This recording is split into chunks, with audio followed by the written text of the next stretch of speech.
Jihokorejská společnost KHNP má téměř 50 let zkušeností s realizací a provozem jaderných elektráren. Za dobu své existence se podílela na 34 projektech v Jižní Koreji i v zahraničí. V soutěži o dostavbu jaderné elektrárny Dukovany nabízí nejmodernější ochranná řešení v podobě reaktoru APR-1000, který splňuje mezinárodní normy, včetně těch po událostech ve Fukušimě. KHNP, váš partner pro jadernou energii.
Jihokorejská společnost KHNP má téměř 50 let zkušeností s realizací a provozem jaderných elektráren. Za dobu své existence se podílela na 34 projektech v Jižní Koreji i v zahraničí. V soutěži o dostavbu jaderné elektrárny Dukovany nabízí nejmodernější ochranná řešení v podobě reaktoru APR-1000, který splňuje mezinárodní normy, včetně těch po událostech ve Fukušimě. KHNP, váš partner pro jadernou energii.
Jasně, tam jde spíš to, že oni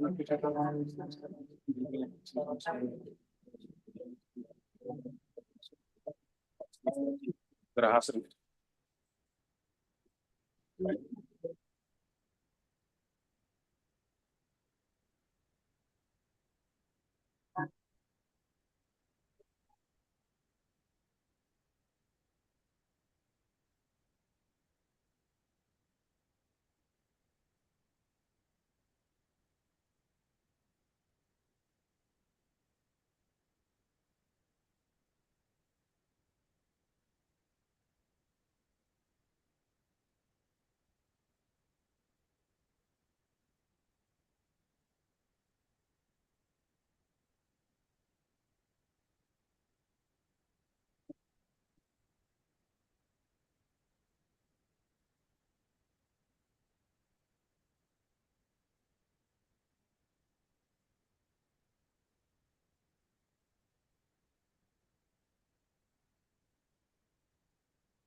Nové materiály, inteligentní výrobní systémy, chytrá mobilita, biomedicína a zdravotnická technika. To jsou hlavní oblasti, ve kterých v Plzeňském kraji provádíme výzkum, vývoj a inovace. Tvořte u nás svoji budoucnost. Využijte potenciál Plzeňského kraje. V praxi, ve výzkumu, univerzitním prostředí. Stále něco inovovat. Uspějme spolu i ve světě. Inovujte s námi. Plzeňský kraj. Nejlepší místo pro inovace.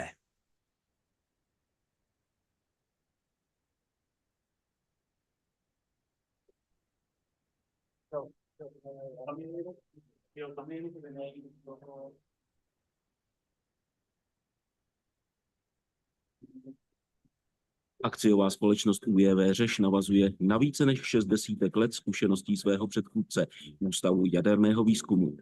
Společnost dnes prezentují špičkoví odborníci, technicko-inženýrské a projektové služby, aplikovaný výzkum a unikátní technologická infrastruktura.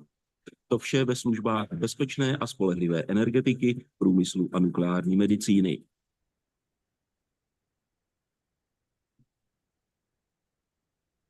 Zdejší výzkumné a vývojové projekty se věnují například jaderným reaktorům 4. generace, malým modulárním reaktorům, materiálovému výzkumu nebo využití nanotechnologií.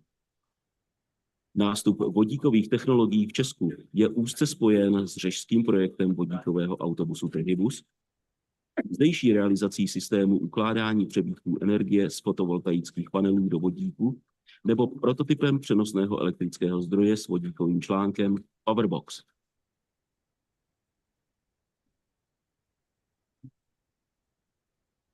V oblasti projektování UJV Řeš úspěšně navazuje na historii podniku Energoprojekt Praha, který stojí za významnými investicemi v energetickém sektoru bývalého Československa. Pro své zákazníky doma i v zahraničí zajišťuje soubor všeprofesních projektových a inženýrských služeb po celou dobu života energetického komplexu. Od technické koncepce, zpracování projektové dokumentace, činnosti hlavního projektanta, přes projekty zvyšování bezpečnosti a odolnosti, projekty modernizace, ekologizace a zvyšování výkonu zdrojů, až po komplex činností při vyřazování elektráren z provozu.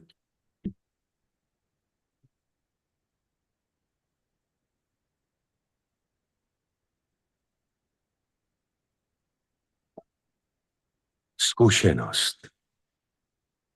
Kvalita. Tradice. Vývoj. Jsme Doosan Škoda Power.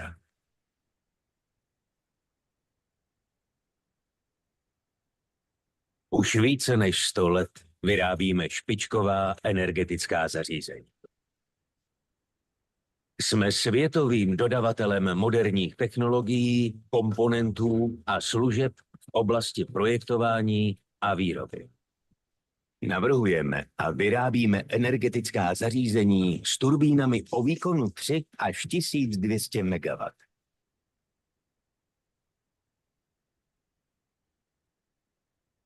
Zkušené projektové týmy tvoří základ úspěchu naší společnosti.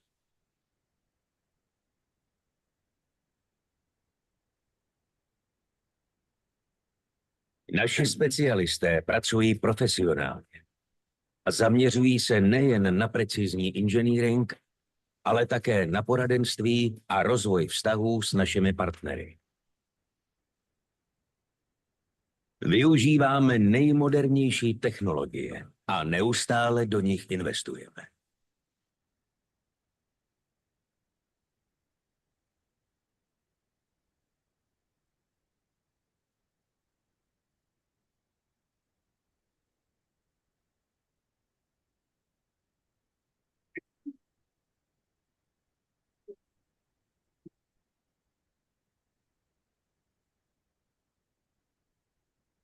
Před uvedením našich zařízení do provozu dohlížíme na montáž a také zajišťujeme komplexní servis.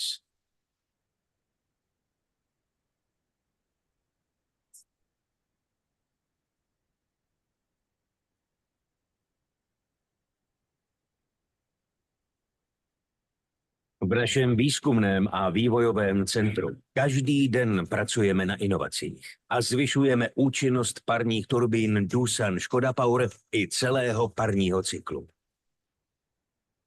Šetříme tak přírodní zdroje a snižujeme emise.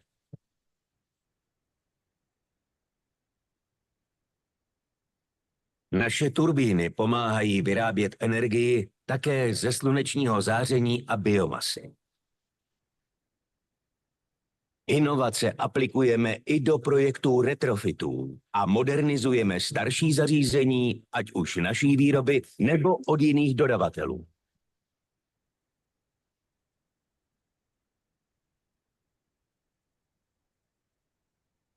Důležitou součástí naší strategie je podpora vzdělávání, spolupráce s univerzitami a trainee programy. Záleží nám na profesním růstu všech našich zaměstnanců a na předávání zkušeností. Je pro nás výzvou plnit cíle vašich projektů. Díky nim jsme již rozsvítili téměř 1 miliardu domácností po celém světě. Jsme Doosan Škoda Power, globální síla v energetice.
Jihokorejská společnost KHNP má téměř 50 let zkušeností s realizací a provozem jaderných elektráren.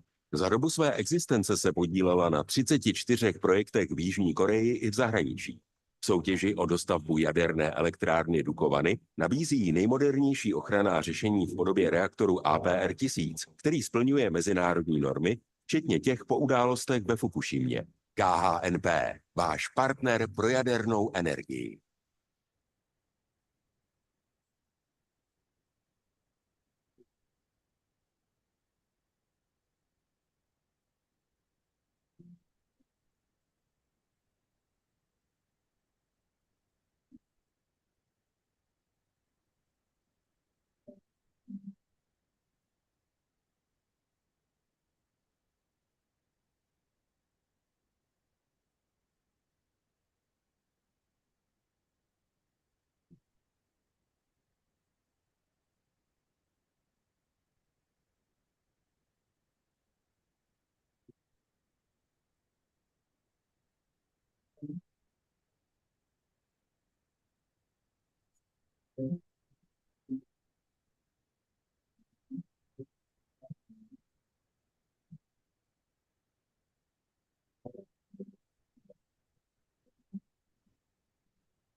To je opravdu tak rychlý, jestli byste nám nechali to na USB na flešku. Kdybychom to ještě skopírovali pro jistotu.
Nové materiály, inteligentní výrobní systémy, chytrá mobilita, biomedicína a zdravotnická technika. To jsou hlavní oblasti, ve kterých v Plzeňském kraji provádíme výzkum, vývoj a inovace. Tvořte u nás svoji budoucnost. Využijte potenciál Plzeňského kraje. V praxi, ve výzkumu, univerzitním prostředí. Stále je co inovovat. Uspějme spolu i ve světě. Inovujte s námi. Plzeňský kraj. Nejlepší místo pro inovace.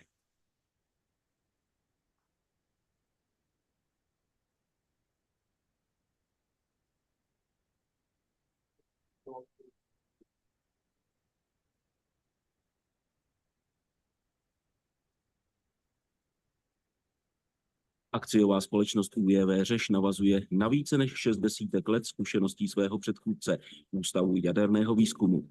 Společnost dnes prezentují špičkoví odborníci, technicko-inženýrské a projektové služby, aplikovaný výzkum a unikátní technologická infrastruktura.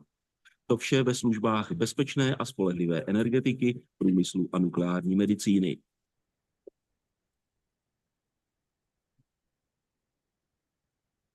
Zdejší výzkumné a vývojové projekty se věnují například jaderným reaktorům 4. generace, malým modulárním reaktorům, materiálovému výzkumu nebo využití nanotechnologií. Nástup vodíkových technologií v Česku je úzce spojen s řežským projektem vodíkového autobusu Trhybus, zdejší realizací systému ukládání přebytků energie z fotovoltaických panelů do vodíku nebo prototypem přenosného elektrického zdroje s vodíkovým článkem Powerbox.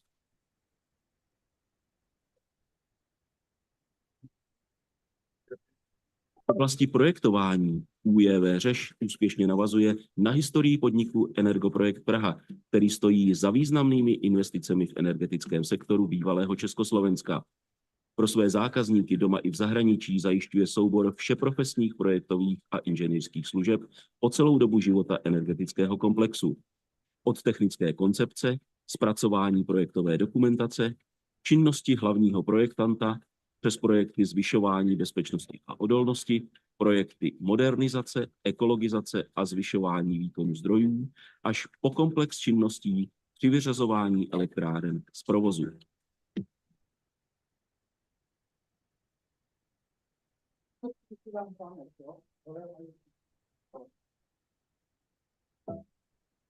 Zkušenost, kvalita,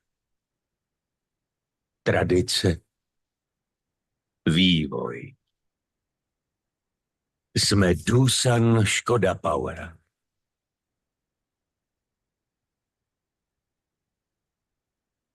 Už více než 100 let vyrábíme špičková energetická zařízení. Jsme světovým dodavatelem moderních technologií, komponentů a služeb v oblasti projektování a výroby. Navrhujeme a vyrábíme energetická zařízení s turbínami o výkonu 3 až 1200 MW.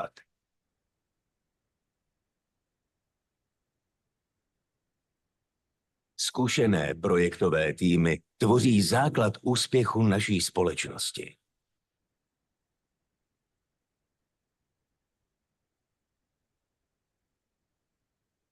Naši specialisté pracují profesionálně a zaměřují se nejen na precizní inženýring, ale také na poradenství a rozvoj vztahů s našimi partnery. Využíváme nejmodernější technologie a neustále do nich investujeme.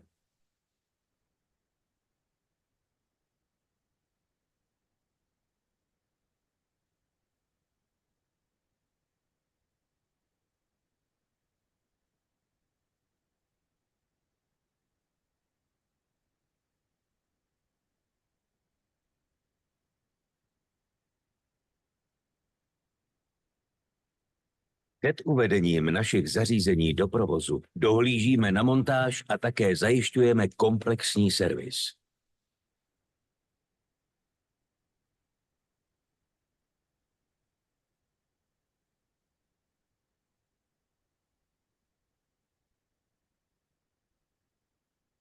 V našem výzkumném a vývojovém centru každý den pracujeme na inovacích a zvyšujeme účinnost parních turbín Doosan Škoda Power i celého parního cyklu.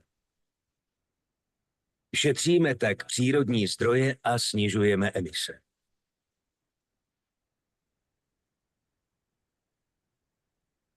Naše turbíny pomáhají vyrábět energii také ze slunečního záření a biomasy. Inovace aplikujeme i do projektů retrofitů a modernizujeme starší zařízení, ať už naší výroby nebo od jiných dodavatelů.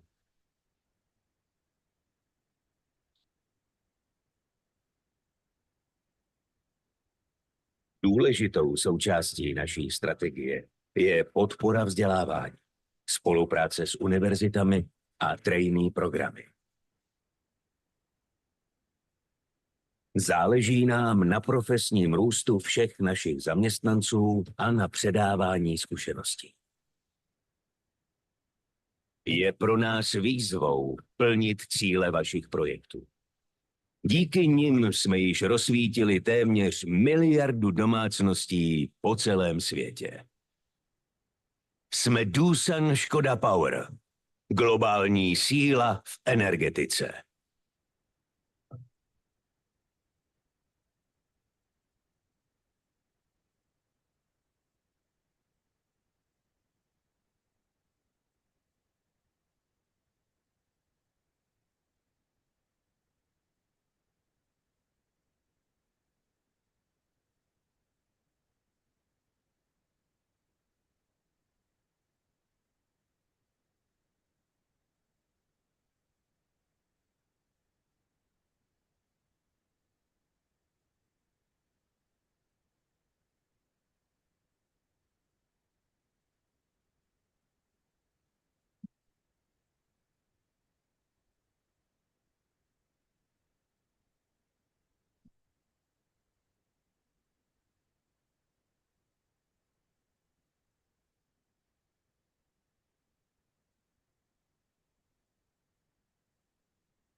Jihokorejská společnost KHNP má téměř 50 let zkušeností s realizací a provozem jaderných elektráren. Za dobu své existence se podílela na 34 projektech v Jižní Koreji i v zahraničí. V soutěži o dostavbu jaderné elektrárny Dukovany nabízí nejmodernější ochranná řešení v podobě reaktoru APR-1000, který splňuje mezinárodní normy, včetně těch po událostech ve Fukušimě. KHNP, váš partner pro jadernou energii.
Nové materiály, inteligentní výrobní systémy, chytrá mobilita, biomedicína a zdravotnická technika. To jsou hlavní oblasti, ve kterých v Plzeňském kraji provádíme výzkum, vývoj a inovace. Tvořte u nás svoji budoucnost. Využijte potenciál Plzeňského kraje. V praxi, ve výzkumu, univerzitním prostředí. Stále něco inovovat.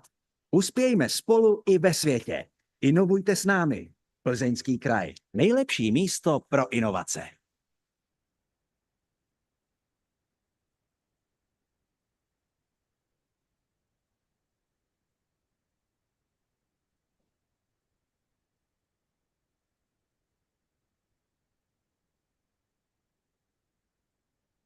Akciová společnost UJV Řeš navazuje na více než 6 desítek let zkušeností svého předchůdce, Ústavu jaderného výzkumu. Společnost dnes prezentují špičkoví odborníci, technicko-inženýrské a projektové služby, aplikovaný výzkum a unikátní technologická infrastruktura. To vše ve službách bezpečné a spolehlivé energetiky, průmyslu a nukleární medicíny.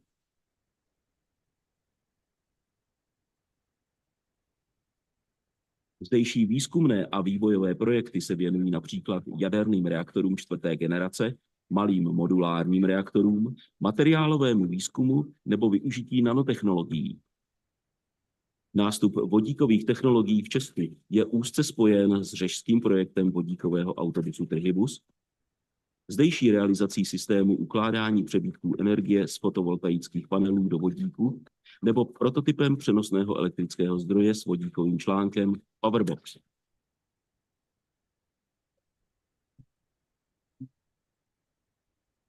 oblasti projektování ÚJV Řeš úspěšně navazuje na historii podniku Energoprojekt Praha, který stojí za významnými investicemi v energetickém sektoru bývalého Československa. Pro své zákazníky doma i v zahraničí zajišťuje soubor všeprofesních projektových a inženýrských služeb po celou dobu života energetického komplexu. Od technické koncepce, zpracování projektové dokumentace, činnosti hlavního projektanta, přes projekty zvyšování bezpečnosti a odolnosti, projekty modernizace, ekologizace a zvyšování výkonu zdrojů, až po komplex činností při vyřazování elektráren z provozu.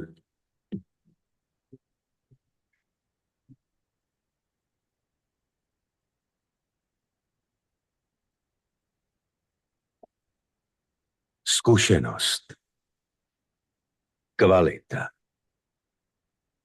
tradice, vývoj.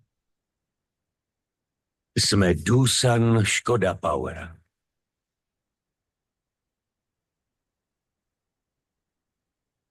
Už více než 100 let vyrábíme špičková energetická zařízení. Jsme světovým dodavatelem moderních technologií, komponentů a služeb v oblasti projektování a výroby. Navrhujeme a vyrábíme energetická zařízení s turbínami o výkonu 3 až 1200 MW.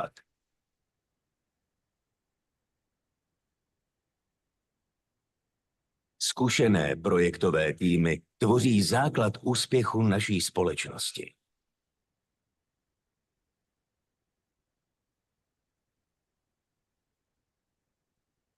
Naši specialisté pracují profesionálně a zaměřují se nejen na precizní inženýring, ale také na poradenství a rozvoj vztahů s našimi partnery. Využíváme nejmodernější technologie a neustále do nich investujeme.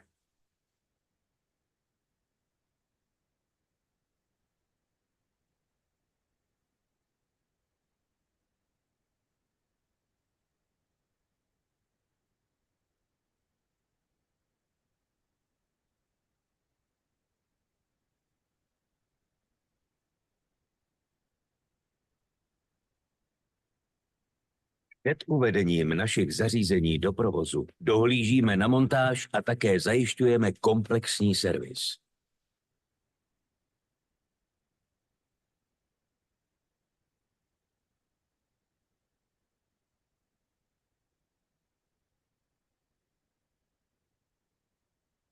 V našem výzkumném a vývojovém centru každý den pracujeme na inovacích a zvyšujeme účinnost parních turbín Doosan Škoda Power i celého parního cyklu.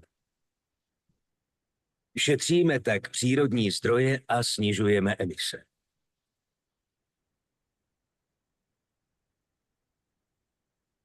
Naše turbíny pomáhají vyrábět energii také ze slunečního záření a biomasy. Inovace aplikujeme i do projektů retrofitů a modernizujeme starší zařízení, ať už naší výroby nebo od jiných dodavatelů.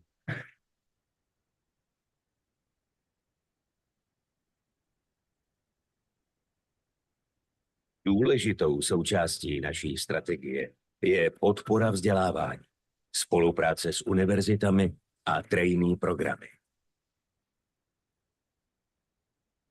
Záleží nám na profesním růstu všech našich zaměstnanců a na předávání zkušeností. Je pro nás výzvou plnit cíle vašich projektů. Díky nim jsme již rozsvítili téměř 1 miliardu domácností po celém světě. Jsme Doosan Škoda Power, globální síla v energetice.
Jihokorejská společnost KHNP má téměř 50 let zkušeností s realizací a provozem jaderných elektráren. Za dobu své existence se podílela na 34 projektech v Jižní Koreji i v zahraničí.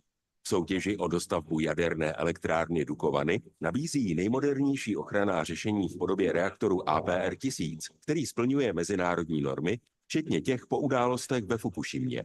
KHNP, váš partner pro jadernou energii.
Nové materiály, inteligentní výrobní systémy, chytrá mobilita, biomedicína a zdravotnická technika. To jsou hlavní oblasti, ve kterých v Plzeňském kraji provádíme výzkum, vývoj a inovace. Tvořte u nás svoji budoucnost. Využijte potenciál Plzeňského kraje. V praxi, ve výzkumu, univerzitním prostředí. Stále něco inovovat. Uspějme spolu i ve světě. Inovujte s námi. Plzeňský kraj. Nejlepší místo pro inovace.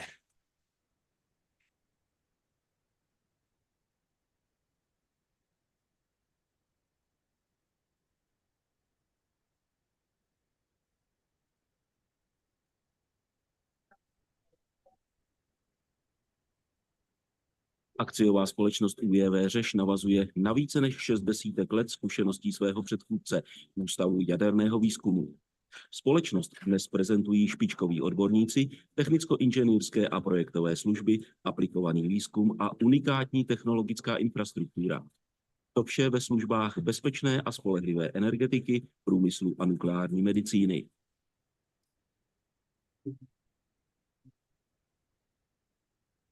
Zdejší výzkumné a vývojové projekty se věnují například jaderným reaktorům 4. generace, malým modulárním reaktorům, materiálovému výzkumu nebo využití nanotechnologií. Nástup vodíkových technologií v Česku je úzce spojen s řežským projektem vodíkového autobusu Trihybus, zdejší realizací systému ukládání přebytků energie z fotovoltaických panelů do vodíku nebo prototypem přenosného elektrického zdroje s vodíkovým článkem Powerbox.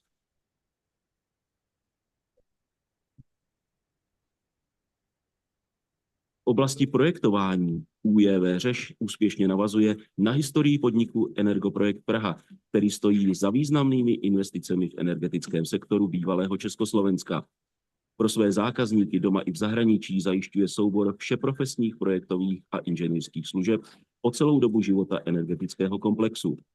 Od technické koncepce, zpracování projektové dokumentace, činnosti hlavního projektanta, přes projekty zvyšování bezpečnosti a odolnosti, projekty modernizace, ekologizace a zvyšování výkonu zdrojů, až po komplex činností při vyřazování elektráren z provozu.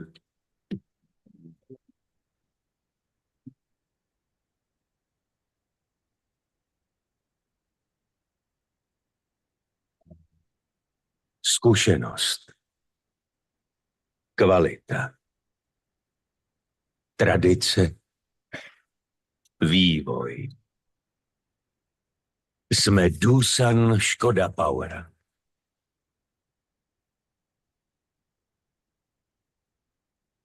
Už více než 100 let vyrábíme špičková energetická zařízení.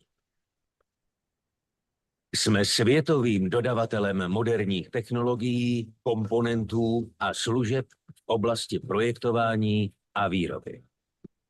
Navrhujeme a vyrábíme energetická zařízení s turbínami o výkonu 3 až 1200 MW.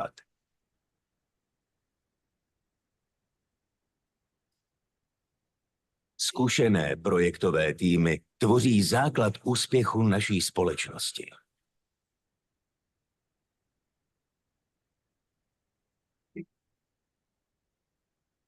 Naši specialisté pracují profesionálně a zaměřují se nejen na precizní inženýring, ale také na poradenství a rozvoj vztahů s našimi partnery. Využíváme nejmodernější technologie a neustále do nich investujeme.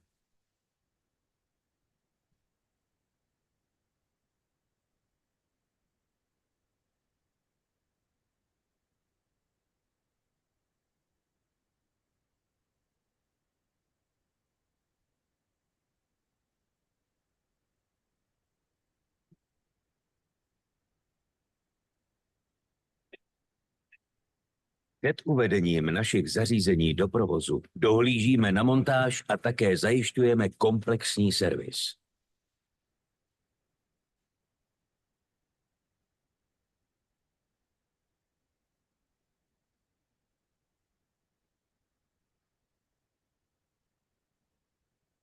V našem výzkumném a vývojovém centru každý den pracujeme na inovacích a zvyšujeme účinnost parních turbín Doosan Škoda Power i celého parního cyklu. Šetříme tak přírodní zdroje a snižujeme emise.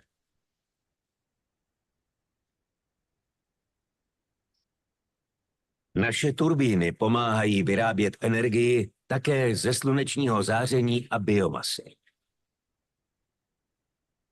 Inovace aplikujeme i do projektů retrofitů a modernizujeme starší zařízení, ať už naší výroby nebo od jiných dodavatelů.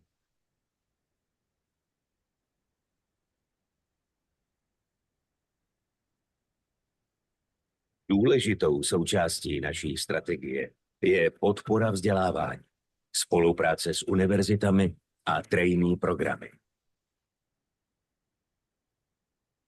Záleží nám na profesním růstu všech našich zaměstnanců a na předávání zkušeností. Je pro nás výzvou plnit cíle vašich projektů.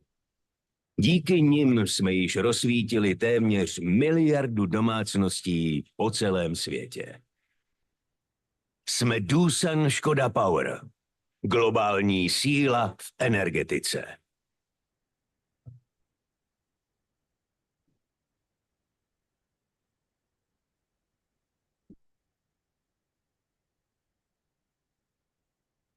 Jedna.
Jihokorejská společnost KHNP má téměř 50 let zkušeností s realizací a provozem jaderných elektráren. Za dobu své existence se podílela na 34 projektech v Jižní Koreji i v zahraničí.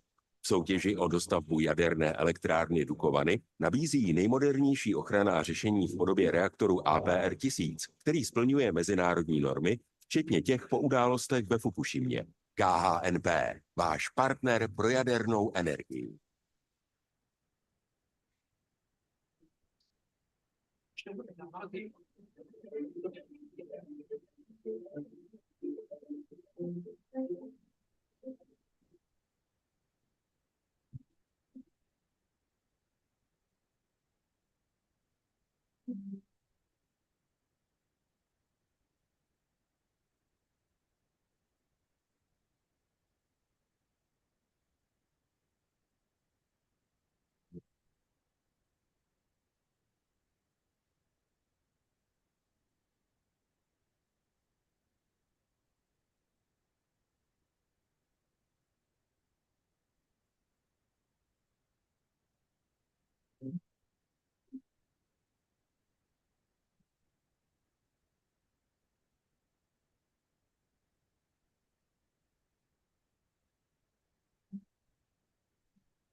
Nové materiály, inteligentní výrobní systémy, chytrá mobilita, biomedicína a zdravotnická technika. To jsou hlavní oblasti, ve kterých v Plzeňském kraji provádíme výzkum, vývoj a inovace.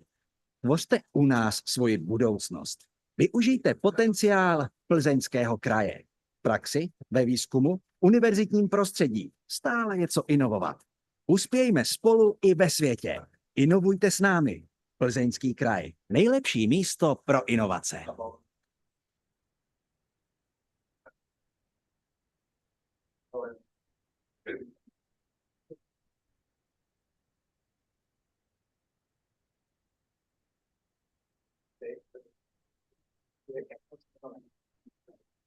Akciová společnost UJV Řeš navazuje na více než 60 let zkušeností svého předchůdce Ústavu jaderného výzkumu. Společnost dnes prezentují špičkoví odborníci, technicko-inženýrské a projektové služby, aplikovaný výzkum a unikátní technologická infrastruktura. To vše ve službách bezpečné a spolehlivé energetiky, průmyslu a nukleární medicíny.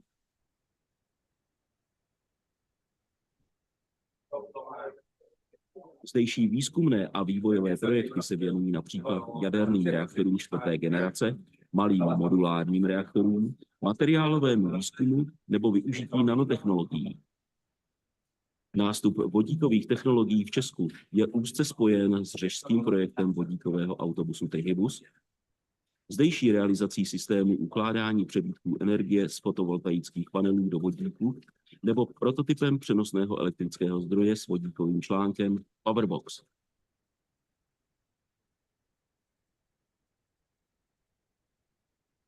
V oblasti projektování UJV Řeš úspěšně navazuje na historii podniku Energoprojekt Praha, který stojí za významnými investicemi v energetickém sektoru bývalého Československa. Pro své zákazníky doma i v zahraničí zajišťuje soubor všeprofesních projektových a inženýrských služeb po celou dobu života energetického komplexu. Od technické koncepce, zpracování projektové dokumentace, činnosti hlavního projektanta, přes projekty zvyšování bezpečnosti a odolnosti, projekty modernizace, ekologizace a zvyšování výkonu zdrojů, až po komplex činností při vyřazování elektráren z provozu.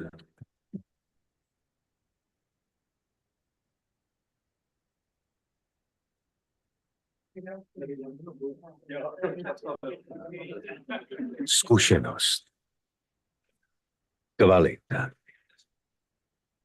tradice, vývoj. Jsme Doosan Škoda Power.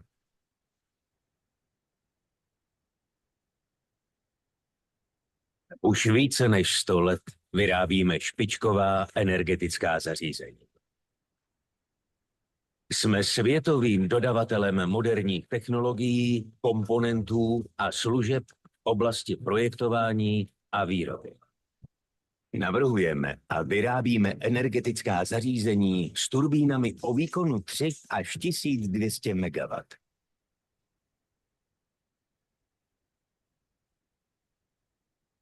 Zkušené projektové týmy tvoří základ úspěchu naší společnosti.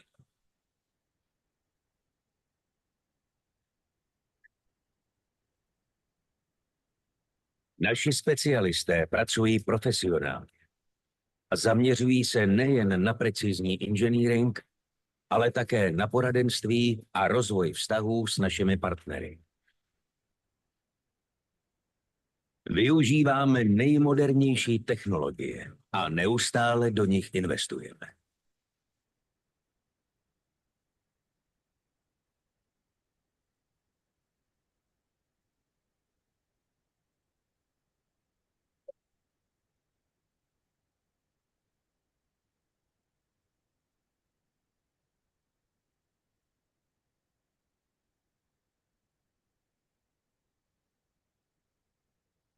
Před uvedením našich zařízení do provozu dohlížíme na montáž a také zajišťujeme komplexní servis.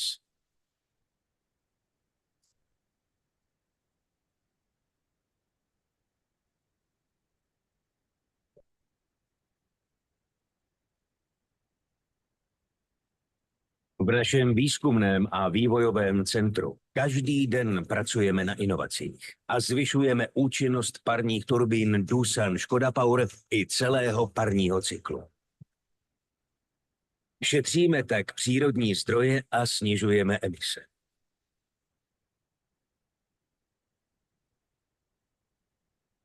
Naše turbíny pomáhají vyrábět energii také ze slunečního záření a biomasy. Inovace aplikujeme i do projektů retrofitů a modernizujeme starší zařízení, ať už naší výroby nebo od jiných dodavatelů.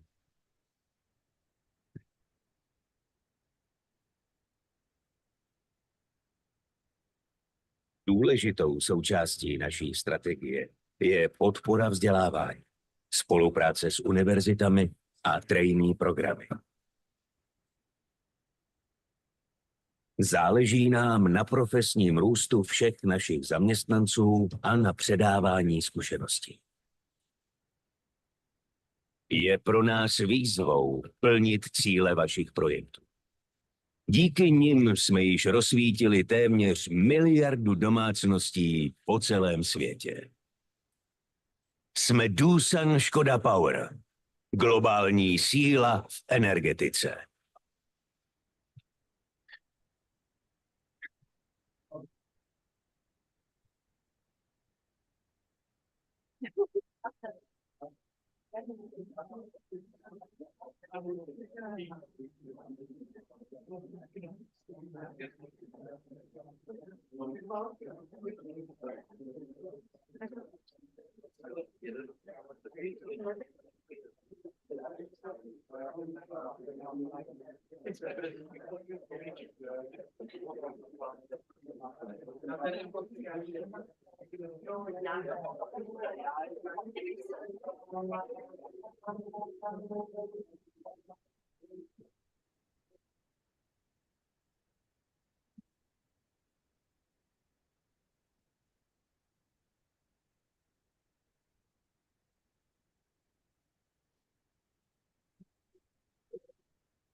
Jihokorejská společnost KHNP má téměř 50 let zkušeností s realizací a provozem jaderných elektráren. Za dobu své existence se podílela na 34 projektech v Jižní Koreji i v zahraničí. V soutěži o dostavbu jaderné elektrárny Dukovany nabízí nejmodernější ochranná řešení v podobě reaktoru APR-1000, který splňuje mezinárodní normy, včetně těch po událostech ve Fukušimě. KHNP, váš partner pro jadernou energii.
Nové materiály, inteligentní výrobní systémy, chytrá mobilita, biomedicína a zdravotnická technika. To jsou hlavní oblasti, ve kterých v Plzeňském kraji provádíme výzkum, vývoj a inovace. Tvořte u nás svoji budoucnost. Využijte potenciál Plzeňského kraje. V praxi, ve výzkumu, v univerzitním prostředí. Stále něco inovovat. Uspějme spolu i ve světě. Inovujte s námi. Plzeňský kraj. Nejlepší místo pro inovace.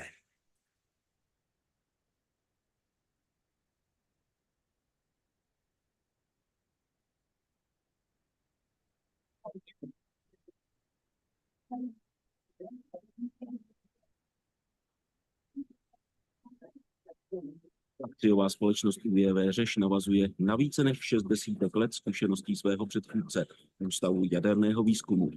Společnost dnes prezentují špičkoví odborníci, technicko-inženýrské a projektové služby, aplikovaný výzkum a unikátní technologická infrastruktura. To vše ve službách bezpečné a spolehlivé energetiky,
Dobrý den.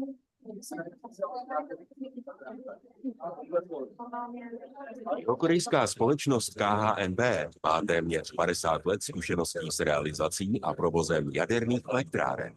Za dobu své existence se podílela na 34 projektech v Jižní Koreji i v zahraničí. V soutěži o dostavbu jaderné elektrárny Dukovany nabízí nejmodernější ochranná řešení v podobě reaktoru APR-1000, který splňuje mezinárodní normy, včetně těch po událostech ve Fukušimě. KHNB, váš partner pro jadernou energii. Pane tajemník, máme vydáce.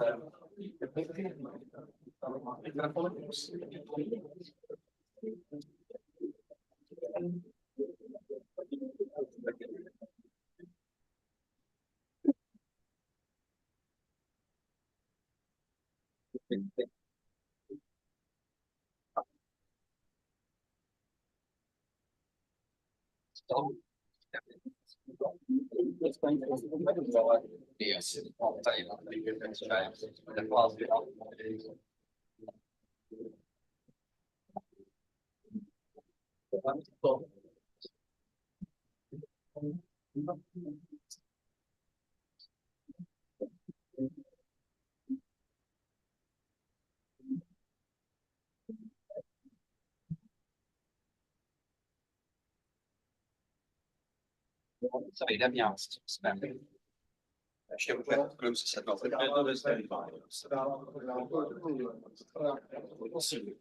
Tady se krásně přímo musí.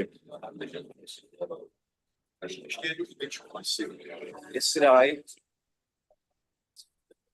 Máte židličku.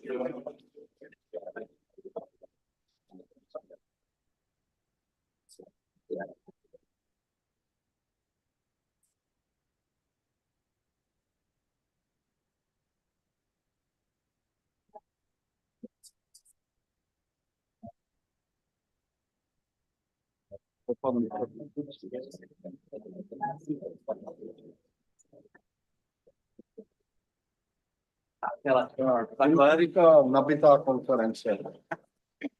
Se tady nějak skládáme. No tak díky.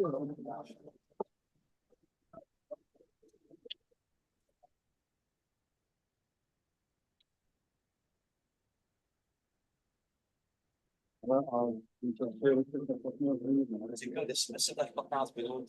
Já bych se teda víc, tak já to budu muset redukovat. No.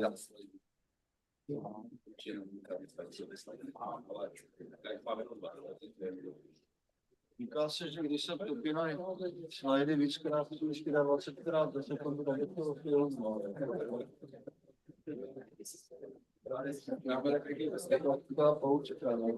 Nové materiály, inteligentní výrobní systémy, chytrá mobilita, biomedicína a zdravotnická technika. To jsou hlavní oblasti, ve kterých v Plzeňském kraji provádíme výzkum, vývoj a inovace. Tvořte u nás svoji budoucnost. Využijte potenciál Plzeňského kraje. V praxi, ve výzkumu, univerzitním prostředí. Stále něco inovovat. Uspějme spolu i ve světě. Inovujte s námi. Dobré dopoledne, vážené dámy. Good morning, ladies and gentlemen. Dovolte, abych vás co nejsrdečněji přivítala. Let me welcome all of you most cordially at our nuclear days in Pilsen. We've already been meeting for the 14th time, and for the past 8 years, we have been meeting here in the campus of the West Bohemia region.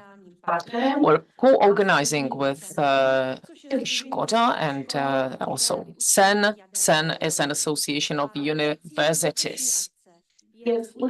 And we're aiming at increasing interest in nuclear energy, not only amongst students, but also amongst public at large, and to eliminate some myths that we're still hearing about nuclear energy.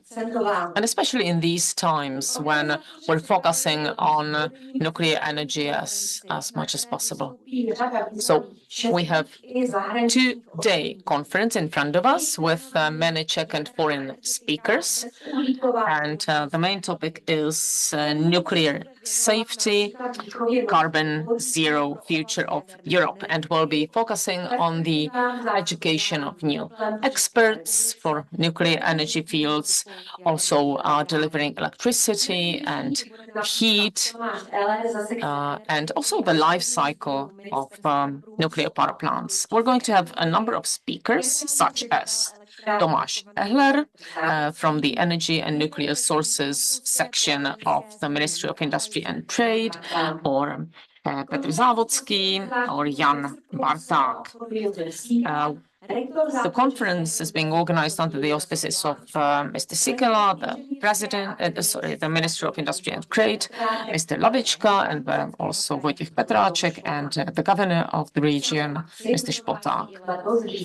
And the whole conference is being accompanied by an exhibition in the engineering faculty of the university, and there are many Czech and foreign companies taking part in that. And the official opening of that exhibition will be after the first roundtable, roughly 1:45, and you're all invited. At the end of the first roundtable discussion, we will also announce the results of an international competition, poster competition. And you have a chance to see all the posters of all the teams in the hall in front of this room. We're also going to have speeches as part of the nuclear days, targeting secondary school students, and they can compete and win a tablet. They can listen to various speeches about nuclear energy, about radioactivity, radioactive waste, and the natural environment, and similar topics. And we believe that secondary school students of technical fields will find it interesting to visit a university like this, and hopefully some of them will join us later on to study. So that's very briefly what is in front of us during the nuclear days. And now let me give the floor to the Vice Chancellor of the University, Mr. Josef Bacel. Ladies and gentlemen, let me wish you a very nice morning to all of you, and I'm happy that on behalf of the Chancellor, Mr. Lischka, I can welcome you here at the campus of the West Bohemia University at the occasion of the official opening of our conference. This is the 14th annual conference, so the conference already has its tradition. And if you recall back the previous year's conferences, we always focus on what is topical in the nuclear energy. For example, in the previous years, we talked about nuclear energy and hazards related to it and potential emergencies and catastrophes. And this year, we're also going to be talking about very topical and current issues. That is the future of nuclear energy. And the tradition of this conference builds on the engineering tradition that we have here in the Pilsen region, because we've always had colleges focusing on technical fields and engineering and electrical engineering here in the region. So that is also very important for our new 5-year strategic plan for the university for the years 2025 to 2030. So the current topics that are to be discussed at this conference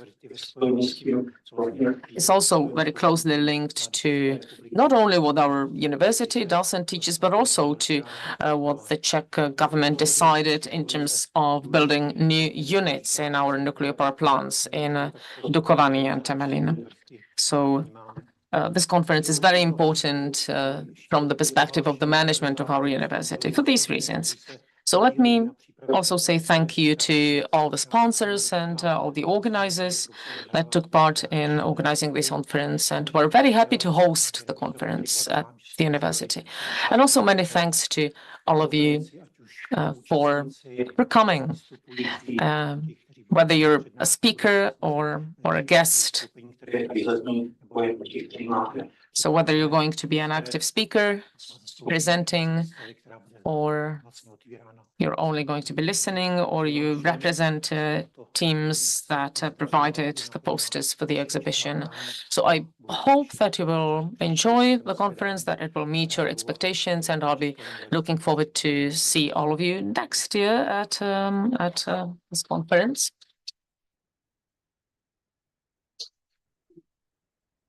Thank you, Mr. Bacel, the Vice Chancellor of the University, for an opening word. And now let me pass the floor to Jan Stebor from the Engineering faculty. He's going to facilitate the first roundtable discussion. So have a nice day, and I'm passing the floor to him.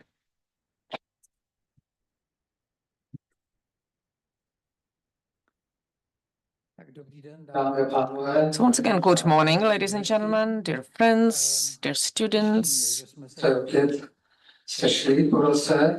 I'm really happy that we're meeting again after 1 year at this 14th Nuclear Days conference. So we've had a long tradition behind us. A few years ago, we moved from the Techmania premises to the university campus, and I think that was a good step. And we have more and more people and students participating in our competitions and speeches and so forth.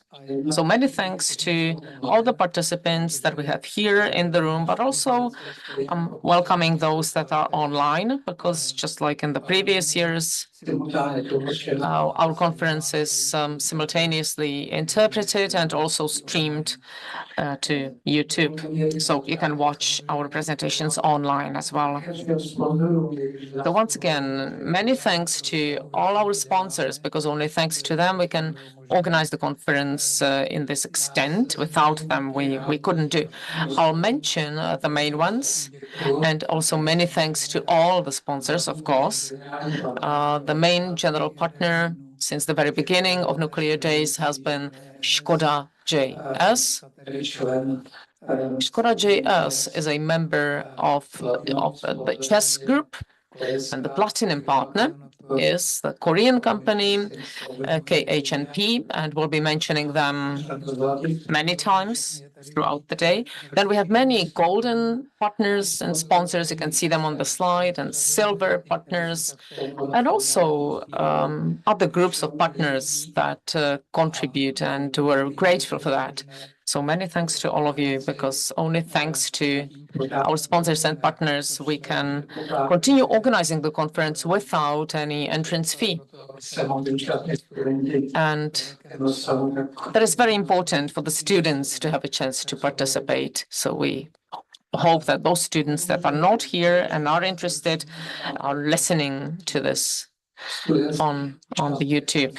So this is the 14th year of our conference, and I've already mentioned the student involvement, but let me still mention the poster competition that we have organized in the past few years, and we've managed to promote our poster competition across the world. We have participants from Japan, Pakistan, Egypt, Ukraine, and of course Czech universities, and many others. And we have an expert jury that evaluates the individual works. And at the end of our morning panel discussion, we will tell you the winners.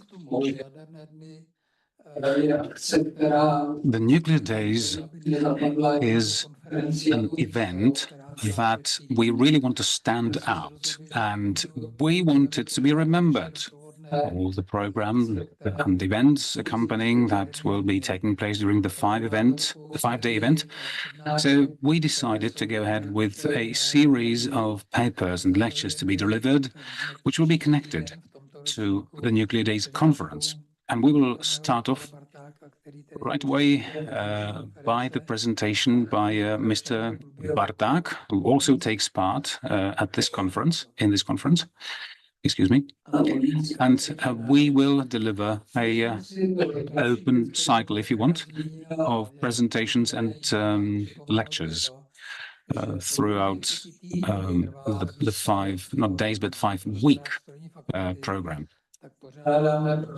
And during this period of 5 weeks, we are also going to deliver presentations to secondary school students. We've recently, in the past years, had hundreds, over 500 various participants from this particular class of our attendees, so to speak, and it's really good to see that people are more interested in these matters, even among the ranks of secondary school students.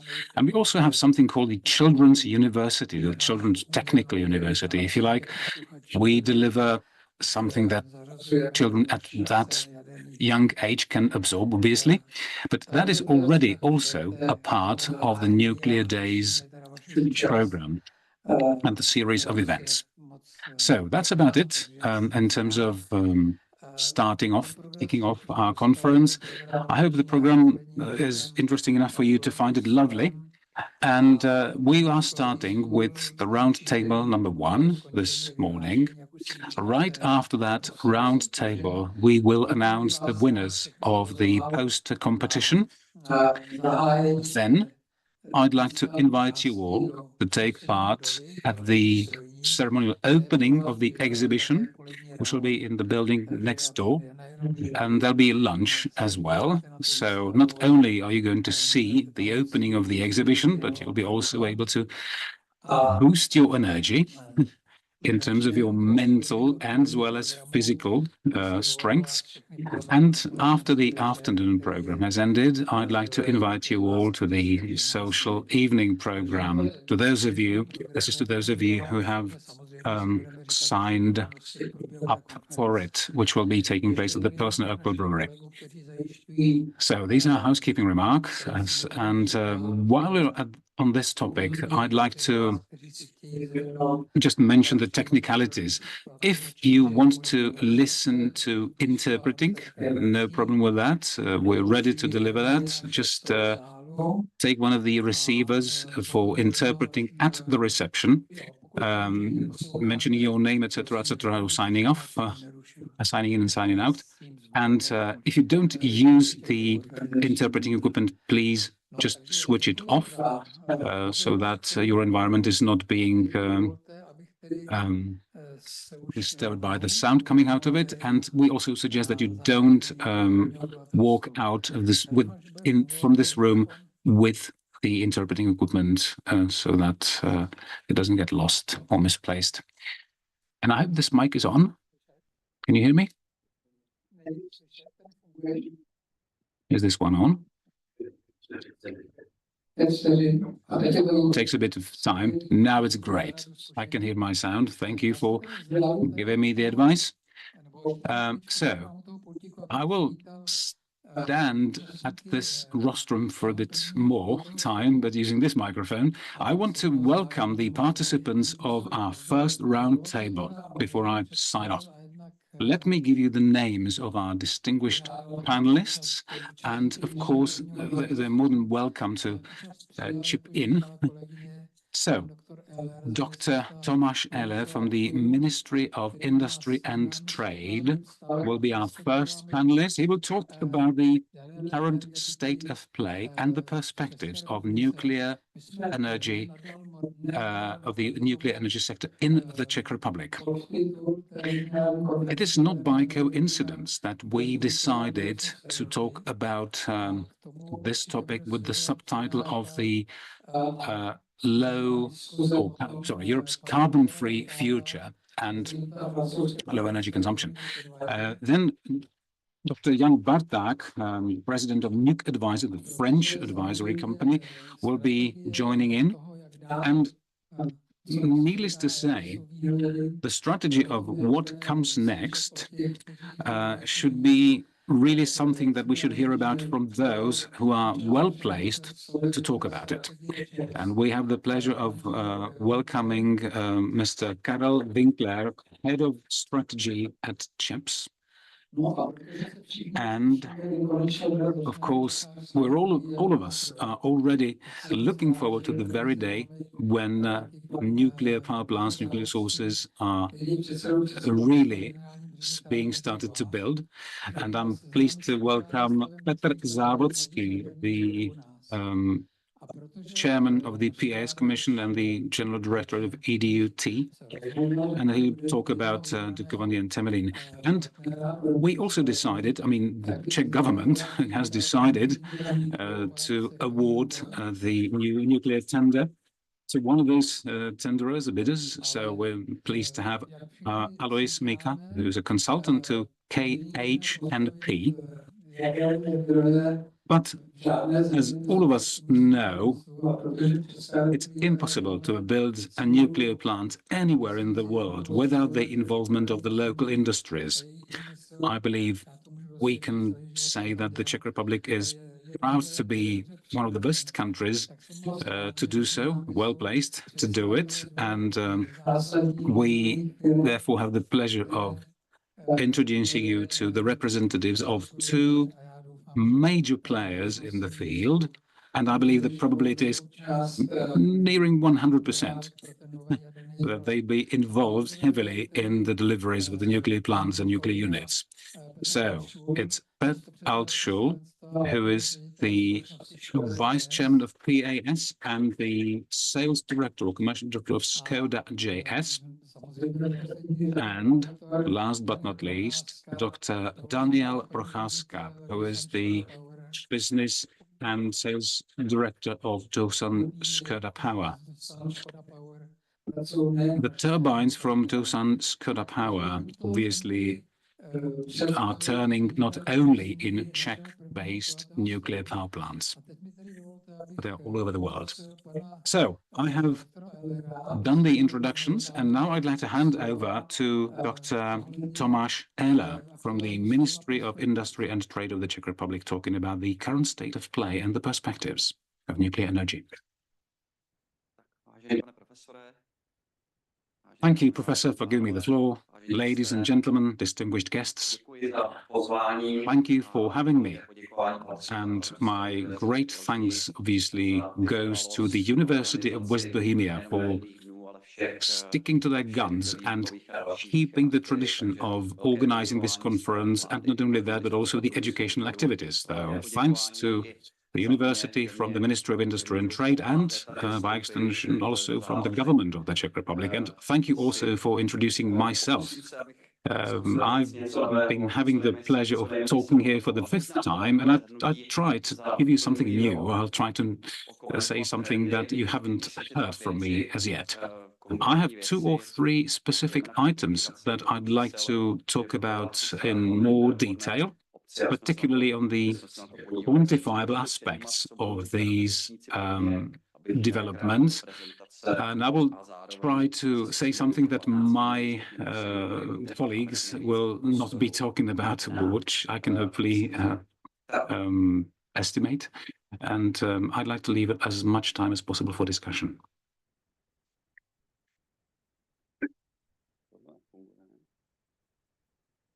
This clicker doesn't seem to work quite well for me. So would you please bring up the next slide for me? Thank you. It is there. So the first slide, which is obviously the necessary policy level that we need to mention.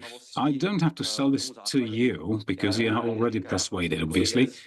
But nuclear energy as one of the source for the 3 main pillars of the energy policy, meaning security or safety, competitiveness and sustainability. Safety, security, absolutely necessary. It is a controllable source, strategic storage of fuel. Let's talk about sustainability for a bit. Let's talk about low carbon emission, low emission sources. Obviously, it's not just that aspect of sustainability, but I'd like to spend a little bit more time talking about the economic side of things, which is a very topical issue, and very often it gets neglected. And we've had very interesting discussions, very comprehensive discussions, and many studies independently of each other showed, demonstrably has proven, that there are very positive aspects. For instance, RTE, the French systems, etc. So simply the message is the new power sources will reduce the unit cost of energy, roughly €2 per megawatt hour, for each big unit of the whole system. By the way, this is, among other things, caused by the saving on the part of the gas plants, not just by that. The higher share of nuclear energy also means that it will have lower costs for distribution, transmission, and investments and management of the network. So, according to the OECD study, 30% share, 30% costs that you need is roughly 20 times lower than in the non-controlled, non-managed resources. So we've seen how that went up in spring, and of course nuclear energy is very important for decision-making of the government. As for stability and economy, if you look at what is happening on the electricity markets, and it's primarily due to what is happening with photovoltaics. They're having a huge discussion in Germany at this moment about the lower added value, sometimes zero or minus added value.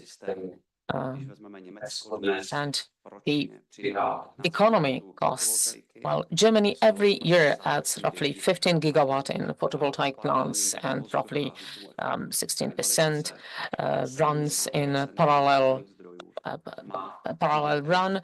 70% of the new resources have a feed-in tariff, so they function independently of the market. So of course that has an impact on the price forming, and of course that does not happen with nuclear energy. So that's another reason why nuclear energy should be supported. But we should be pressing rather on the EU level and not on the national level for these challenges. So the government will be updating our strategic energy plan, and the document should be in the upcoming future debated in the government, and the main points are there, such as to use the nuclear plants that we have to its maximum, prepare for small and medium, small modular reactors, and also all the other supportive activities. And the American National Laboratory prepared a study and a slide. I hope Karel Winkler will talk about it. That slide shows that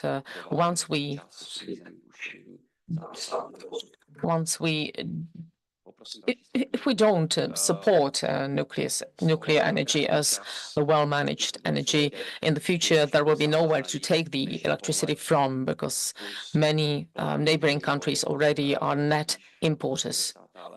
So I guess we all know this map, the 4 new resources, Dukovany, Brno, and the piping and so forth.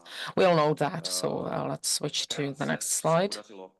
So what we have achieved on the national level in 2023, because our task is to prepare a suitable environment for investments, legislation, the permitting processes, the available capacities, and so forth. So what is important is that we have an amendment of an act on strategic investments, which says that not only nuclear energy construction projects, but all the other related construction projects, such as road infrastructure, river infrastructure, everything that needs to be done or changed, everything can be done in one stage permitting shorter process, and there will be just one central permitting point for that, depending on what needs to be decided. For example, the Ministry of Natural Environment will be one of the central decision-making points. We've also updated the so-called carbon law, so we have added a CFD regime to what we already have in the Act. The Nuclear Act amendment is in the second reading, and we're amending certain technical issues, but also trying to shorten the permitting processes for new nuclear power sources, Dukovany, Temelin, new units, and potentially also small modular reactors. So let's move on. I'll tell you a bit more in detail about a decision that we made on the 30th of April 2024 about state aid support. After Hinkley Point in 2014, this is, I believe, the second or the third such an important decision after 2014, and PAX in 2017. So it's a milestone.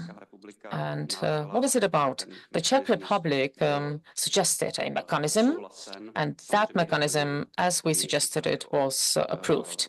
Of course, there were certain conditions added by the European Commission to that state aid mechanism, so that there are minimum impacts and maximum efficiency. So the main pillars are the following. Well, first of all, a financially beneficial state aid in the form of a loan for at least a part of the new power plant, zero interest, 30-year repayment schedule, or very beneficial low interest. So financial stability, but also at the same time the ability to repay the loan. So there will be a contract for purchase for 40 years period, and the European Commission wanted to have a reform, or rather new principles on the two-side balancing regime. So the payment mechanism will have two parts: monthly settlement of the day ahead daily prices, and an annual balancing of the daily prices for the previous year. So the third institute is that the state provides a guarantee for all the other risks of the investor. We've had a wide discussion in the spring of this year, and there were many critical voices focusing on certain decisions that were not published. And I have 4 or 5 points from that discussion that I want to tell you. First of all, there were critiques saying that return on that investment is not guaranteed, but actually, yes, it is secured on the same level. Then a second criticism was that 40-year repayment period will distort the whole system and worsen the system. Well, the Czech state suggested 60 years, but 40 years is the longest permitted state aid for an energy source. So it's a compromise of our negotiating with the European Commission. So it was shortened from 60 years to 40 years, and of course it will have an impact on the cost of the megawatt hour, but it's not so huge. What is key is that there will be a financial stability for repaying the loan. There were also discussions about additional conditions for energy or electricity trading, but that's the basic principle of providing state aid. So it must be non-discriminatory and minimum distortion of the market, and we saw it back in 2017. The condition of transparency was only logical and expected from the very beginning. But long-term trading is possible. So a standard electricity trading, as we see it, 1 year, 2 years, 3 years, as it's being introduced through that mechanism, it is allowed.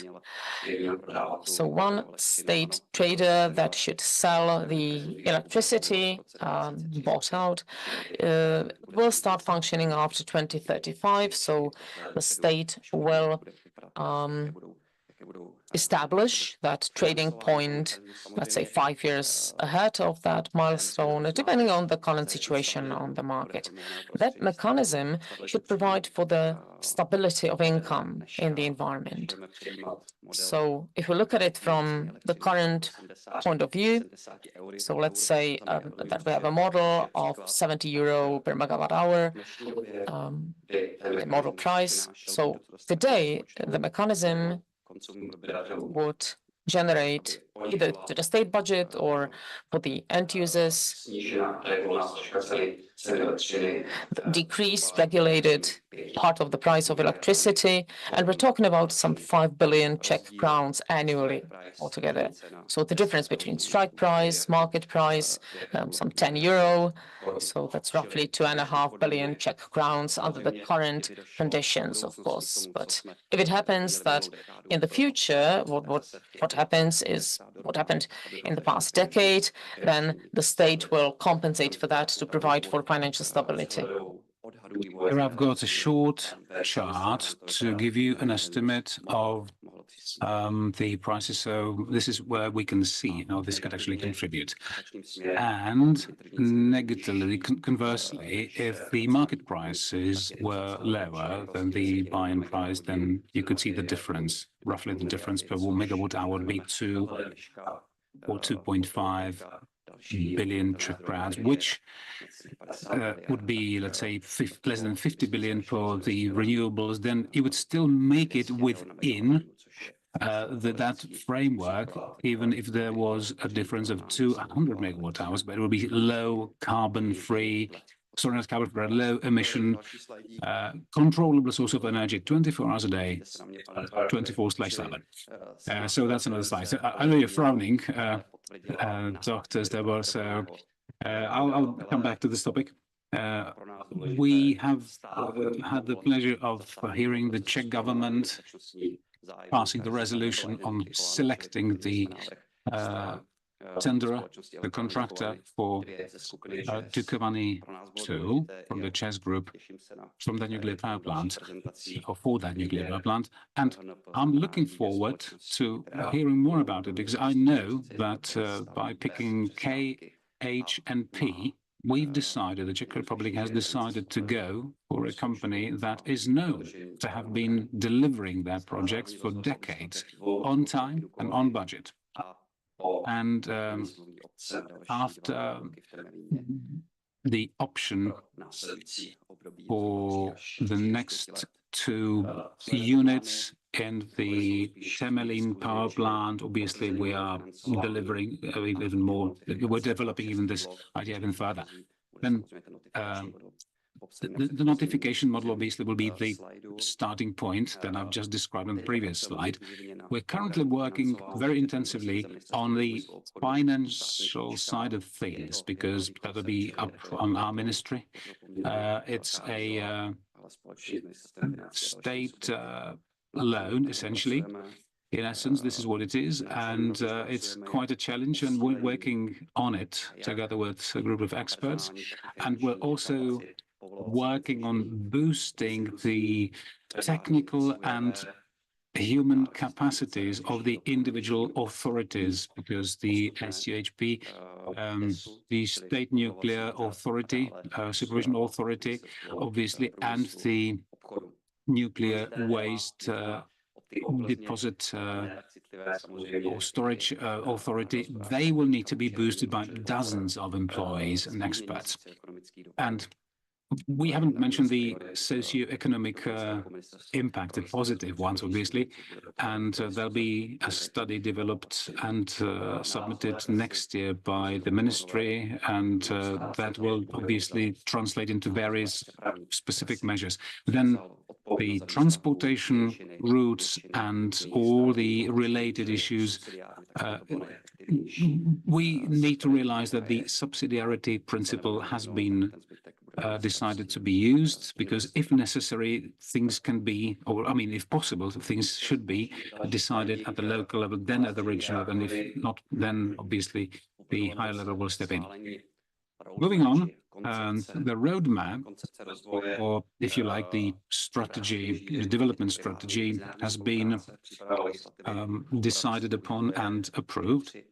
We have the international cooperation already underway, and of the potential sponsors, obviously the Czech group having done the biggest bit, they have already entered into some contractual arrangements with the government, and SUAS and Orlen are negotiating to do the same. Now, the Industrial Alliance for the SMRs, after the New Art decision of design change, then obviously it'll be a matter of learning how things develop. We don't know. Now, my next slide is up. I'd like to reflect the spring discussion we've had here at the faculty. Apart from the measures that we put together with the Ministry of Education and also the working group under the permanent committee, what we should do now is to make the needs in developing and providing education to new experts more specific, more industry specific. There's going to be 5,000 to 10,000 people who will be needed, not just in engineers and top-notch experts, but also secondary school educated staff who will be ready for this industry. And apart from general measures, we obviously need to look at targeted support. This is my last but one slide, and I'll try to give it to you in 2 sentences. At the European level, at the strategy level, the nuclear power plants have already been approved and acknowledged as something that we really need. It's simply without which not. So far, so good, to put it very simply. Now, we need to translate this into how the financial resources available at the European level are used to this end. And obviously, it'll be one of the tasks for the new Commission to set the several years financial framework. And obviously, this will have an impact on the Czech Republic. And we see how this will translate into the taxonomy, because, as you know, many of those criteria are not technical, it's rather political. But we'll see. And my very last slide, please bring it up. The Artemis successful mission and the review of the nuclear waste management cycle, that's taken as noted, which means this is actually approved and essentially something that we can thank our colleagues from Surau for. And we also have the new act on the deep storage site for nuclear waste.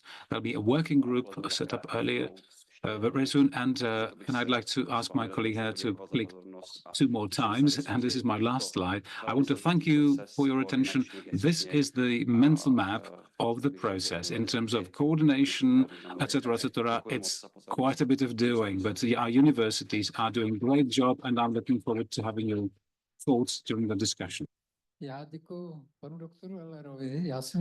Thanks to Dr. Ehler, I believe that every single one of those presentations would deserve a thorough and long discussion. However, there's way too many discussions that will be taking place. So we will need to just give the gist of your thoughts, and then we'll talk about it in more detail during our discussion. So over to Dr. Barták. Could you please take the floor? And I believe it is the title of his paper that sort of hints that, we are right in thinking that without nuclear power, decarbonizing our world will be impossible. Good morning, ladies and gentlemen. Thank you. Thanks the organizers for having me as well. I believe this is my 3rd or 4th visit to the Nuclear Days conference. And it has always been very informative and very interesting. It's very interesting to sort of leave the French reality of nuclear power and sort of dive into how you go about it in the Czech Republic. Now, my contribution today is going to be devoted to this idea that Dr. Zdebor has already mentioned. So it's essentially the subtitle of this year's Nuclear Days, Decarbonizing Europe without Nuclear Power Impossible. So based on the data about consumption, about the CO2 emissions, and given also the European Commission's plans in terms of decarbonizing and energy supply sovereignty and independence, one can say, and this is a proven statement now, that without nuclear power, this is impossible. So I'll start with global data, just to set the framework, because when we talk about climate, this is the only thing that decides the overall global framework. So if we look at the growth of primary energy consumption in the world, the charts show quite clearly that the energy transition is simply not happening, even though we hear about it from the media almost every day. The long-term trend has been continuing without any major change, and no climate policies seem to be reflecting working on it. In 2023, we've seen many historical records, such as a historical record in CO2 emissions. For the first time, we've exceeded the 40 billion tons, 40 gigatons in CO2 emissions. We had primary energy consumption historical record, coal consumption historical record. Coal is also, it still is a key fuel for the 21st century. And our living standard and our well-being still depends on coal and generating electricity from coal. We also reached an oil consumption record. We also had some records in renewables, plus 10% for wind and plus roughly 24% for solar. But despite all that, renewables still represent only 6% of the global consumption of primary energy and 13% of global electricity consumption. So we can see that fossil fuels are not being replaced with renewables. Renewables are an add-on element to the primary fossil fuel consumption. So if you ask somebody on a street, just randomly, based on what they hear and see in the media, which energy source has been developing really fast in the past 2 decades, they will probably tell you wind or solar, but that's not true. It's still coal. And generally speaking, fossil energy represents 75% of growth of the primary energy consumption. Renewables represent only 16%, even though we've invested dozens of thousands of billions of dollars in renewables. So in 2020, we had fossil fuels representing 85% on the overall consumption. Last year it was 81.5, so it's a little bit better, but the consumption of fossil fuels in the same period grew by 50%. So looking at Europe,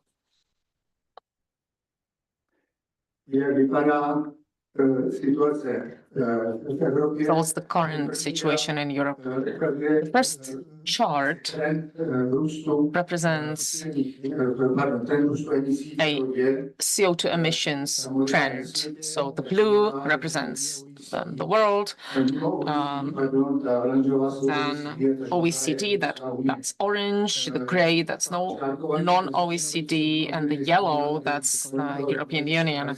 And the dotted line represents what we should do to reach carbon neutral situation by 2050. So it looks as a non-achievable goal. Looking back at 2020, maybe if we had one COVID pandemic every year, we might be able to achieve our goal in 2050. The situation in Europe is much better. You can see the yellow curve representing the EU being probably the most realistic when it comes to achieving the 2050 goal out of all those 4 curves. But the trend of decreasing energy consumption in the EU since 1950, it was roughly 1% every year.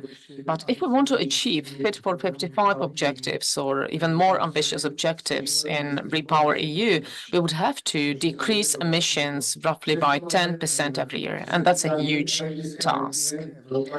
When it comes to electricity generation, Europe is globally a region with the largest share of low-carbon sources, and nuclear sources represent roughly 23% of that. And it is very important so that the renewables, which are difficult to manage, can reach some 31% in the future. But if we look at the primary energy consumption, the trend is the opposite, and roughly 68% is still coming from fossil fuels. So in Europe, it's 68%. In the world, globally, it's 80%. So we're better off in Europe, but there's still a long way to go to full decarbonization.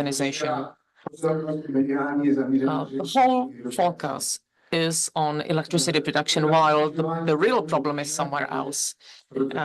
Reducing emissions further on, that will be a problem because, of course, we have the low-hanging fruit easily accessible, and we reached out for that, but it will be harder and harder.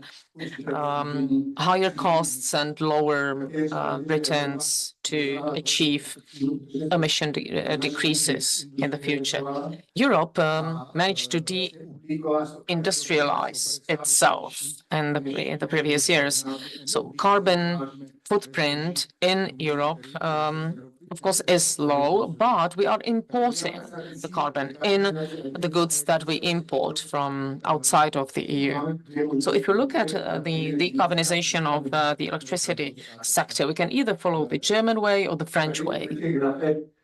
So on these charts, you can see lots of dots and clouds. Every cloud has roughly 8,760 points, and it represents electricity generation every hour. So how much electricity we've generated and with what emissions. So if you look at the brown, that's Germany, and the one at the bottom, that's France, the two largest producers in Europe. Since 2015 to 2023, you can see that the German cloud sort of dispersed because Germany in 2015 had 178 gigawatt.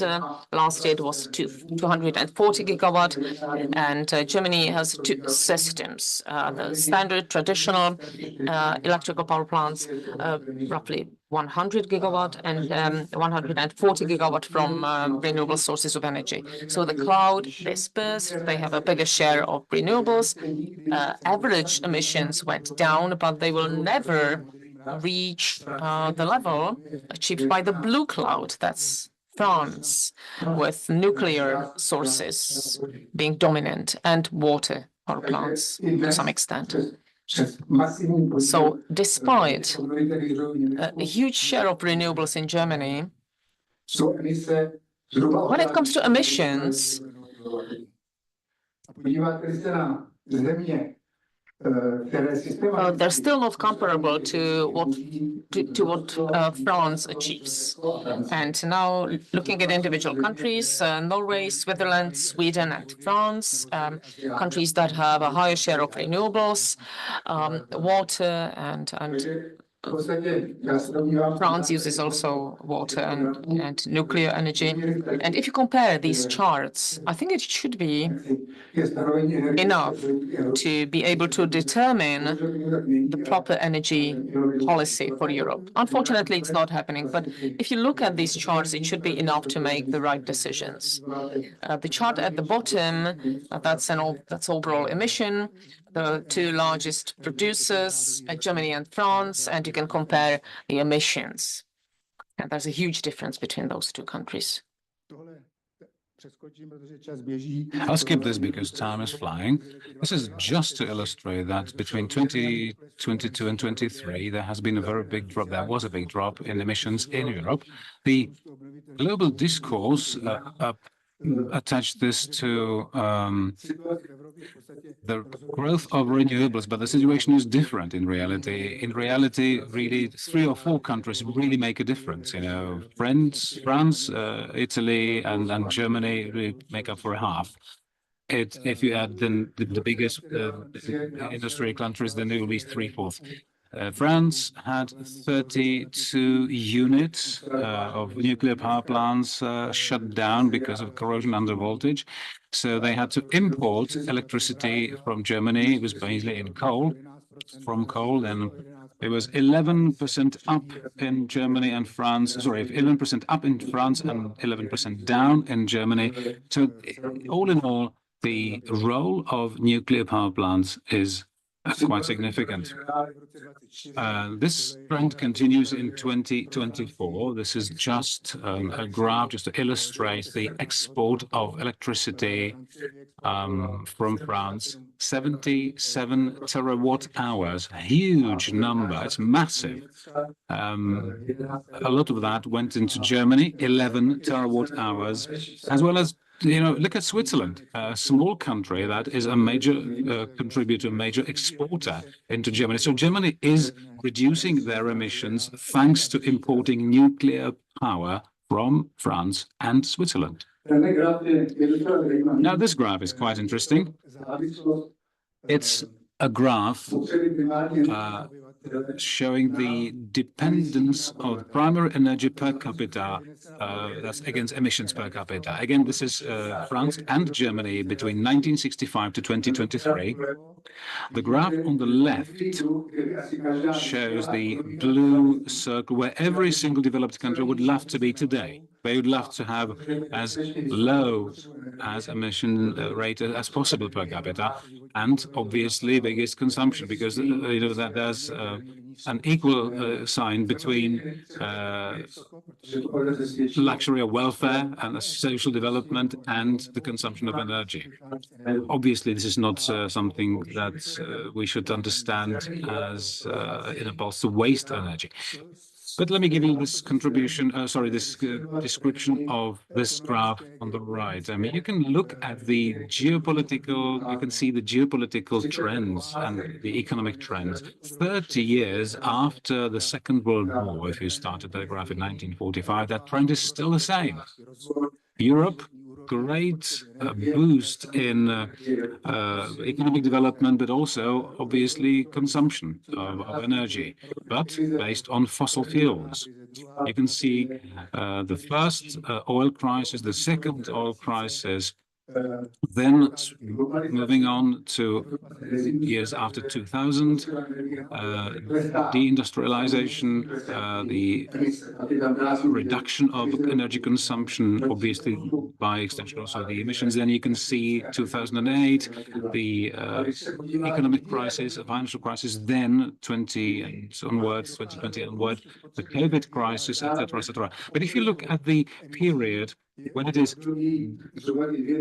only when you can see a growth of energy generation and at the same time a reduction in emissions is the only period, and there's only one period in this graph, and that's when France was installing their nuclear units.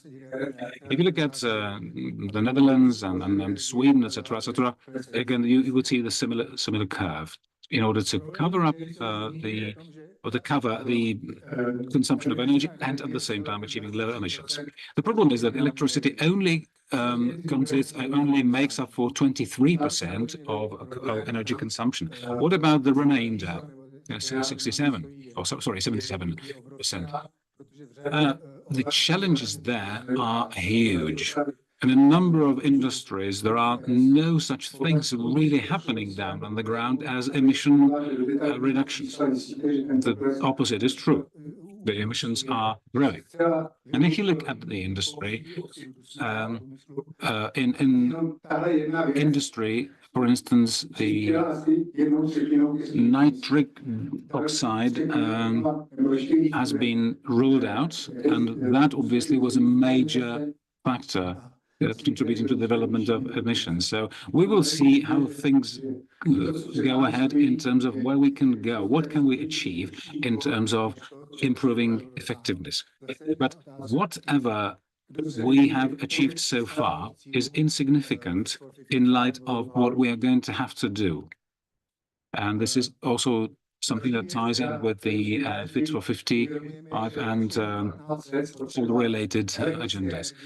One more thing we need to realize: for the past 15 years, there was a decline of electricity consumption or demand, really. Not great, but it still went down.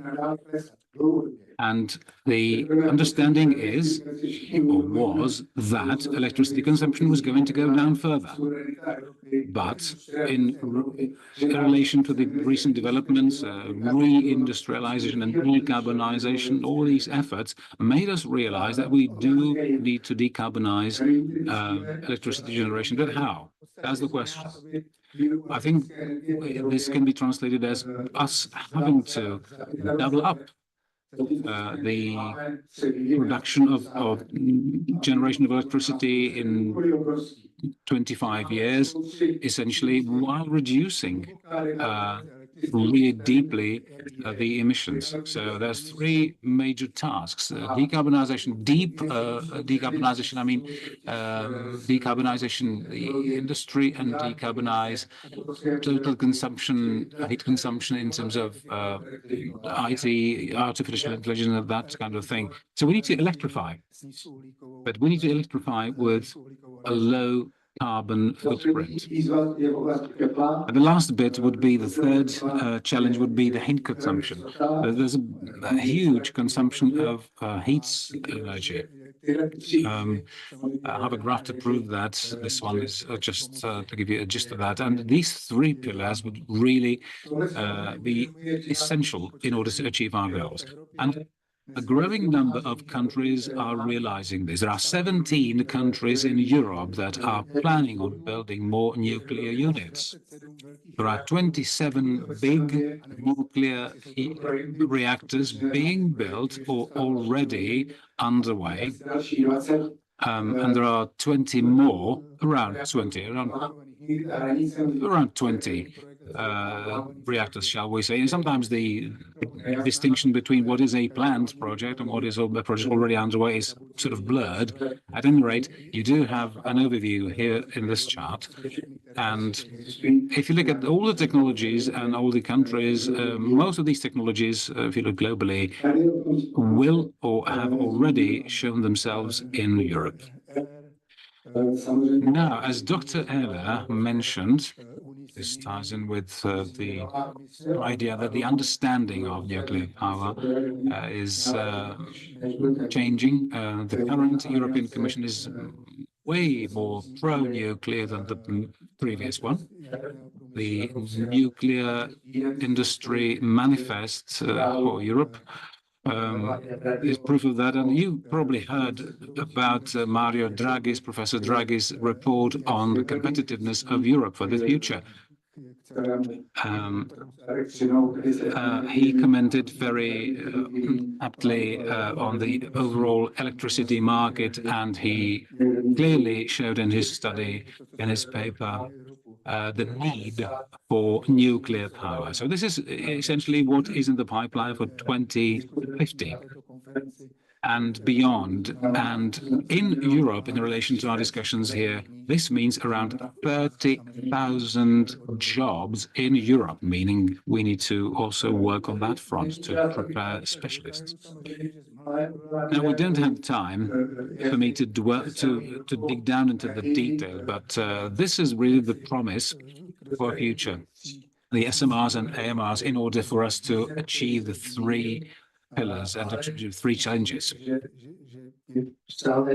But I think that there's still that question mark when it comes to SMRs, question mark relating to the question whether they will really help us. Simple design, standardization, harmonization, licensing, and so forth.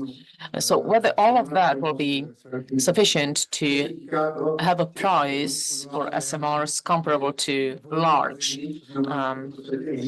plants. So I'm speaking about SMRs which are water-cooled. And I think that the biggest challenge is related to those integrated types of SMRs. And if you look at the most serious candidates, most of them are moving away from the integrated SMRs, and they're moving towards a smaller version of the classical types of plants. So we're using a design which is well known and managed. I will not talk about the AMRs, advanced reactors, because these are different questions, such as the closure of the fuel cycle, barriers that we have to overcome when it comes to storage of nuclear waste, and so forth. So that's just to describe the situation concerning the small reactors, but just to remind you of Admiral Rickover's what he said in 2053 about the difference between the paper reactor and a real reactor. There's no time to comment it further.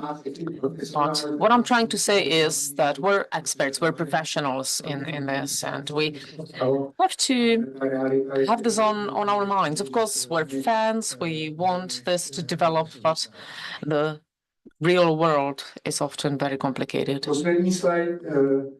My last slide, that relates to the third challenge when it comes to using nuclear sources for heat generation.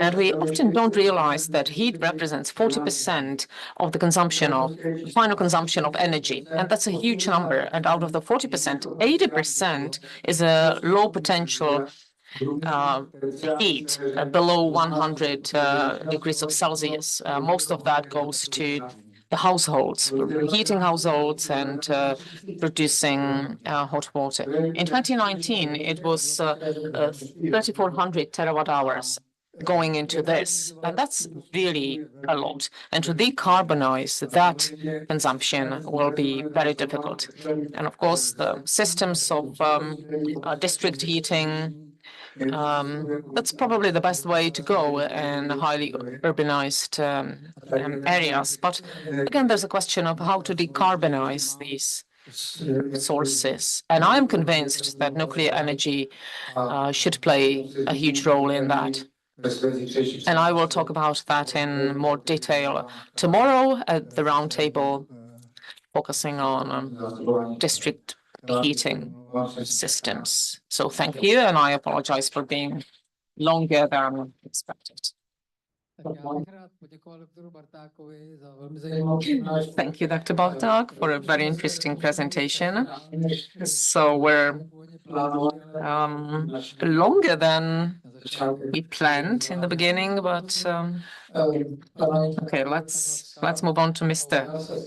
Karel Winkler, and that will close the first session of the 3 keynote speeches that will set the at least framework for what we're talking about. Then we might have a short question and answer session, and then we will have 3 more speeches focusing more on implementation issues. So, thank you for inviting me. I'm glad that I can be here. And before my presentation starts up, let me tell you that I will try to focus on the details that hopefully you will be interested in, and we'll also have a discussion afterwards. If I skip some of the slides or speed up, it will be to save time. So as the operator of the transmission network, CHEPS, that is. So our role in the whole process is that as part of the European Association, we participate in the ERAA, so the evaluation of the source adequacy. And I will try to introduce this to you. So these are European standards based on European legislation, and that is a fundamental base for the potential notification. And the European Commission, of course, wants us to follow the standards. So it is very important to have this evaluation as the first step. So it's spread over roughly a 10-year horizon. So you can see the timeline from the operational decision, investment decision, and policy decisions. And the year 2035 will be a milestone, but we also have outlooks to 2040 and further. But we're getting closer to the time period beyond 2035. And we have to focus on new nuclear sources, because we've mentioned that we are in the group of like-minded countries that want to build new nuclear sources: France, Sweden, Holland, Poland, and so forth.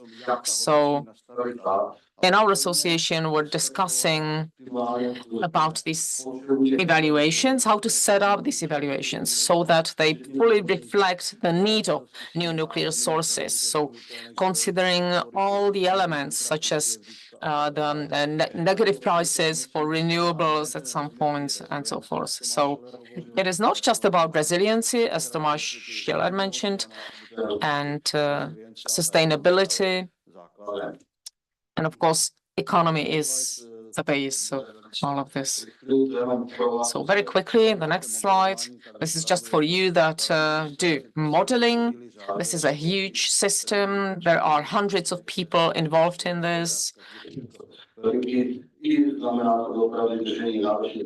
So we have to have licenses for the software. We have English software, but we also have Antares, the French software.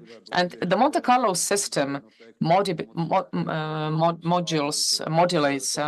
the individual units and the networks, and it simulates the 30 years, upcoming years. So it's a robust system and reliable system. So we're focusing on the critical hazards of reliability of the system. And of course, we look at the legislation, and we have to look at the economic viability assessment, EVA, that we do based on a preset economic parameters, the price of non-delivered energy and so forth. All of that is standardized. So you filter out the risk that every individual state would base its calculations on different assumptions. So the overall objective is to better decide or to make better informed decisions in terms of what sources of energy you should invest in as a country. So maps. The European evaluation that was published in the spring. These are the indicators, the non-delivery of energy and the number of critical hours. It might seem to be low when you look at the numbers, like the 8.7 for 2033, but that's just the tip of the iceberg. These are some countries that we indicate and highlight, such as Germany or France, that are getting closer to the need to build new nuclear capacities. And of course, these evaluations will tell you whether to make long-term investments or short-term investments. And the model clearly says that after we decommission all the fossil fuel sources, we of course have to invest in new sources, nuclear sources. So this is a comprehensive assessment, and the whole energy system focuses on what needs there will be in the future, and not just the base load, but what sources will have to be introduced. You can see this massive change because we're going from the past to really the future, as you heard in the previous paper. You can see the numbers here, essentially based on something based on fossil fuels, slightly, slowly but surely moving over to another consumption. And obviously we need to boost our energy resources. Yes, capital expenditure is focused, tends to be focused on these fast resources. So we want to get down with reduce the risks of the intermittent renewables resources. But obviously at this stage, we need to support and boost the whole energy system by heating plants and coal plants, gas plants. The biggest problem is that, yes, we're talking about low carbon efforts, if not anything else. And the question is whether the capital expenditure calculations need to be also taken into taking into consideration the potential for switching over to hydrogen, and that costs a lot of money. So that's billions of euros we're talking about. The Czech Republic then derives from these efforts our national assessments. We do that, obviously, in cooperation with the Ministry of Industry and Trade, but the indicators are then focused on whatever the latest developments are. Because we, as CHEPS, are dealing with the issue of regulating and controlling the whole system. So that is also something that translates into this assessment. And I can't give you any more detail than what is provided here at this moment, because this is still subject to development and it is being reviewed. But we believe that we should be well placed to comment on these assessments in September. So you're the very first conference that is hearing about these aspects here, and we'll be following from there. It's a difficult one to coordinate, really. You need to look at the display here, then you need to speak into the microphone, but I hope I'm doing reasonably well. So we've talked about the risks, and you know what it is about. There are the three aspects that we need to take into consideration. Whatever is the outcome, plus or minus, with the balance of it, where we come from when it comes to imports of energy, and then we need to boost our systems, boost our networks. There are very few countries that we really can rely on. It's primarily France and the Scandinavian, the Nordic countries. Now, this slide tells us what the capabilities are of those countries in terms of exporting their energy. So the darker the color here on this graph, the bigger the potential to export that energy from that country.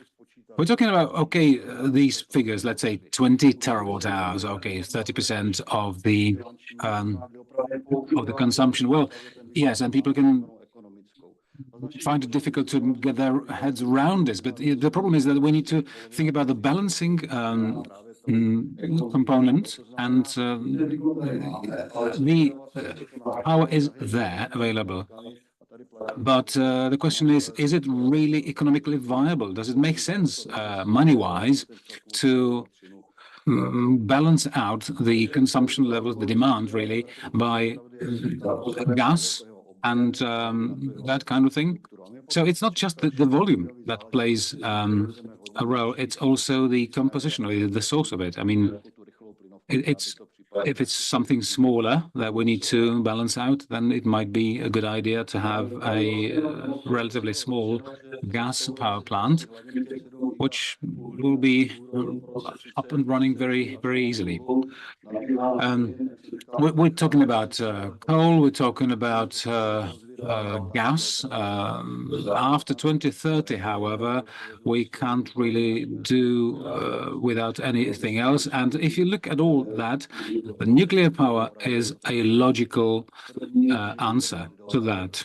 After 2030, we are going to really need to have these resources in our portfolio.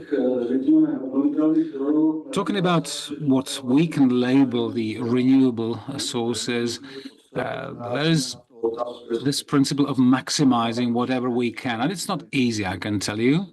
I think it's 5,000 megawatt hours and more annually.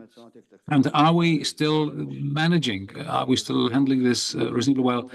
It is challenging. The problem with the wind technology is that we don't have the offshore territory in the Czech Republic, and we're talking about 3-5 megawatt hours. And if you look at a 200 and 300 megawatts turbines with meters of rotary equipment, then we realize this is not easy to control. And obviously we need that solar is only available during the day, so we do need to have a technology in place that will sort of balance out the remainder. Which brings me to the final part of my presentation. So, yes, our scenarios, just to confirm, are taking into account the nuclear power plants from 2035.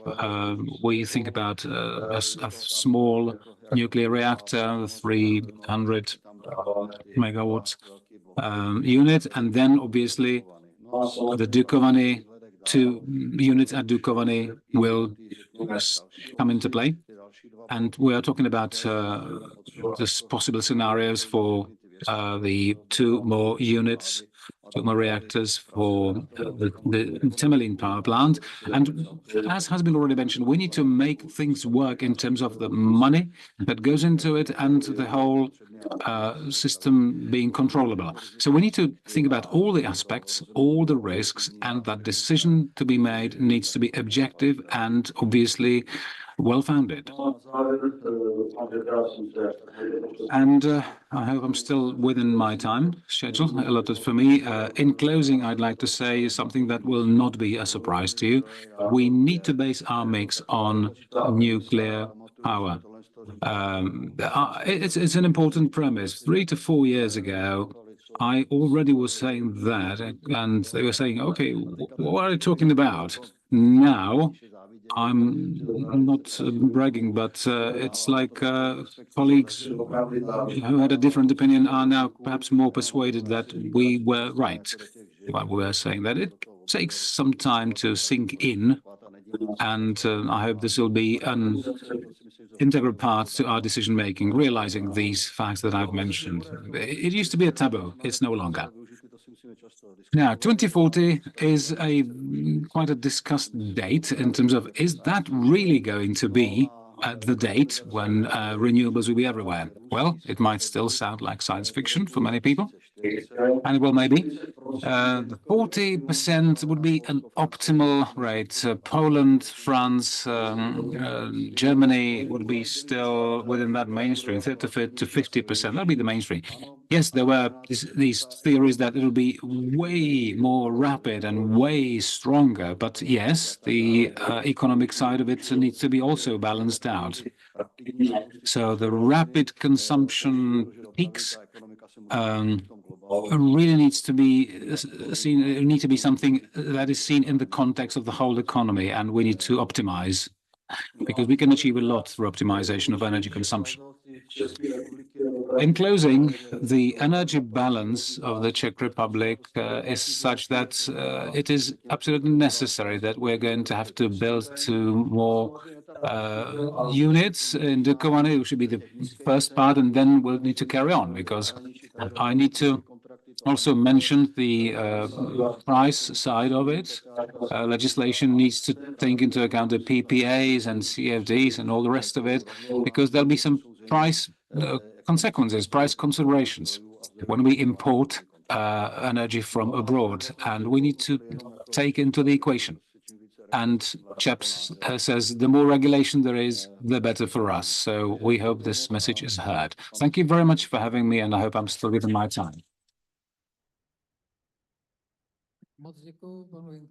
Thank you very much, Mr. Winkler. So, ladies and gentlemen, we've had our first 3 papers. We heard that there are way more issues ahead of us than we originally thought there would be, and they are getting closer. And there's various ways to address them and resolve them.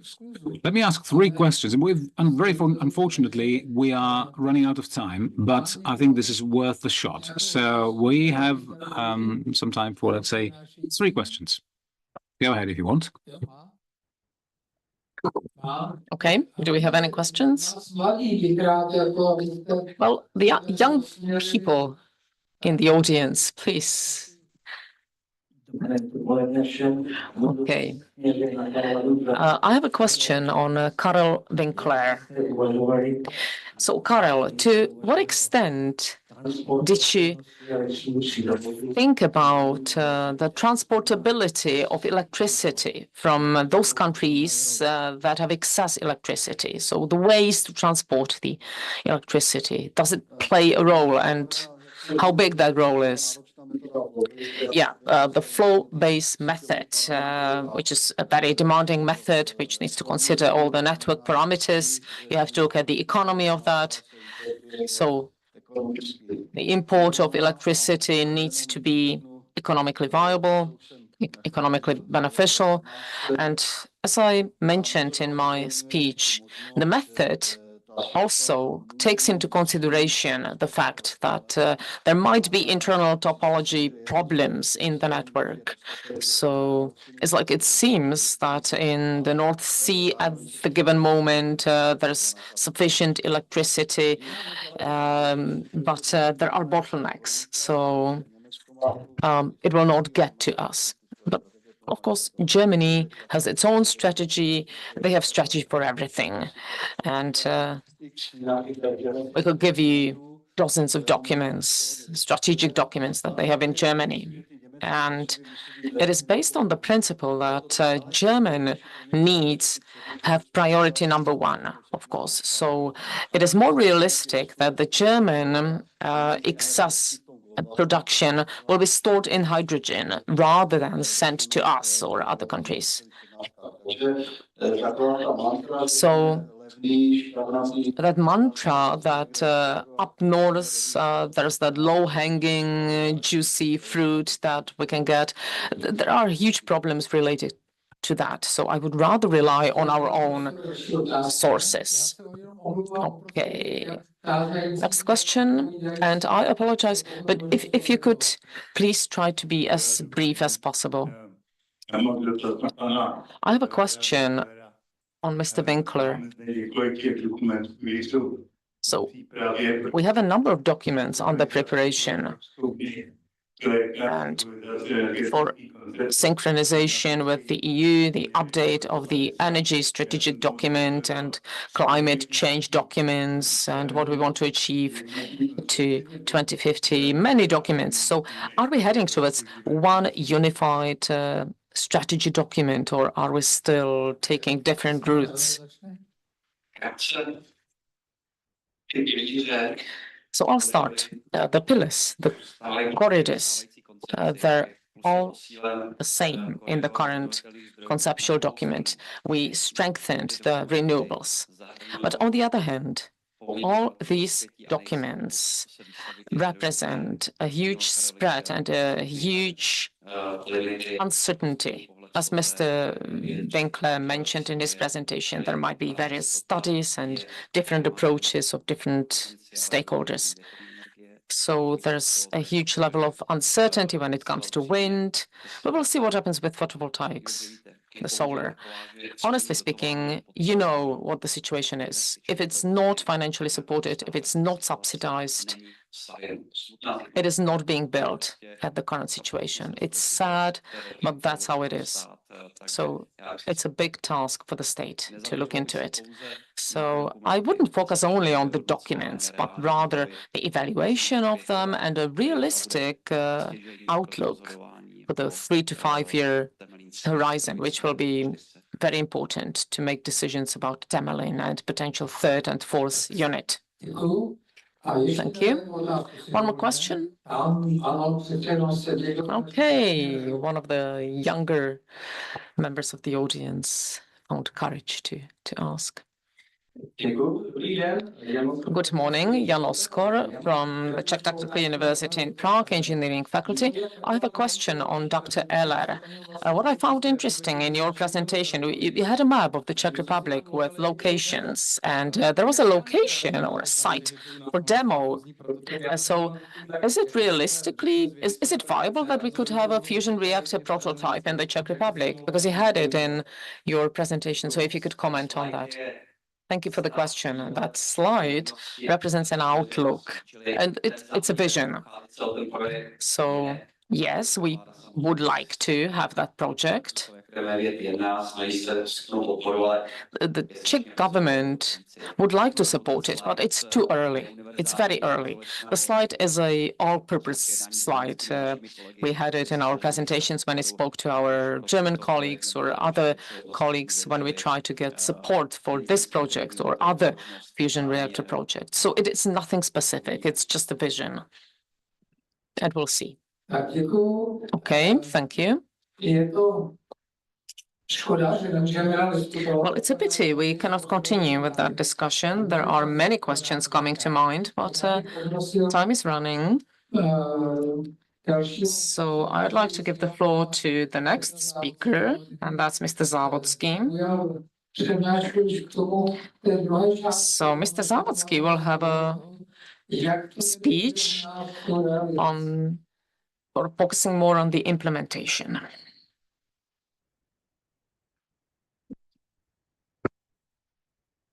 Dobrý den, dámy a pánové, i za mě. Počkám, až naběhne prezentace, nebo respektive začnu. So good morning, ladies and gentlemen.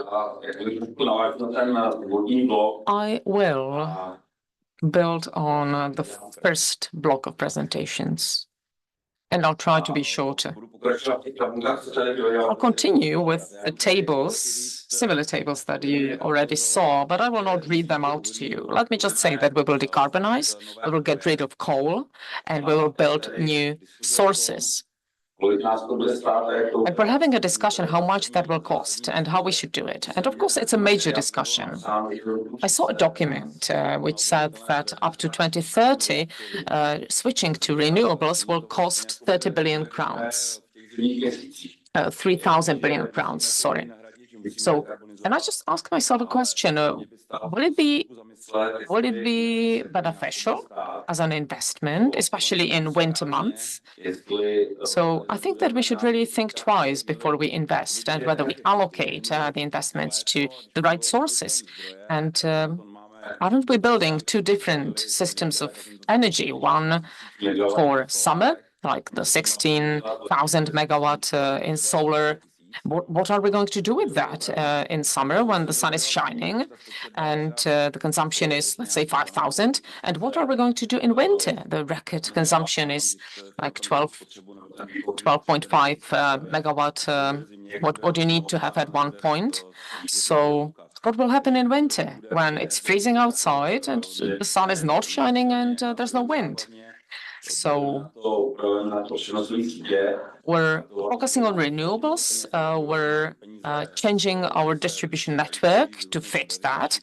But on the other hand, well, even though there are money in various modernization funds and so forth, I'm just asking myself a question. Shouldn't we invest the money in a more reasonable way? I'm not saying that we should have 100% nuclear, but it doesn't make sense to subsidize financially something that will generate energy in moments when we don't need it.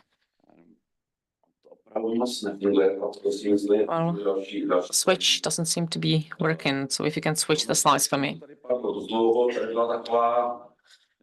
So we have heard about this already. For a long time, we've had a vision or an idea that consumption will go down because we will better insulate our houses, our industry will not consume so much energy. But I'm afraid that decreasing the energy intensity of European industry means that the industry will be shifted to Asia or to United States, and we don't want to continue in that. So energy consumption in industry will go up. And this slide does not give you the details or the problems that we have in summer, in winter, and in the distribution network. So, of course, one unit in Dukovany is not enough. And we welcome the government decision that there will be further 2 units. So we will have that electricity. We're happy for that. And building 2 units will be cheaper than building just 1. And you can see the curves going up, and we could have a few days workshop on that and discuss the individual curves. Nobody knows for sure how the curves will precisely develop. But looking at last year, I read somewhere that the artificial intelligence in 2023, and it's only in the cradle. It has not developed its full potential. But last year, AI consumed 460 terawatt hours. And it will go up. It will grow as AI develops. And I also read that in the United States, they plan to build small reactors just to fuel with electricity the data centers that AI is using. So whatever the outcome is, we are going to need more electricity. That's the bottom line. And I'll be very brief when it comes to the tender, but I'll give you the basics of it. I'll be looking forward to your questions if you have any. We've signed the first contract with the government in summer 2020. The tender started in 2022 in March, and then it was pretty fast. In autumn, the original bids were sent in by fall or autumn 2022. Then in the spring of 2023, the bids were updated. The updated bids were received in the autumn of 2023. Then in January 2024, we submitted to the government the first assessment report, and based on that report, the government decided that two companies will be approached, EDF and KHNP, and the options up until then that were up until then sort of only potential were then made fundamental part of that, are made mandatory, obligatory. And then in June 2024, this was decided, and in June 2024, the government made that decision. And since that time, we've had very intensive negotiations and debates and discussions. Our colleagues, our Korean colleagues will tell you they will confirm that I would say about 100 maybe different experts on the part of KHNP who are working on the technical, economic, and various other aspects of that contract, so that it can be internally approved at ČEZ by December next year, 2025, and then at the end of March 2025, it would be finally signed. This is the formula that allowed us to decide who is the best of the bidders submitted. I'm not going to go into detail, but it is a fairly well-known, established economic formula, which will tell you the price per megawatt hour produced in euros. It's essentially one of the criteria for assessment, but it's based on capital expenditure, operating expenditure, and whatever is not actually in the bids, meaning the scope and also the risk analysis involved over time, and this is all divided by the years for which the plant will be operated, because there are various units at play in our consideration. So this is just to give you a very brief idea about how this works in terms of assessment. I'm sure my colleague, Mr. Mika, will talk about the details of it, so I'll just mention one thing. Sometimes you hear in the media that this is the number one, was the very first time this particular type in history has been proposed, etc., etc. No, it's not true. The units that are already underway and in operation in Korea and elsewhere, there are about 1,400 of them. European utility requirement also is taken into consideration. You can see the Baraka in the United Arab Emirates. I'll try to give you the, yes, thank you. Show you the visualization of what the new Dukovany units could be looking like. And you can see no scaffolding around this. So let's move on. This slide is about what I already mentioned. We decided how to go about the project with the government in 2022. So by the end of this year, we should be finalizing the contracts for the energy supplies, actually. And from my personal perspective, this is an adjusted slide, because at the time when the 10 million tender was called off, it was finally cancelled. This takes a slightly different take on it, or the perspective, and number C, or the point C here, which is the financial return.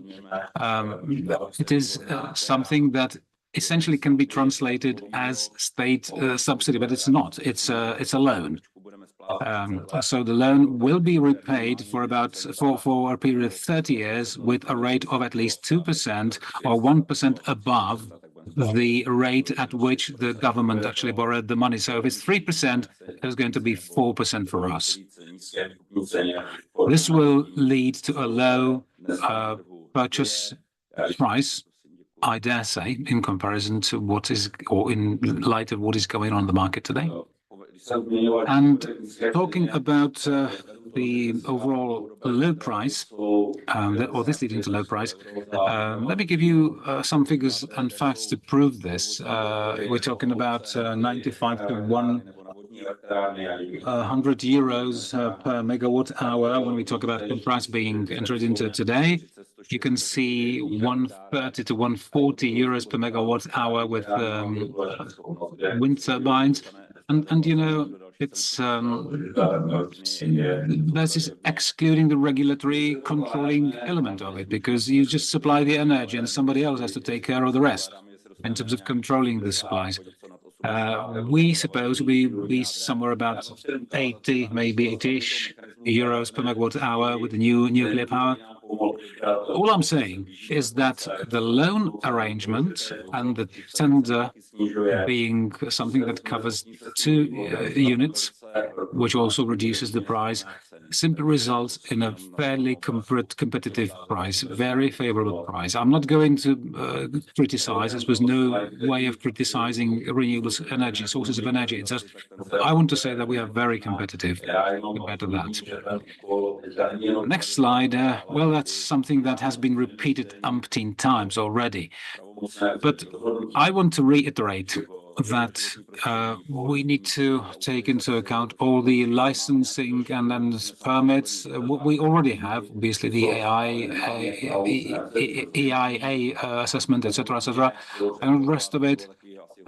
We've already had that for some time, but we need to do some more legwork to get all the necessary permit that remain to be done. We applied on the 1st of June 2021, but we still don't have an applicable zoning permit. It's now up to the Repeal Commission to decide whether this is something that will go ahead or not, and under what conditions. And we need to know these conditions so that we can put them in the contract. And now, really, really briefly, to close my remarks, we talked about the other activities, the other stuff that needs to be done. And when you talk about it, it's about the tender today, not the rest of it, but the rest needs to be addressed too. We need to harness our engineering capacities. We have a big contract with the Research Institute for Nuclear Energy at Rzeszów, and we have a big contract worth billions of Czech crowns. We will need them to deliver all that is necessary. Obviously, the KHNP will need to step in and deliver whatever data they need to be supplied with. But as you can see, there's about 175 employees. You can see the number of employees being involved is going up and up. We're also working on transportation routes. It's a big logistics project. Think about it. Think about the Elbe River. We need to go to Chvaletice, then from Chvaletice to Dukovany. There's a whole lot of transportation factors that play into account, limitations and physical limits. So a lot needs to be put into place. The government, there is a contract about it. There is an agreement on this. The government has already approved the budget for it. Obviously, there's the archaeological survey that comes into play. And one of the bigger issues is the double unit in Dukovany. And it's all about physics. Dry cooling towers. I'm not saying it's trivial, but it's something that we can do. We will deal with it. The slide that you see shows how many people we will need in just up to 2040 if we want to build some small modular and some large units. So the green part, that's people for the large unit investment, and all large or all units, that's the orange, then SMRs, that was yellow, and gray, that's SMR operation, and so forth. So it means that we will need a lot of people. So I have this slide from Professor Beknar from the civil engineering faculty at the Czech Technical University, and it actually surprised me because it shows how or a timeline from 2012 to 2022. And if you look at the brown curve, second from the top, the decrease in technical fields of study, civil engineering. Well, actually, all the curves, almost all the curves are decreasing because of the demographic development. But in 2012, we had some 7,000 engineers graduating from technical fields. In 2022, it was only some 4,000 graduates. So that should switch on green lights in the heads of those that make those decisions. So 4,000 will not be enough for us, and it will not be enough definitely for all the other fields combined, such as public administration and the industry, other industrial fields. So thank you. And I hope that if I'm invited to Nuclear Days again in the future, I will see you. I'm always happy to be invited, and I'll be happy to come. And I hope that if we meet in 1 year, we will be talking about how the project already started and what we're designing and what Czech companies are involved in that and so forth.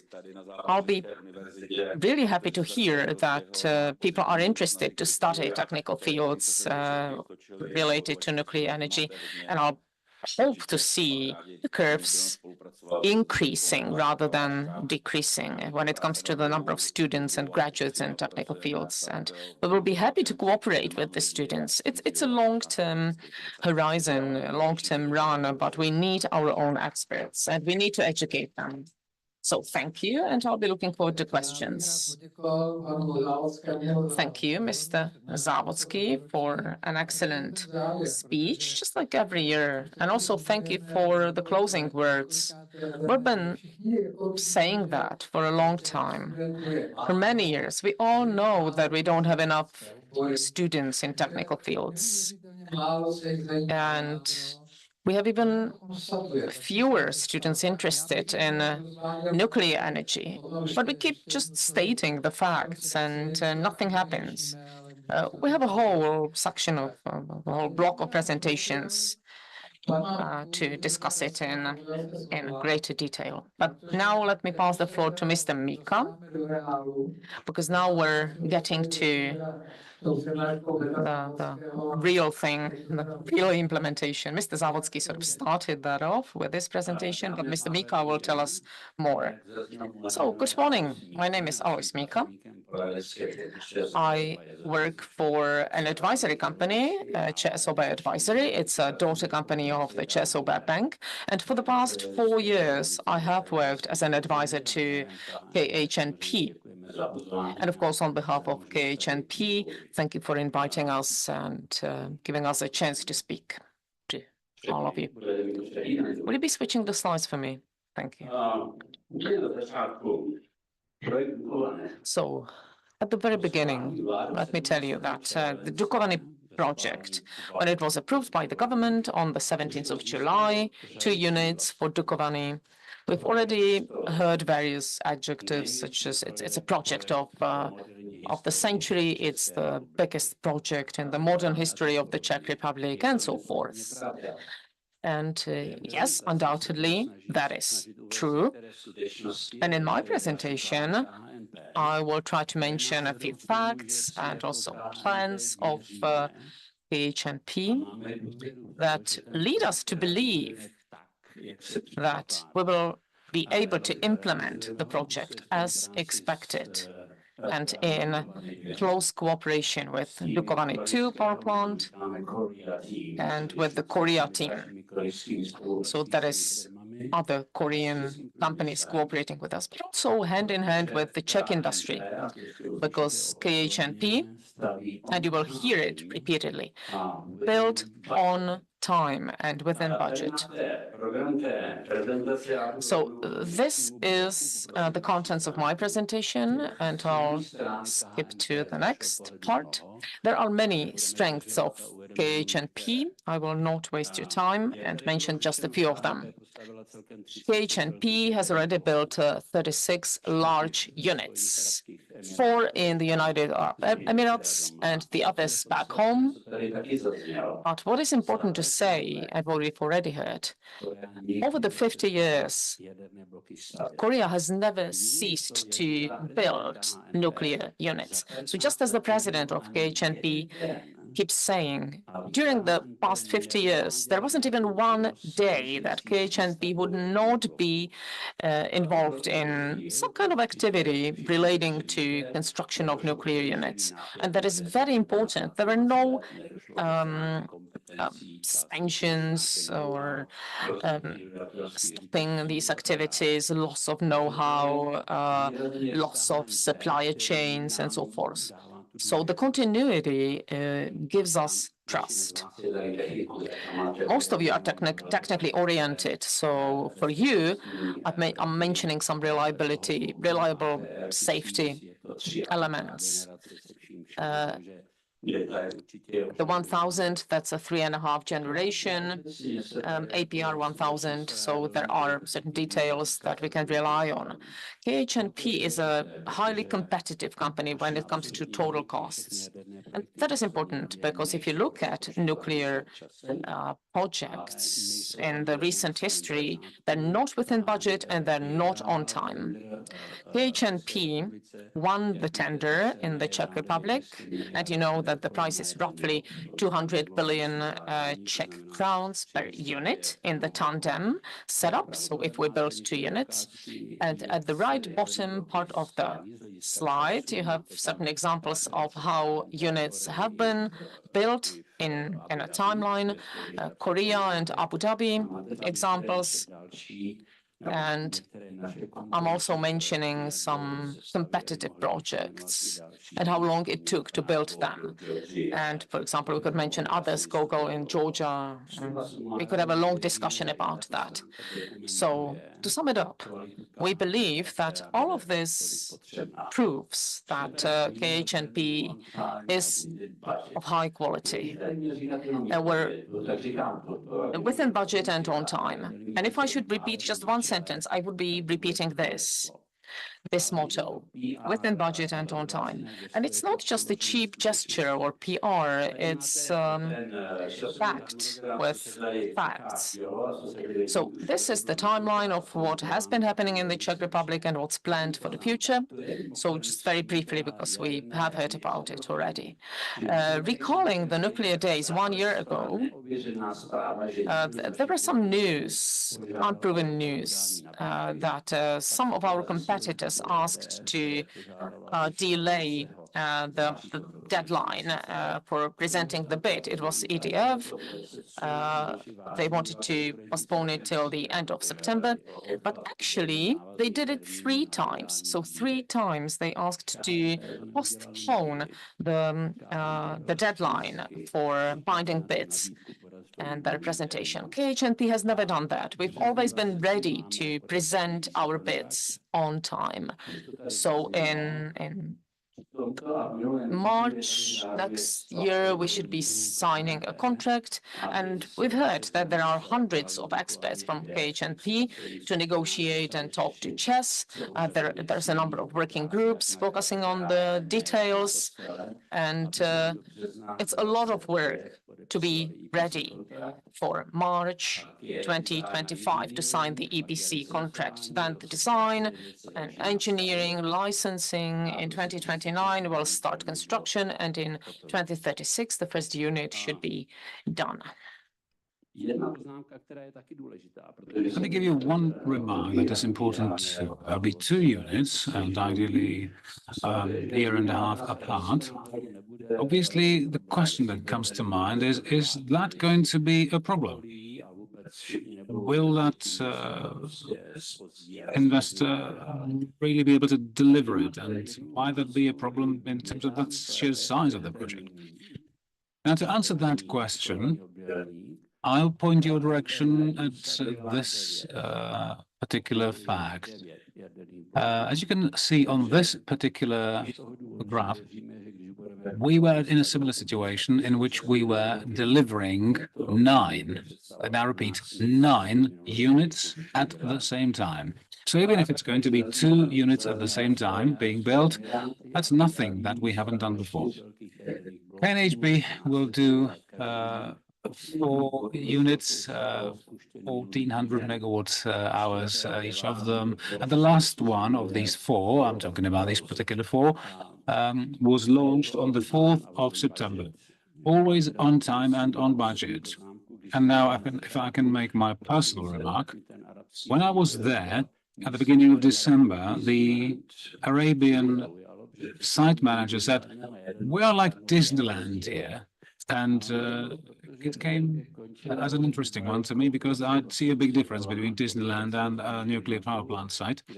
But it was because there was the COP28 conference taking place at that time, and many world leaders just took a short detour to UAE, to Abu Dhabi, to see that 4, even as many as 4 nuclear units can be built at the same time, and all of that on time and on budget.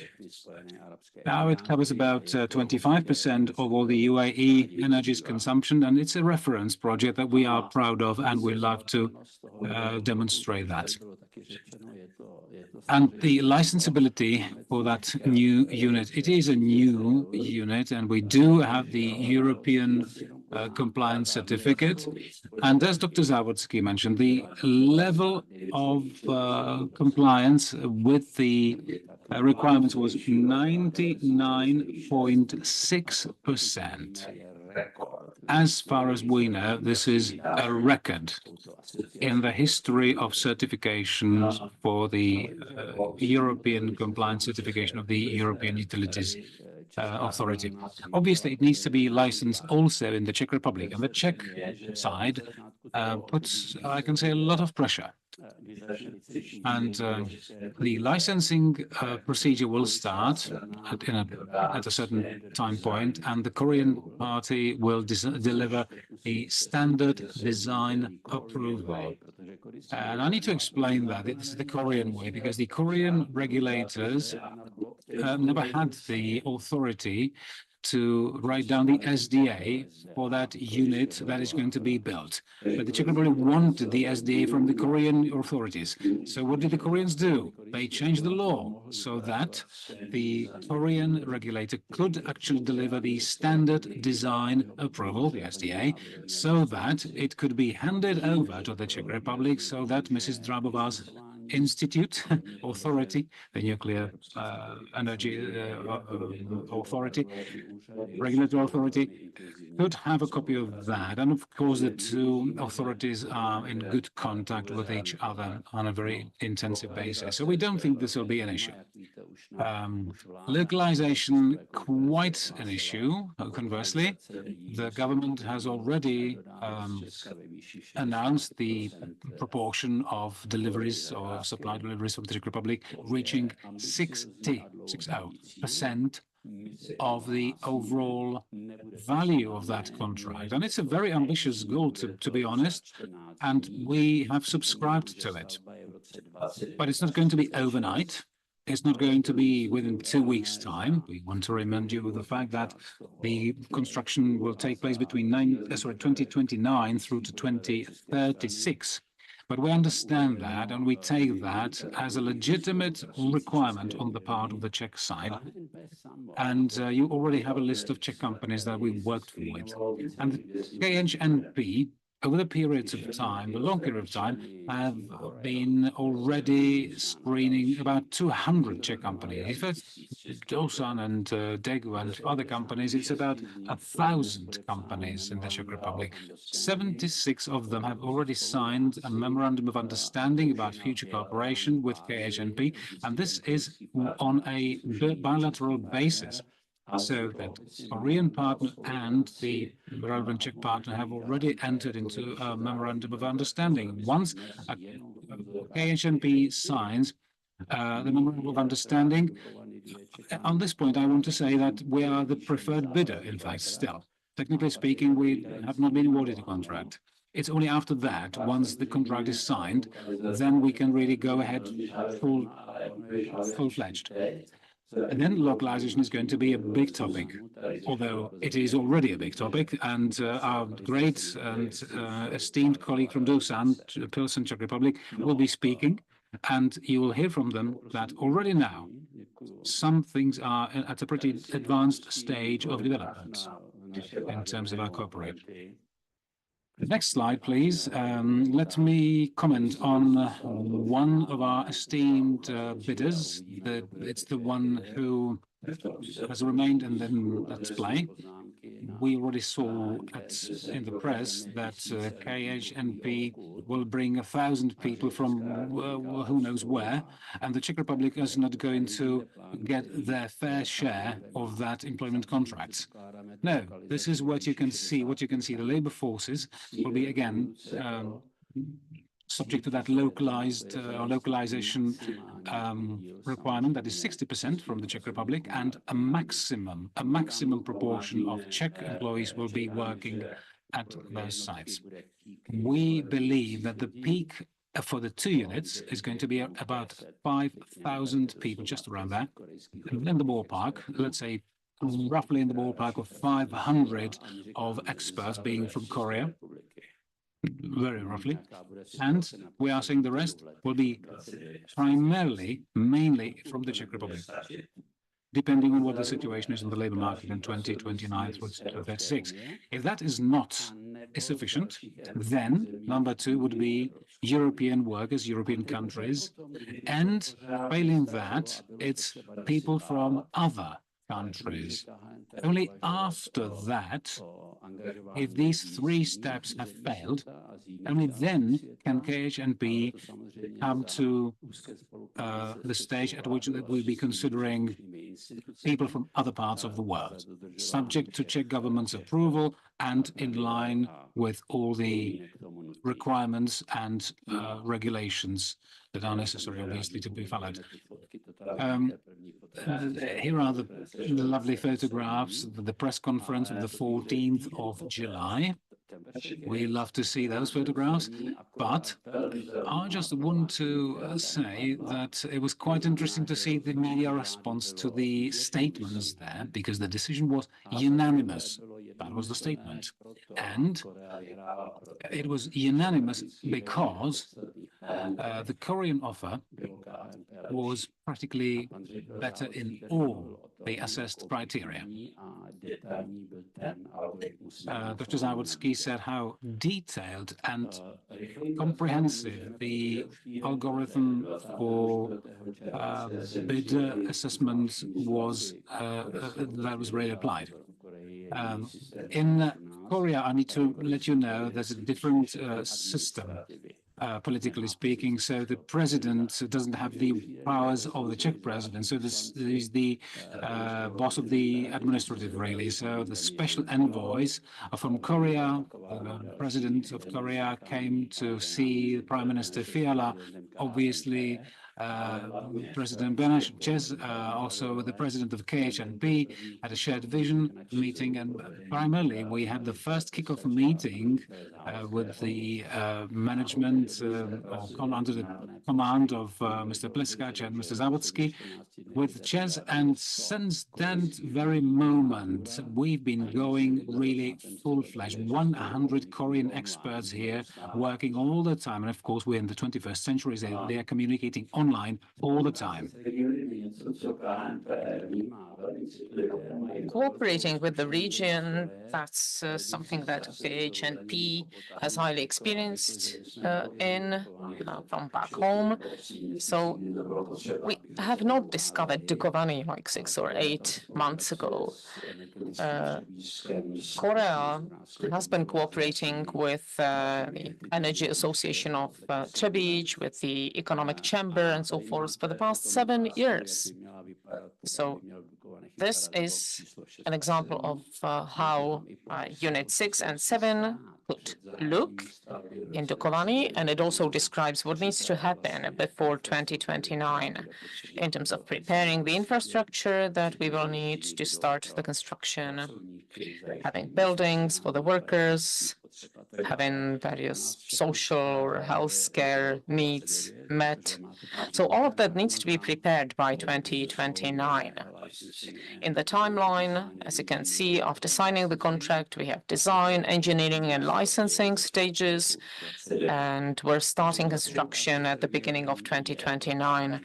So cooperating with the region is very important for KHNP, and I think that people from the region could only confirm it. Next slide. These are, again, examples of what the company did in the region over the past years. For example, face mask being imported during COVID from Korea, and Korean university students coming over summer or summer schools and doing various social projects. And for example, we found out that if Korean students clean certain parts of the city, they can do it much faster than if you pay a local company doing that. So, Korean president coming to the Czech Republic. When he comes, there will be all the ministers coming with him. And on the other side of the table, you will have the Czech ministers, and the Czech Republic has been caught in the trap of middle income. So we're not getting closer to the richer Western countries. And to reach them, we have to follow the higher added value economy. So if we build 2 more units, it's like a marriage for 1,000 years or 100 years, okay. And the Czech Republic will have a chance to cooperate with Korea in other areas, because Korea is, for example, number 2 in battery production and number 1 globally in hydrogen cars. When it comes to semiconductors and chips, I don't have to mention that, I guess. They've had internet of the 5th generation. We have Korean Air flying to Prague 4 times a week, and we believe it will be even more frequently. And Korea has a well-developed defense and military industry. Of course, they have neighbors that force them to be highly developed when it comes to military. And Poland, for example, used their expertise in that. And last thing that I don't have on the slide, but it is also interesting, and you know it. Korea is a country that, unlike other developed countries, did not rid itself of advanced industry. They still manufacture and they export. But the problem of Korea is that they have the lowest natality, lowest birth rate in the world, maybe with the exception of Vatican. I'm not sure about that. But they have the lowest birth rate. And what is Korea doing about it? Well, they have their own Korean way. So they are top class, state of the art when it comes to robotization and automation of manufacturing, of production. And that's what Korea is doing. So We'll be happy that apart from cooperating in nuclear energy, there will be also other fields opening up for cooperation. So my last slide, we believe that it will pay to be great together. And I hope I wasn't too long, but that was just very briefly a description of the current situation and the state of affairs when it comes to KHNP project in the Czech Republic. And we work on time and within budget. Thank you. Thank you, Mr. Miko, for your presentation.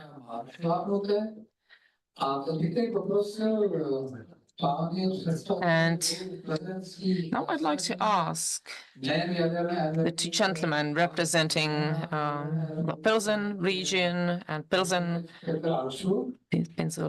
region companies, all present in the technical industry and nuclear energy. So if you could please be brief, Mr. Altschul first from Škoda JS. So thank you for giving me the floor. I'll do my best to be brief, relatively brief at least.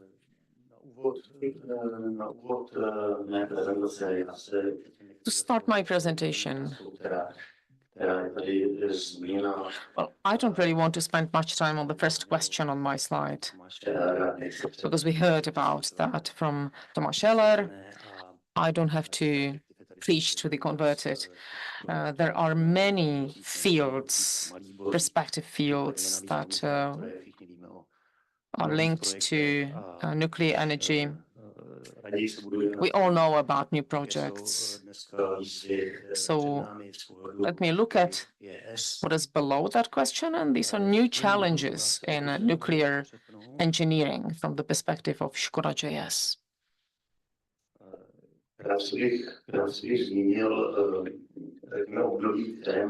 So very briefly, I will mention our past decade experience in Škoda JS. Škoda JS used to be owned by a Russian bank, and of course after 2014, the annexation of Crimea, turbulent times started, also for us, because it was obvious that we will fall into the sanction regime. And in 2014, yes, we ended up on the sanction list. And that started off many problems, many challenges that we had to face. Problems with financing, problems with getting bank guarantees. And simply for some companies, for some customers, we were not acceptable any longer. And all of that escalated further in 2022 with the start of the war. So at that moment, we didn't have a chance any longer to even participate in tenders, and that would lead to the end of our existence. But in 2022, not longer after the war started, ČEZ bought our company, and that was a huge restart for us. Restart of everything. Up to that point, we lacked investment. Our financial results were not good, and since ČEZ bought us, we can talk about an obvious restart. That slide, that's something I presented also last year. I don't need to comment it, to go into great details. Let me just say that we're still active in all those three pillars, that is manufacturing, service, and investment engineering. So from the perspective of our income, of our revenues, we're well balanced across all these three pillars. Next slide. So where we earn our income today. So apart from being engaged in various investment or capital expenditure projects, and I'm now speaking about engineering, we earn our revenue a lot from Mochovice nuclear power plant project. You probably know that last year we commissioned the third unit. We already had a successful first shutdown without any problems for servicing and maintenance.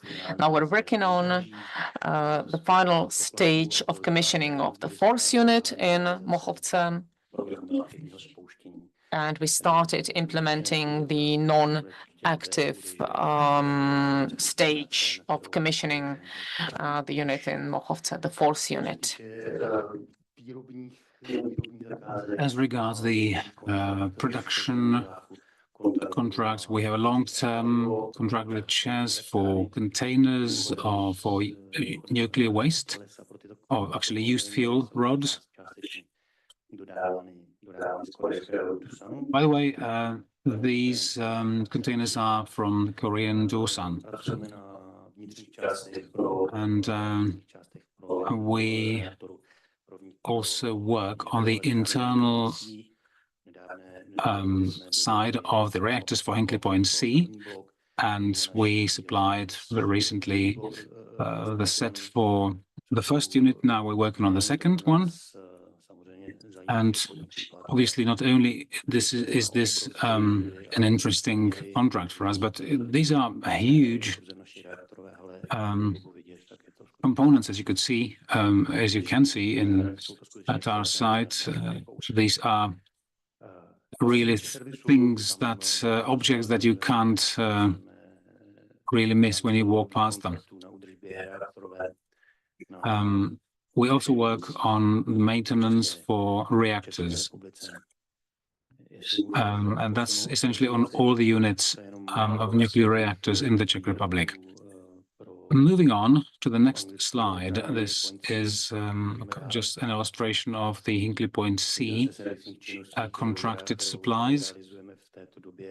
On the next slide, you can see one of the things that we do currently, that's the steam generator unit cleaning that we do at Dukovany. Fairly interesting contract, which results in a longer lifetime and increased efficiency of that steam generator. Now, let's talk about the future for a bit. This is the volume of new business cases, new contracts. So this is what we have in the pipeline. It's hopefully over 5 billion Czech crowns worth of contracts for 2024 altogether. And these are the new ones. And definitely this is quite an achievement. Looking at the three pillars through the various projects that we do. So there's a good spread, shall we say, of our activities, and we believe this will make us stronger for the future. So the future looks bright for us. This is a record-breaking figure for us since the time we signed the contract for the completion of the Mochovce nuclear power plant, and that's really 15 years in the making. So we can say this is truly a record-breaking figure in our history. This one doesn't, however, incorporate a single crown, a single euro that will go into a project or be from a Ukraine-based project. Unfortunately, due to the circumstances we all know about, so that was not possible. But we are already planning for the nuclear plant units that the ones in Ukraine will obviously need. It's just a matter of finding financial resources. I suppose this will be external financial resources because internally it's an issue. As you know, one bomb can completely divert the money plans and then completely derail them. As regards the new projects that we'd like to implement, I hope I can brag for a bit. I mentioned proudly on behalf of Skoda JS that we've signed another contract for the supply of 2 sets, the internal sets for a nuclear power plant, the Sizewell C in the UK. And it's something that will make it possible for us to continue to do what we do. And we have been also getting better in terms of the skills and know-how in this particular segment. As regards the new nuclear source, that's a huge challenge and an opportunity for all of us, of course. It's there's no point in discussing the aspects of it and how beneficial that will be for the Czech Republic. We want to be ambitious. We can't have any low ambitions. We already have quite a few projects in Slovakia and many other projects where we are already delivering our supplies. As regards the VR or AR projects, we are at the beginning of French Renaissance, so to speak, has been mentioned a couple of times. We've already heard the figures that would go into implementation, 6 units. That's a given. Another 8 are sort of in the pipeline, and we'd love to land those contracts with whatever we can produce and perhaps also offer in terms of services.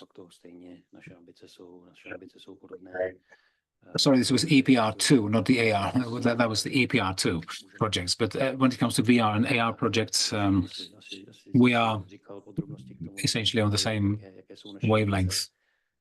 And talking about new nuclear source, I've already talked about that. Moving on, about small modular reactors. We want to be also present in this segment. So it's not just big reactors, but also small modular reactors. And here is the list of companies we've talked to. They visited us, and we talk with them about what the possibilities would be of us being involved, reassembly and commissioning. And we see a great future, a great potential in this area. We can only wish this happens, it becomes reality pretty soon, because it's still much more on the paper. And I do apologize for probably taking way too much time with my presentation, but we are nearing the end of my presentation. All in all, I can say we're a company that is ready to invest. We are already investing, modernizing, upgrading. We are planning to upgrade our reactor hall. We are building and buying equipment that is worth hundreds of millions of Czech crowns per year. We have plans that have already been approved by the owner of this company, by the investor. The biggest challenge that we're facing is people. We don't have enough labor force. And I know it sounds like a cliche, but without you, I mean, you, educational facilities, without you, we can't move ahead. We need experts, we need people. So that's the recipe for success. Thank you for your attention. That's it from me. And if you have any question or any questions, I'll be happy to take them. Thank you.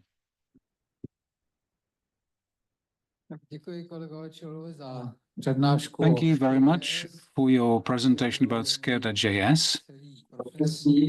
Now, that's the company that I have been sort of connected, associated with throughout my life. And I'd like to hand over to Procházka. Could you please give us your perspective of where we stand when it comes to the level of preparedness of the Czech industry for nuclear? Good morning. I have a few notes about the Korean way for a higher birth rate.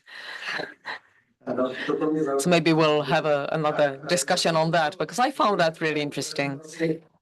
I have a very short presentation on the preparedness and possibilities of Czech industry in relation to the future construction of 1 to 4 new units, and also in relation to SMR.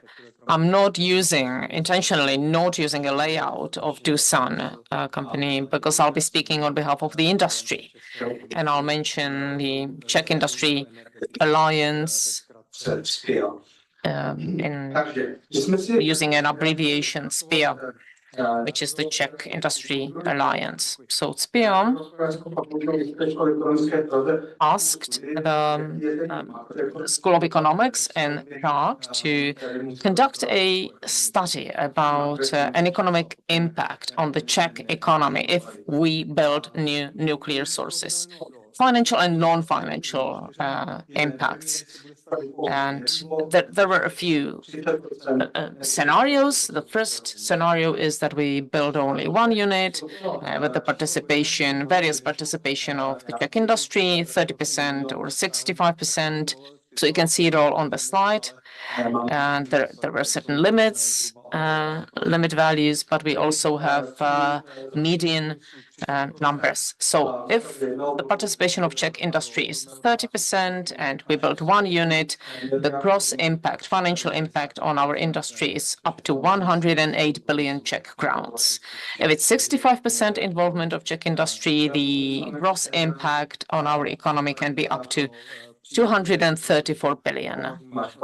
And when we talk about public budget income, it can be up to 44 billion or 96 if the participation is 65%, 1.6 billion Czech crowns annually on income tax, and also additional money collected on social and health insurance up to 6 billion. And it might seem strange because the overall impact seems to be higher than the investment itself, but that's what the experts calculated.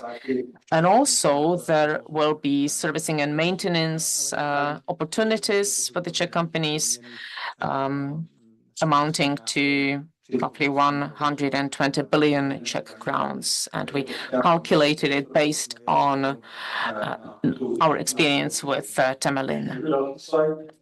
Next slide.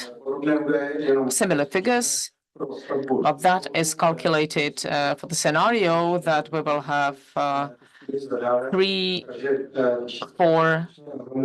units in Temelin, units 3 and 4, and Dukovany 5 and 6. And you can see that the figures are really huge. And again, depends on the involvement level of the Czech industry, 30% and 60%, the figures differ. Apart from financial impacts, of course, it will also have some non-financial impacts.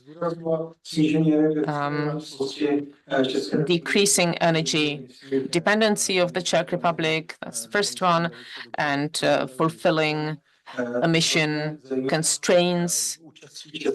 We've heard about that in the previous presentations.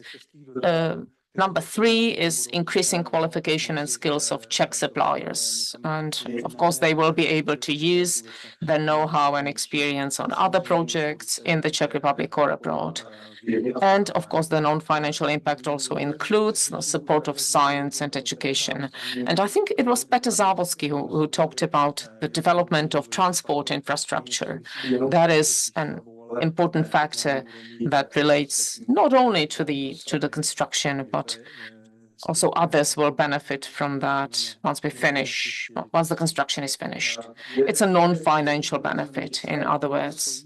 The Czech economy is based on industry. We are an industrial country. And I've just returned from Madrid, and they talked about 30 up to 35% of their GDP being from tourism or growing tomatoes and so forth. But we cannot reach those figures in the Czech Republic. That's why we have to support our industry. And my second part talks about specific participation of Czech industry in the construction of new units. And I'll be very brief because there are many of you with a huge knowledge about building Temelín and Dukovany, and they could tell us more. So I have only 3 bullet points on my slide saying that Temelín and Dukovany were built to a large extent by Czech industry, Czech companies.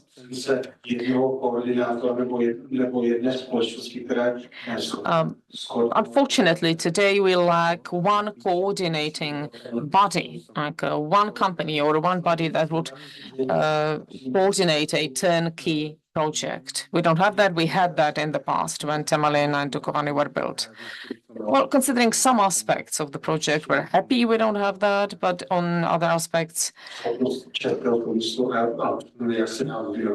it could help the Czech industry to develop further if we had one turnkey coordinating body. We can also, as we did in the past, export certain selected technologies abroad. We, as Doosan, exported some turbines, for example, to Germany. We had a project in Finland. We're successfully modernizing low pressure and high pressure parts of their turbines. There are many suppliers delivering to Great Britain, to Ukraine, to Hinkley Point, to Russian Federation. So that was the past. And now back to the current times. So as I said, and it doesn't apply only to nuclear power plants construction, but generally speaking, we don't have an integrator, an EPC integrator. Škoda Praha used to be that kind of an integrator in the past, at least on some selected projects, such as waste incinerators. We have Metrostav, but Metrostav is not a standard EPC supplier. So the absence of the integrator, that's something that we have to deal with. So there's no one integrator, an EPC kind of a body, but still the Czech industry has a strong position, and not only in energy. I will give you examples of colleagues in our alliance, but also outside of our alliance. Energy is a highly pro-export industry. We're strictly pro-export. We have many projects abroad. And not just us, but also other members of the alliance and other manufacturers in the Czech Republic aspire to participate in international SMR projects. And we have to acknowledge support coming from ČEZ and the state in general. So when debating with potential suppliers of SMR to the Czech Republic, they're trying to support the role of Czech suppliers. And if the Pilsen SMR is really going to be one of the first in the world, that greatly increases our chance to reach out beyond the borders of the Czech Republic and participate in other projects. Also, membership in international organizations, European Industrial Alliance on SMR and other research projects. So we're trying to simplify the SMR solution to the point that it can be approved and certified as soon as possible. expert associations such as our alliance, but also there's support coming from companies in construction, the Association of Industry and Trade of the Czech Republic, and so forth. I will mention names of companies because I can see students in the audience, so the names can help you when you're sending out CVs, when you graduate. It can help you orientate yourself on the market. So what we are able to do in comparison with the times 20 to 30 years ago, or vice versa, what we're not capable of doing. We're not any longer in 2024 capable to manufacture pressure vessels of reactors, steam generators, the primary circuit pipelines, and main circulation pumps for the reactor. But it's a question for discussion. If the SMR projects really are up and running, some suppliers aspire to be involved in up to 8 projects a year, maybe up to 10 projects a year. So it would be great to reintroduce a program of manufacturing these elements as well. So this is the Czech industry split into individual functional assemblies. So I'll start with the so-called nuclear island and components of the nuclear islands, internal parts of the reactor, and also manipulation with fuel cooling systems and so forth. Cooling systems, apart from Škoda, JS, we have Chemcomex, Moravia Systems, Sigma Group, and this. The auxiliary systems for the nuclear island, VVZ and Yamka Radotin, but we also have a lot of companies and people who are well versed in waste, nuclear waste management, Chemcomex, JUS, and nuclear. As regards the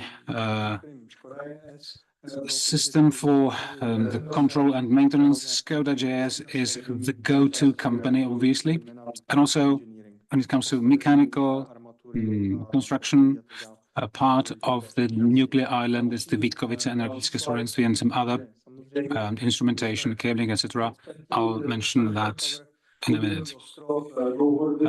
Turbine Island, we can say that we are able to deliver the turbine nuclear, which in our terminology would be the machine room plus the auxiliary units. And Doosan Škoda Power is the company that will be delivering these units for Dukovany. It's just because we are a Korean company and we would want to do it the Korean way, but it's important to be competitive price-wise as well, because we wanted to decide a full-turn turbine.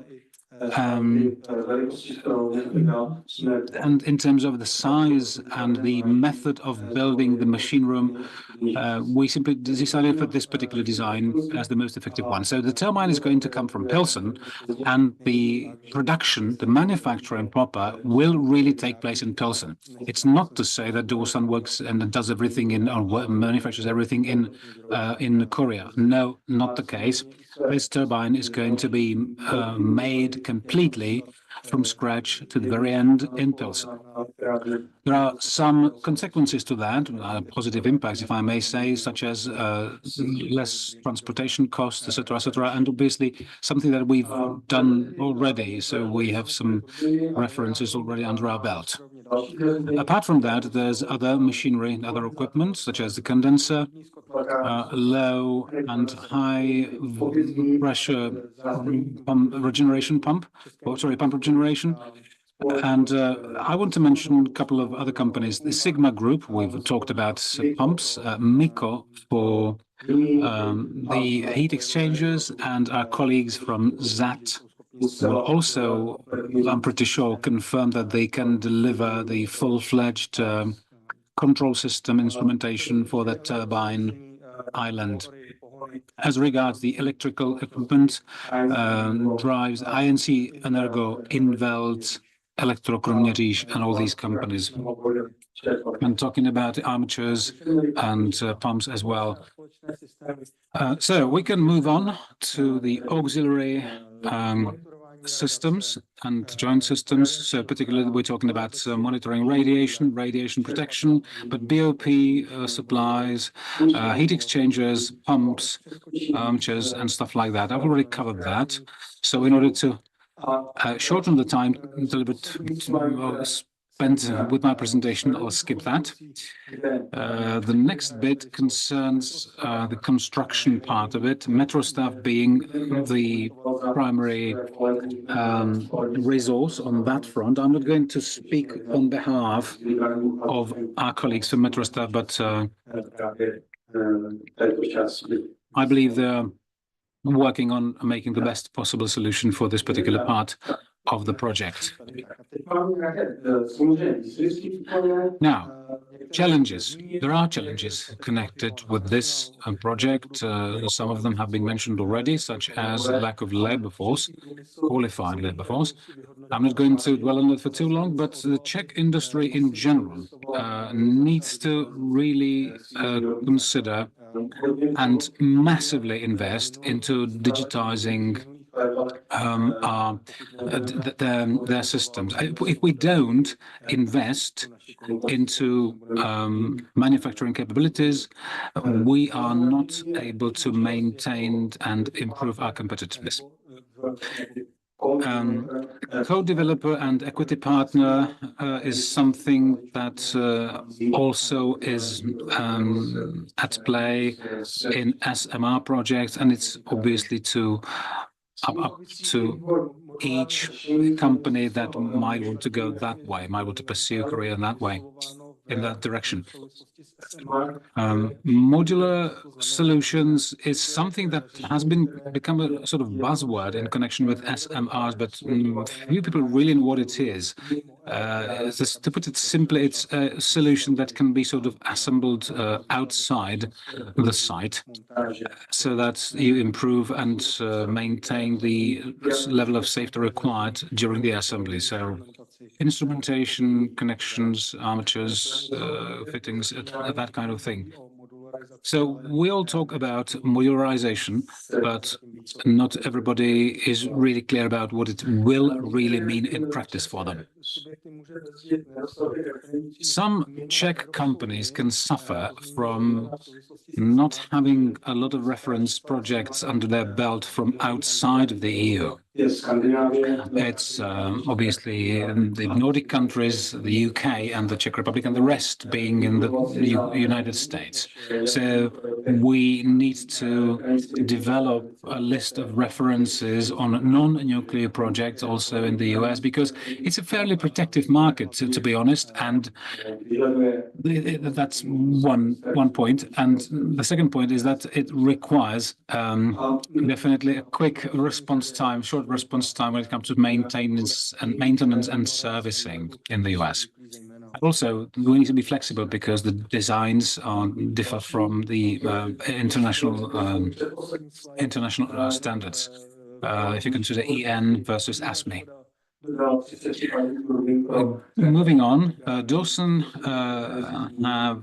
has delivered 33 steam turbines for nuclear power plants, and we also did the low pressure units for Svisa in Finland. And it was a nuclear, it was an international competition, and we really had to work hard. And we did the legwork, and we were able to get that contract. And thanks to Ches, for instance, also that also played a role, because that reference played a role in being selected as the supplier.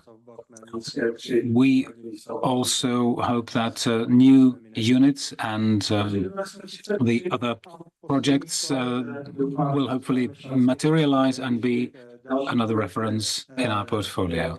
So we were given a chance, and here's the list, just in the nutshell, of our major customers in the future. Thank you for your attention.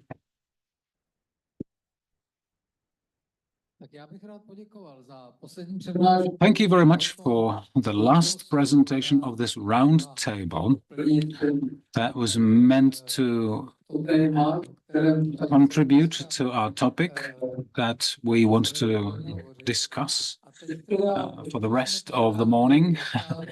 But we didn't start quite on time, so by extension, as a result, we are already lagging behind our schedule. But I hope there's still questions that people would like to ask. And I hope that our young colleagues in particular would like to ask some questions. So feel free to ask a question to whoever wants on the panel. Okay, I can see Mr. Kavalec, you have the floor. Kavalec, Czech Nuclear Society. Hello. I have a question addressed to Mr. Mika. Do you believe that the clash between KHNP and Westinghouse is not going to have any impact on the delivery of the contract?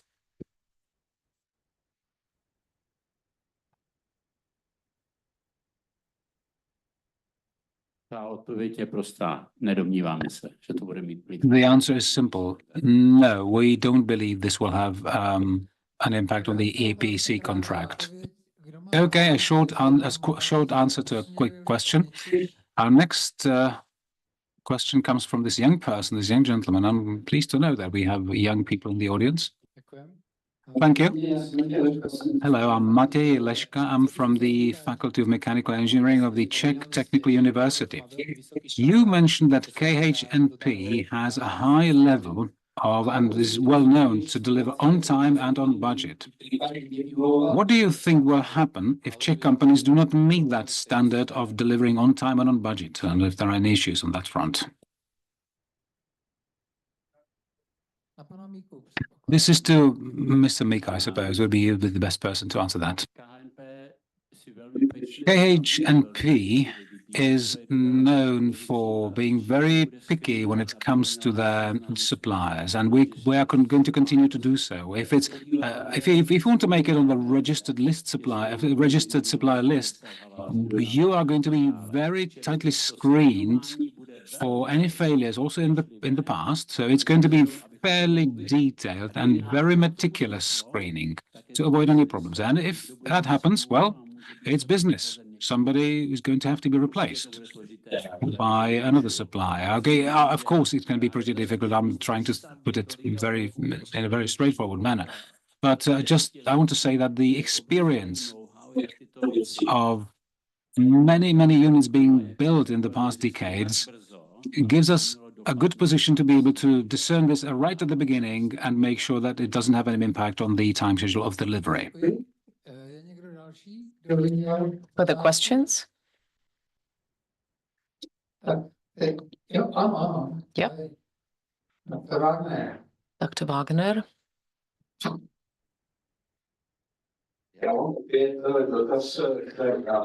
I have again a question concerning KHNP.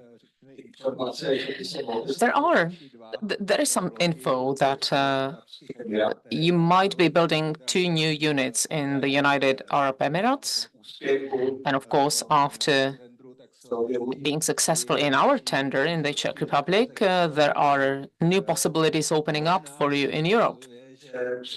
So maybe you will have quite a few projects to implement. And will it be not too much? And what will be the priority of the Czech project? I personally believe that it will be of high priority.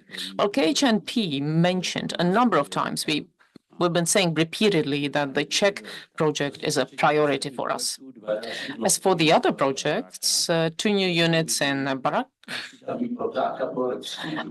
we will see that there must be electricity demand for that. But KHNP is present there for units. So when we have a tangible discussion about more units to be built, we'll be in the best possible position, I believe. And also there's a nuclear renaissance in quotes in other countries as well. And the 4 speakers mentioned different countries and Of course, France will build it itself, but there are other European countries that are thinking about building new nuclear sources. And we believe that there will be fair competition, and we will see. Okay, more questions? Professor Sugan. Good afternoon. My question goes to Mr. Závodský.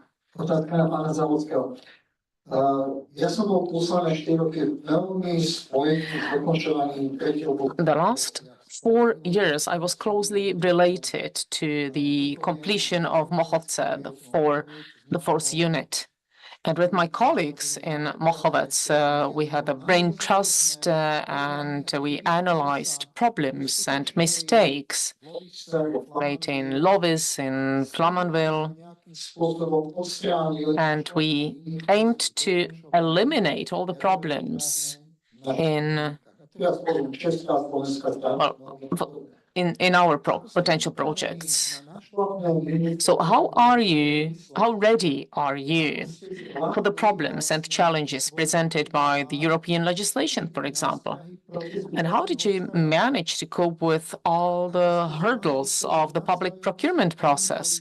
How did you manage to cope with the fact that we're basically cannibalizing on people? What I mean is that we're trying to attract experts from your market, and you're attracting, you're hunting experts on our market and so forth. In Bohunice, the new nuclear source should be in 2039. Poles would like to have new units by 2043. So did you assign a risk factor to all these hurdles? Did you consider it in advance, or only in the moment when you have dozens or hundreds of sub-suppliers, subcontractors, and there will be problems relating to that and time delays, and maybe you will find out it's not as simple as in Korea or in the Emirates? Okay, now, thank you for the question. I hope I remembered all those sub-questions, so I'll try to go over it one by one. Well, of course, we did monitor all the problems and learned from them. We have a registry of challenges and solutions. And of course, when we talked to other potential suppliers, they learned from their mistakes. And yes, we tried to cope with all these problems in the process. Well, of course, when it comes to experts, to people and skills, we believe that unless something major happens, the Dukovany project will overtake the Polish project, and it can very well build on the Slovak project. I also was involved in that project for many years, and I do communicate with my ex-colleagues. So it makes sense. It can build on experience from the Slovak project. We tried to discuss with SE that when they're finishing Mochovce, we could maybe use some of the experts, and they can work for us, and then they can go back, of course. Depends on how old these experts are, but they could transfer their knowledge and their know-how to the younger generation as well.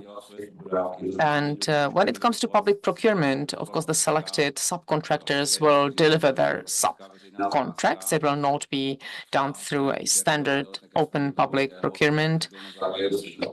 So we had a safety exception for the large contractor procurement. So I know it will not be easy. We have a preferred bidder. The two unsuccessful bidders complained, but they're saying that they never had a problem with the safety exception since 2022. Now they have a problem with that, but I guess we will have to leave the decision up to UHOS and not get involved in that. But yes, we have one preferred bidder and a partner, also considering the safety exception. Well, you asked a question that I wanted to ask actually, but maybe I will further elaborate on that. And let me ask Dr. Bartak, because in France, there's a huge program of potential construction of new units. And of course, that will require a huge number of experts, be it existing or new ones, that will have to join the industry. And it looks like the construction projects in the nuclear field will go on in a number of European countries at the same time. So there will be a huge demand for people. And France is a huge country, good wages. So what do you think about that? What do you think that France will be doing to attract a sufficient number of experts? And do they believe that there will be experts coming to France from other European countries, that they will be able to attract them? Well, from this perspective, France is dealing with similar problems as the Czech Republic. I showed my charts to Mr. Závodský, and I told him that the situation in France is the same. Interest in technical fields of study is going down. And a few weeks ago, there was a huge discussion about that in France. By the way, there were cries being heard from the academic sphere that certain changes in the academic system in France means that graduates of secondary schools less and less choose technical universities, technical fields of study. So France has the same problem as we do in the Czech Republic, and they have a discussion on that. And to build 6 units, that's under preparation. That will be a big problem from the HR perspective. On the other hand, we can see increasing demands in a number of years in the past. And EDF says that they're able to attract experts. And in France, the system of education is such that you have elite schools and the prestigious employers attract graduates of these elite schools. EDF says that they're successful in attracting experts, but maybe the problem will be more evident in the years to come when it's still looking at the secondary schools and there are fewer and fewer technically oriented students. EDF says that they're able to attract experts, but they're also saying that the quality of knowledge of secondary school graduates is going down. So it's a problem. Whether they hope that they would attract experts from other European countries, well, they don't really talk about it openly, but we are in Europe on the European market. So, of course, every country will try to attract experts when needed. And I know that thousands of Poles and Czechs worked on various other European projects outside of their countries. So, yeah, it will be a competition hunting the best experts. It will not be easy for anybody. We have a whole section devoted to that topic, so we'll come back to it later. Do I see any more hands up? No. This is not the case then, so our time is up for this particular section, for this particular roundtable. And now comes an important moment, a high moment, and that is announcing the winners of the poster competition. Students who sent in their posters from all over the world. And I'd like to hand over to Mr. Karel Bija, a member of the jury, by the way, who was on the jury that picked the winners. So, over to you, Karel. Okay, so you announce the winners and I'll hand over the prizes. Good afternoon. Thank you for staying with us for so long, and we are the jury of pensioners now, I can say. Associate Professor František Jezoucký, Mr. Krakora, and myself. And we did our best to assess and evaluate the posters sent in. And unfortunately, Associate Professor František Hezoučký could not join us because of a health issue. But he's sending his best regards, and he said, please let particularly the young people know that they should enjoy life as much as we did in our age when we saw the building of the first nuclear reactors and that kind of thing. And it's something, quite something in our field, and it is something that you will be remembering all your life. So, without further ado, let's move on to our prizes, our awards. Number 3, Tomáš Babický, the third place. Tomáš Babický came third for presentation nuclear power plants. Can you just bring it up for me? Can't read it. I don't remember it. Nuclear power plants in district heating. An area that has been discussed a lot.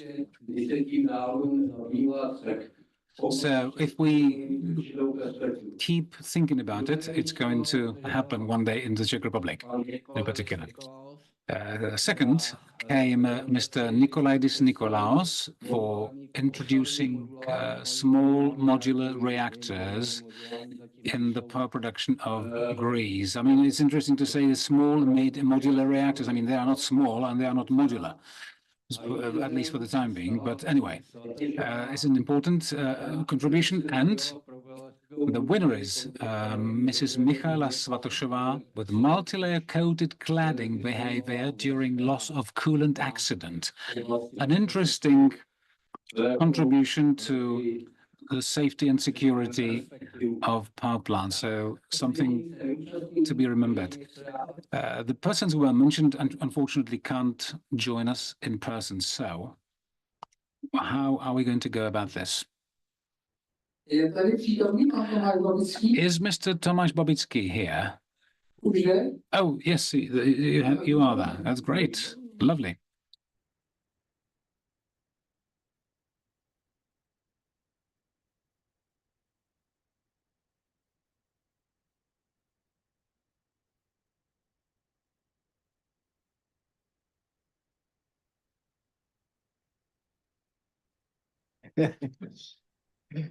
Vem si ten mikrofon, aby tě bylo slyšet. Grab the mic so that we can hear you. We got mixed up a little bit, and when it comes to the winners, so it's not Tomáš Babický, it's okay. So Mr. Nikolaos. So Tomáš Babický, not himself in person, but he's been awarded the award through an intermediary. Mr. Nikolaidis Nikolaos, okay, was the person you've just seen. So could you please join us back on the stage here?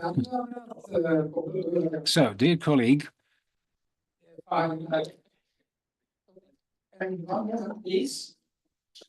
just a moment, please. So, for the winners and also for the speakers here, we have something to take away, something tangible. As you know, the building of the Faculty of Mechanical Engineering has a roof, and on that roof we have a beehive, and we produce, really, this is realistic, it's not a fake, what is known as honey. So this one's for you.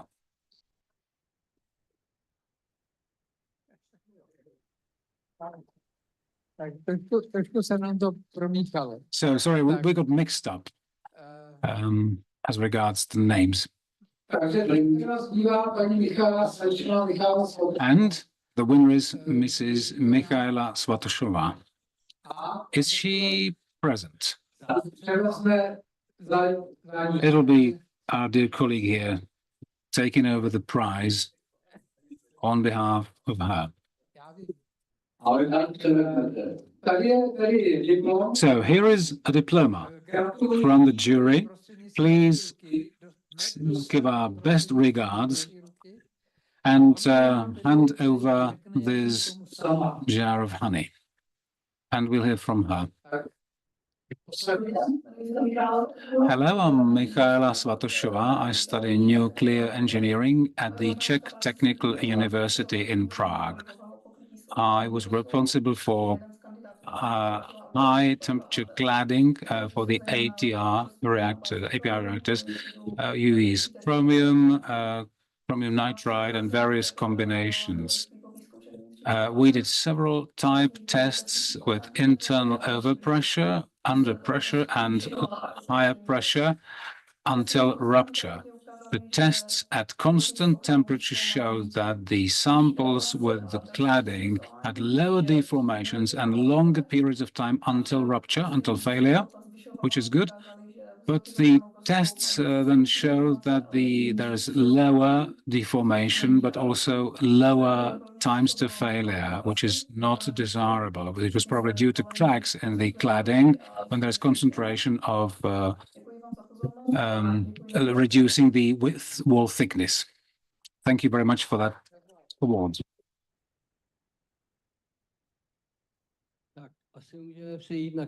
Okay, we can move over to the master's degree category, or the BSc category. That was the most difficult category to choose from. I think there were 11 or 13 entries.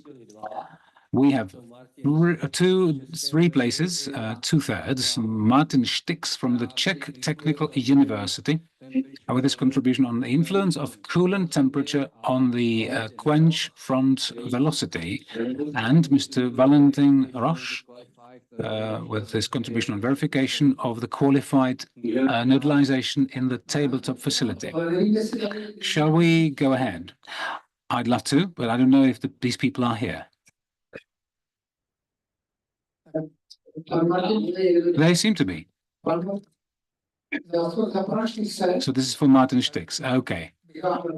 On our behalf, okay, through with your intermediation, please give our best regards and hand over the honey.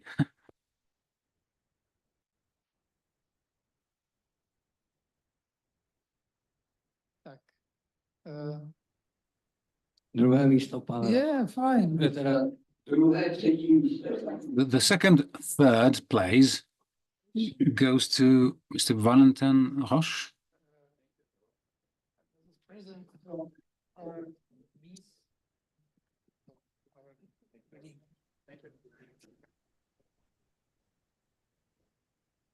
Did any take notes? Again, this type of the honey from the bees, from the mechanical engineering faculty. The second place goes to Mr. Andrej Pritersky. He's probably Slovak, judging by his name, but he studies the Czech Technical University in Prague, with his contribution, experimental determination of the A plus B alloy deformation rate difference on wall stress. So it's essentially about fuel and the operating characteristics. Again, do we have somebody that represents the awardee? Congratulations. And don't forget to hand over the honey and the diploma, please. Thank you. And the winner is Mr. Jan Loskot, experimental validation of flow heat accumulator. That was a presentation that almost unanimously was thought to be the best one. Can we hand over the prize?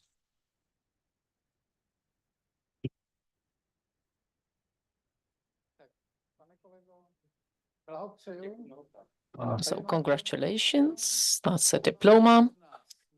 This is honey, jar of honey from our own bees. And of course, you will receive the other prize.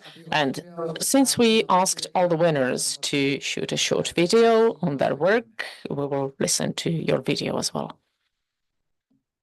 But we don't have the sound.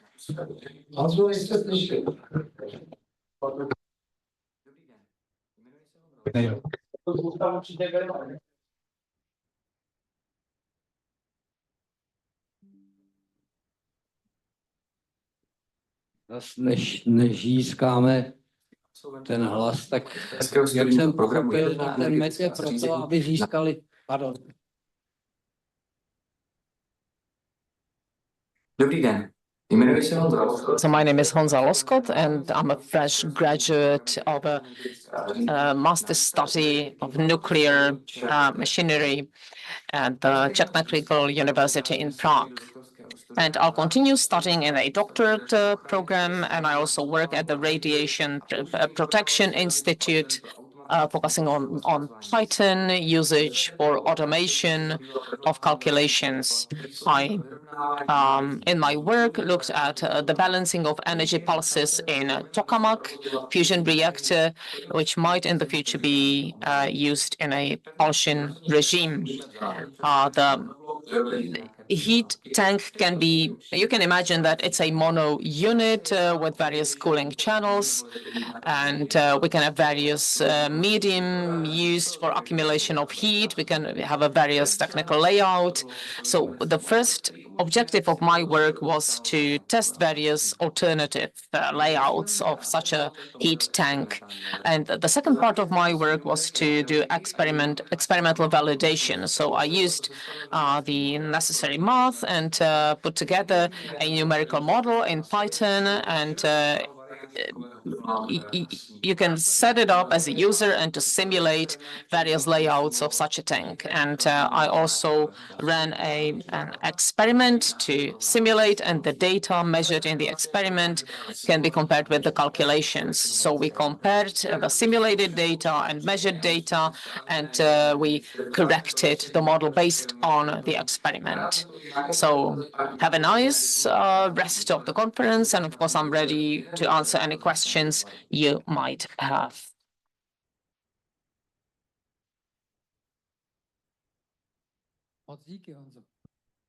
Thank you, Honza. Okay, it's enough to hear the video once. Okay, so the presentation correlated with the work that we were evaluating, and now let's move to the PhD category. That was a very demanding category to judge, because I must say that even the worst posters of the MA level were better than the PhD category.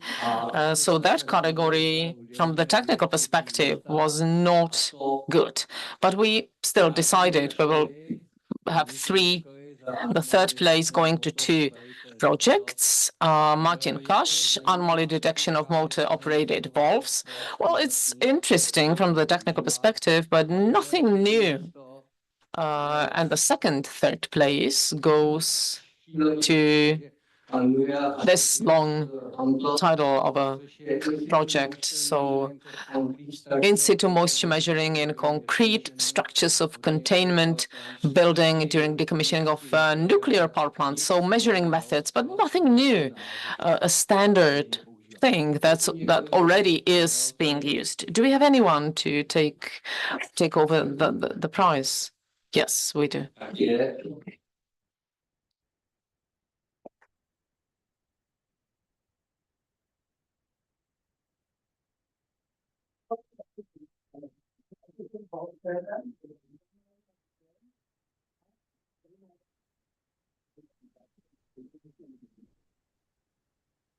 Takže na závěr, jestli můžeme, gratulujeme. So, congratulations.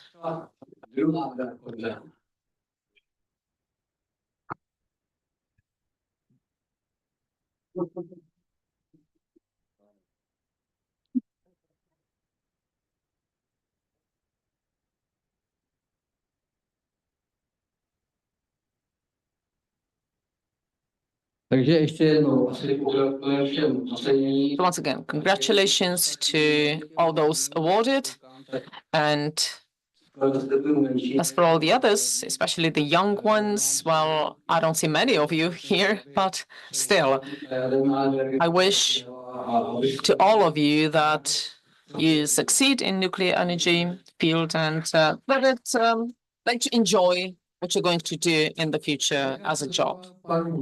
Thank you. So thanks to Mr. Bija, and you will also receive a jar of honey to give you energy for your future work.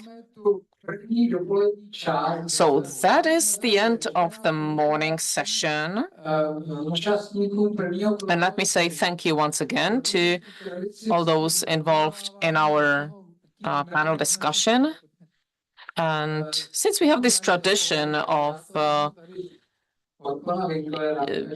giving as an award a jar of our own honey, so you will all receive a jar of our honey. So I'll start with you, Mr. Winkler, Mr. Eller, and of course, Mr. Bartak receives one as well. Mr. Závodský, I'm sure you receive bee honey everywhere, but this is from our special engineering bees.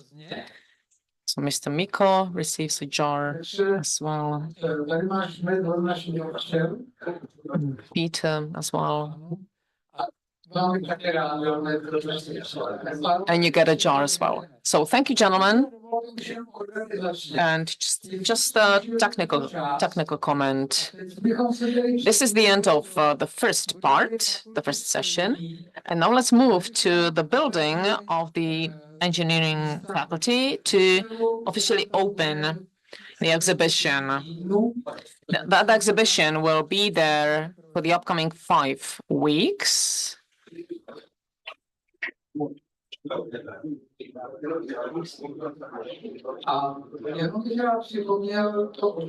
And let me remind you what is ahead of us for the afternoon.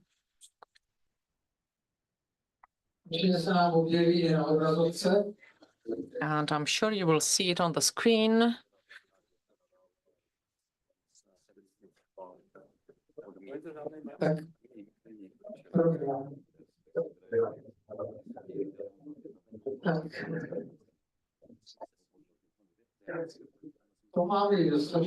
So this was the morning session, and now it's almost 1:30. So we will move to the engineering faculty and officially open the exhibition. And we would like to ask Mr. Eller to join us for that.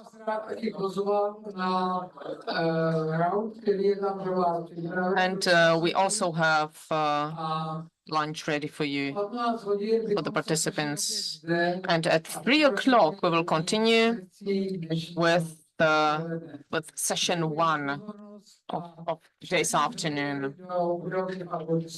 So thank you, and you're all invited to move to the mechanical engineering faculty.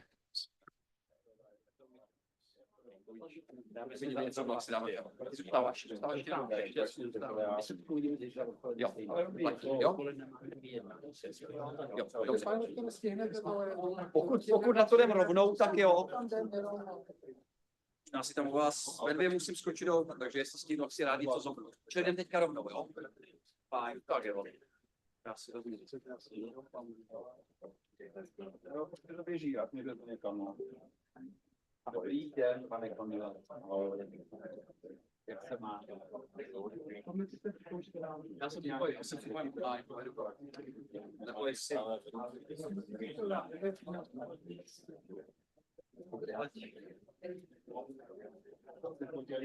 No já musím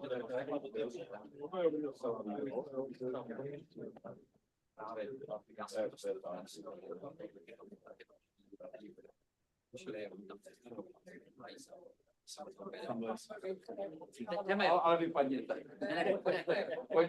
Pojďme si říct, kolik to přesně začne. Já budu, tak jdem.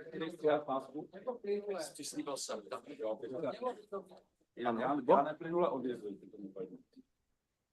To rozhodně neplynule, protože jde teďka plynula není. Zůstávám, ale jedu.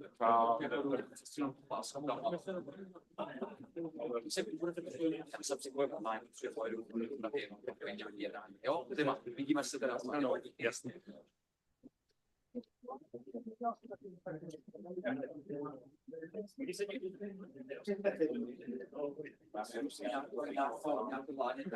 Já si do toho 20. Jo?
Ale je to, já počkám, takový jenom negativní.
Jihokorejská společnost KHNP má téměř 50 let zkušeností s realizací a provozem jaderných elektráren. Za dobu své existence se podílela na 34 projektech v Jižní Koreji i v zahraničí.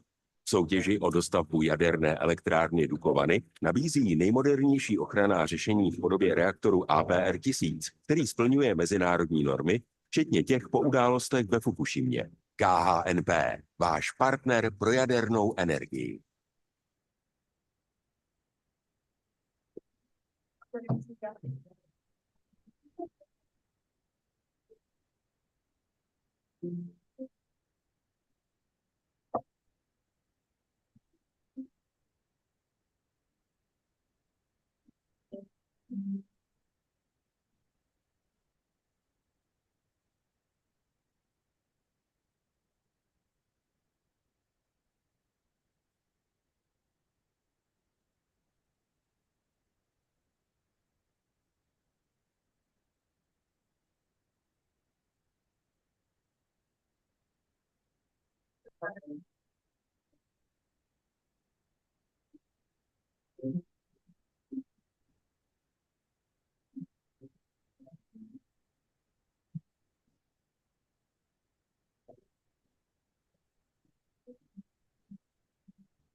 Nové materiály, inteligentní výrobní systémy, chytrá mobilita, biomedicína a zdravotnická technika. To jsou hlavní oblasti, ve kterých v Plzeňském kraji provádíme výzkum, vývoj a inovace. Tvořte u nás svoji budoucnost. Využijte potenciál Plzeňského kraje. V praxi, ve výzkumu, univerzitním prostředí. Stále něco inovovat. Uspějme spolu i ve světě. Inovujte s námi. Plzeňský kraj. Nejlepší místo pro inovace.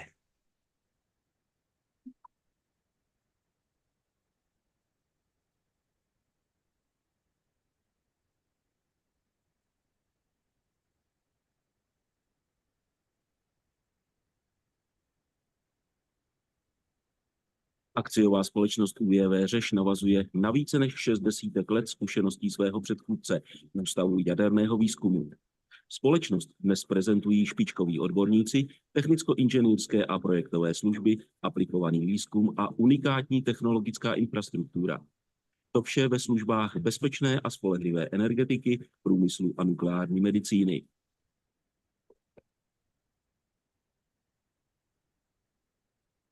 Zdejší výzkumné a vývojové projekty se věnují například jaderným reaktorům 4. generace, malým modulárním reaktorům, materiálovému výzkumu nebo využití nanotechnologií. Nástup vodíkových technologií v Česku je úzce spojen s řežským projektem vodíkového autobusu Trihybus, zdejší realizací systému ukládání přebytků energie z fotovoltaických panelů do vodíku nebo prototypem přenosného elektrického zdroje s vodíkovým článkem Powerbox.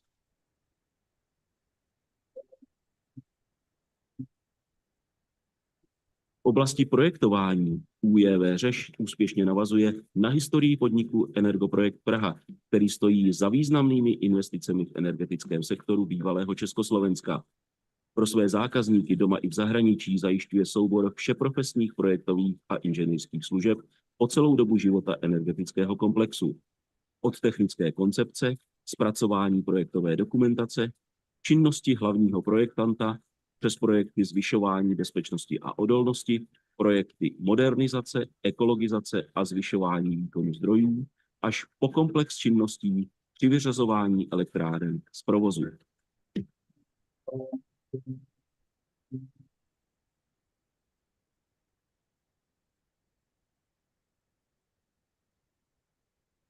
Zkušenost, kvalita, tradice, vývoj. Jsme Doosan Škoda Power.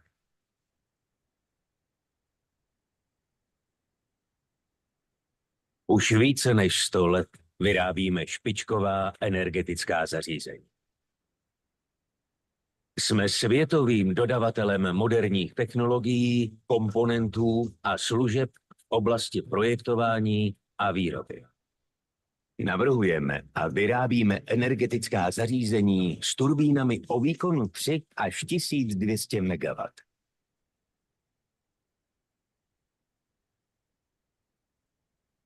Zkušené projektové týmy tvoří základ úspěchu naší společnosti.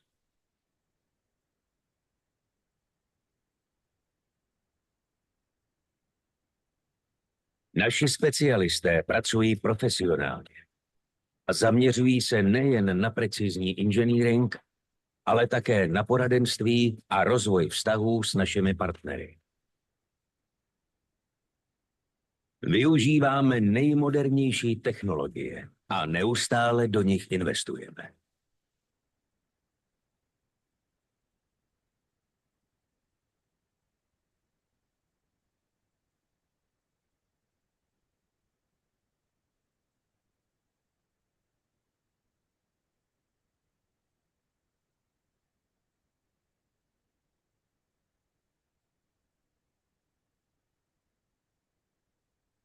Před uvedením našich zařízení do provozu dohlížíme na montáž a také zajišťujeme komplexní servis.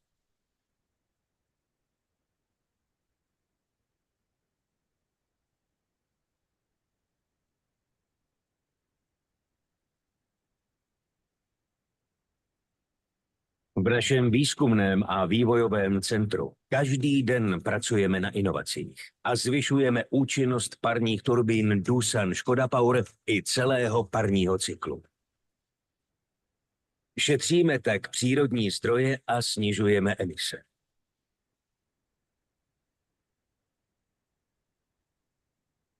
Naše turbíny pomáhají vyrábět energii také ze slunečního záření a biomasy. Inovace aplikujeme i do projektů retrofitů a modernizujeme starší zařízení, ať už naší výroby nebo od jiných dodavatelů.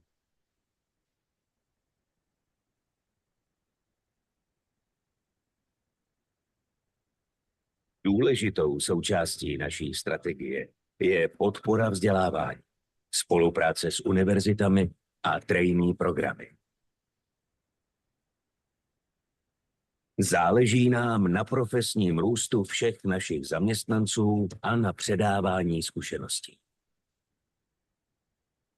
Je pro nás výzvou plnit cíle vašich projektů.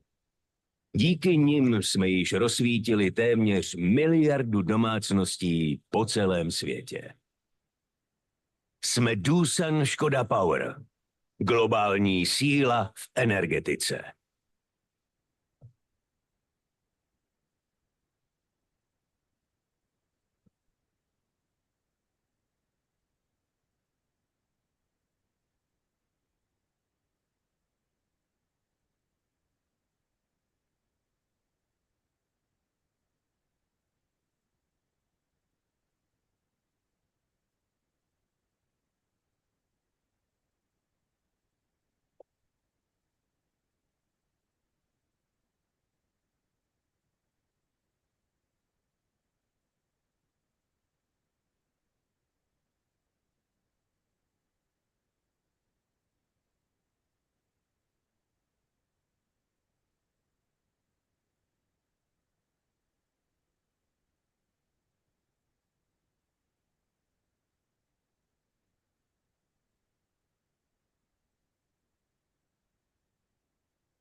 Jihokorejská společnost KHNP má téměř 50 let zkušeností s realizací a provozem jaderných elektráren. Za dobu své existence se podílela na 34 projektech v Jižní Koreji i v zahraničí.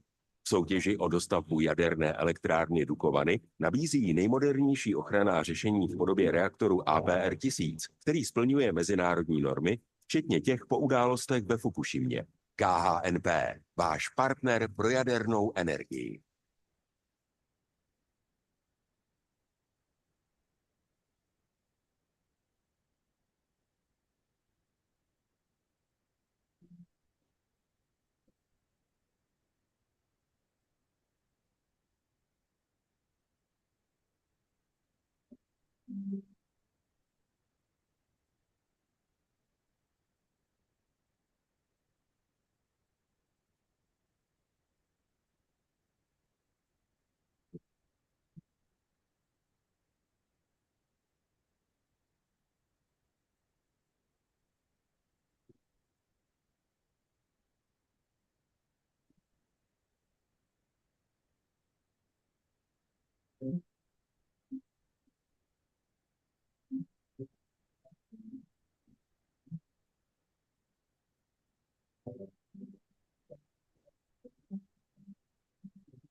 Nové materiály, inteligentní výrobní systémy, chytrá mobilita, biomedicína a zdravotnická technika. To jsou hlavní oblasti, ve kterých v Plzeňském kraji provádíme výzkum, vývoj a inovace. Tvořte u nás svoji budoucnost. Využijte potenciál Plzeňského kraje. V praxi, ve výzkumu, v univerzitním prostředí. Stále něco inovovat. Uspějme spolu i ve světě. Inovujte s námi. Plzeňský kraj. Nejlepší místo pro inovace.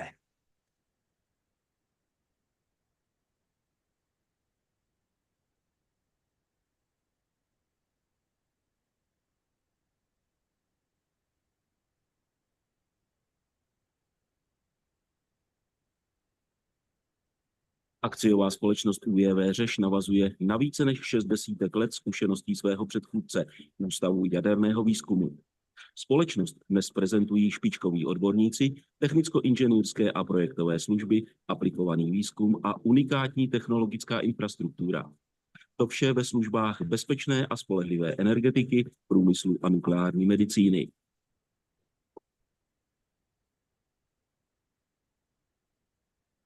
Zdejší výzkumné a vývojové projekty se věnují například jaderným reaktorům 4. generace, malým modulárním reaktorům, materiálovému výzkumu nebo využití nanotechnologií. Nástup vodíkových technologií v Česku je úzce spojen s řežským projektem vodíkového autobusu Trihybus, zdejší realizací systému ukládání přebytků energie z fotovoltaických panelů do vodíku nebo prototypem přenosného elektrického zdroje s vodíkovým článkem Powerbox.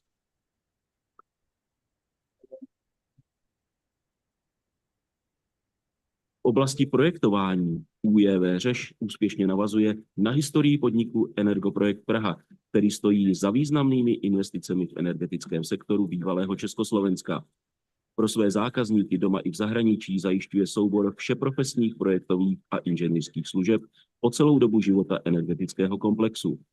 Od technické koncepce, zpracování projektové dokumentace, činnosti hlavního projektanta, přes projekty zvyšování bezpečnosti a odolnosti, projekty modernizace, ekologizace a zvyšování výkonu zdrojů, až po komplex činností při vyřazování elektráren z provozu.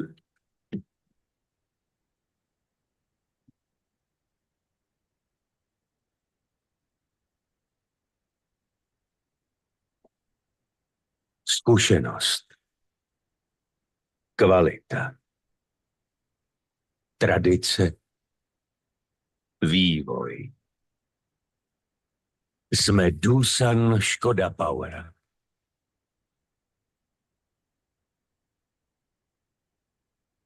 Už více než 100 let vyrábíme špičková energetická zařízení. Jsme světovým dodavatelem moderních technologií, komponentů a služeb v oblasti projektování a výroby. Navrhujeme a vyrábíme energetická zařízení s turbínami o výkonu 3 až 1200 MW.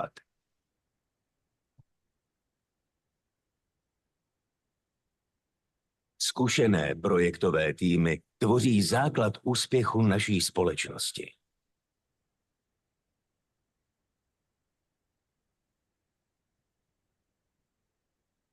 Naši specialisté pracují profesionálně a zaměřují se nejen na precizní inženýring, ale také na poradenství a rozvoj vztahů s našimi partnery.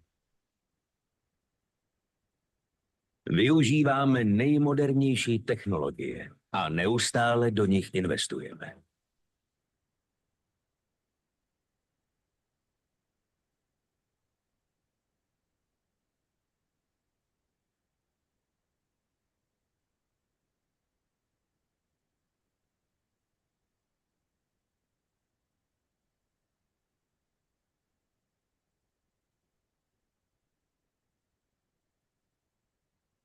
Před uvedením našich zařízení do provozu dohlížíme na montáž a také zajišťujeme komplexní servis.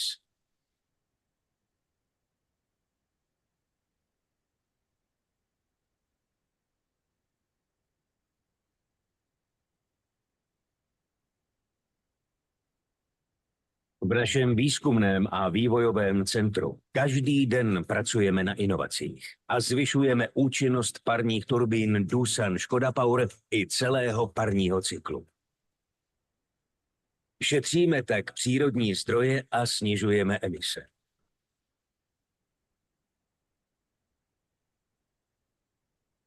Naše turbíny pomáhají vyrábět energii také ze slunečního záření a biomasy. Inovace aplikujeme i do projektů retrofitů a modernizujeme starší zařízení, ať už naší výroby nebo od jiných dodavatelů.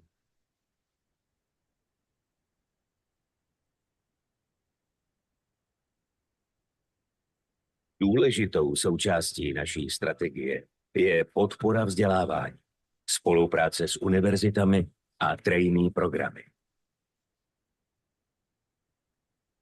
Záleží nám na profesním růstu všech našich zaměstnanců a na předávání zkušeností. Je pro nás výzvou plnit cíle vašich projektů. Díky nim jsme již rozsvítili téměř 1 miliardu domácností po celém světě. Jsme Doosan Škoda Power, globální síla v energetice.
Jihokorejská společnost KHNP má téměř 50 let zkušeností s realizací a provozem jaderných elektráren.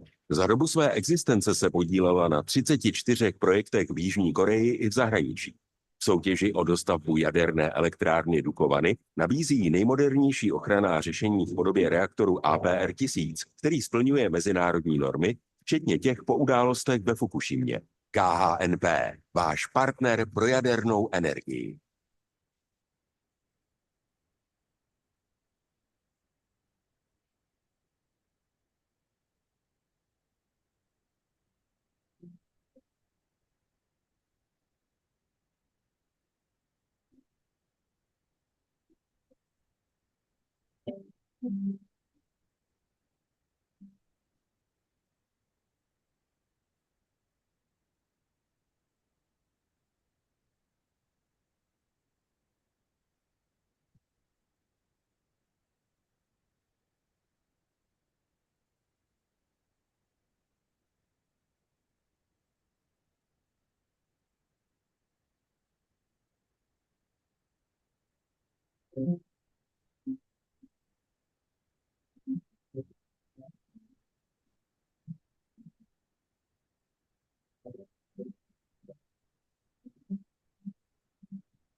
Nové materiály, inteligentní výrobní systémy, chytrá mobilita, biomedicína a zdravotnická technika. To jsou hlavní oblasti, ve kterých v Plzeňském kraji provádíme výzkum, vývoj a inovace.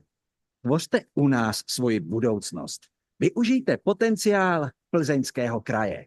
V praxi, ve výzkumu, univerzitním prostředí. Stále něco inovovat. Uspějme spolu i ve světě. Inovujte s námi. Plzeňský kraj. Nejlepší místo pro inovace.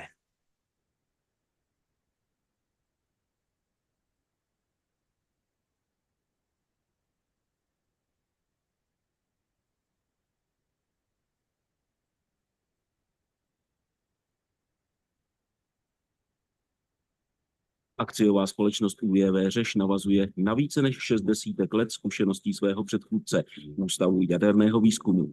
Společnost dnes prezentují špičkoví odborníci, technicko-inženýrské a projektové služby, aplikovaný výzkum a unikátní technologická infrastruktura.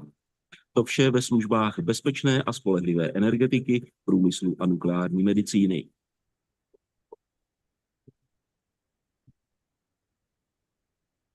Zdejší výzkumné a vývojové projekty se věnují například jaderným reaktorům 4. generace, malým modulárním reaktorům, materiálovému výzkumu nebo využití nanotechnologií.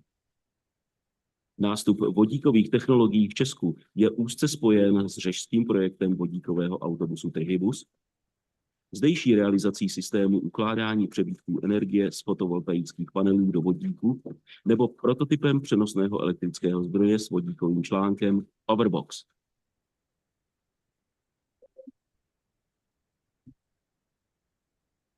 V oblasti projektování UJV Řeš úspěšně navazuje na historii podniku Energoprojekt Praha, který stojí za významnými investicemi v energetickém sektoru bývalého Československa. Pro své zákazníky doma i v zahraničí zajišťuje soubor všeprofesních projektových a inženýrských služeb po celou dobu života energetického komplexu.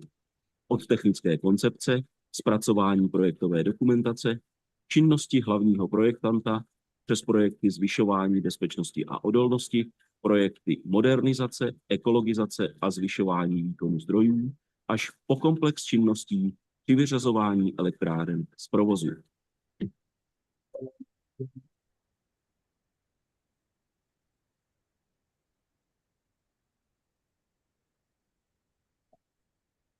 Zkušenost, kvalita,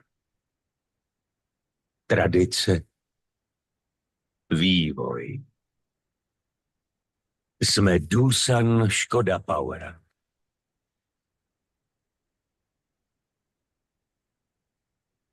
Už více než 100 let vyrábíme špičková energetická zařízení. Jsme světovým dodavatelem moderních technologií, komponentů a služeb v oblasti projektování a výroby. Navrhujeme a vyrábíme energetická zařízení s turbínami o výkonu 3 až 1200 MW.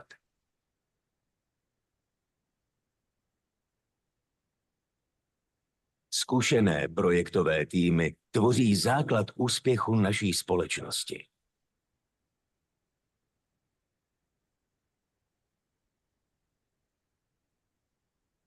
Naši specialisté pracují profesionálně a zaměřují se nejen na precizní inženýring, ale také na poradenství a rozvoj vztahů s našimi partnery. Využíváme nejmodernější technologie a neustále do nich investujeme.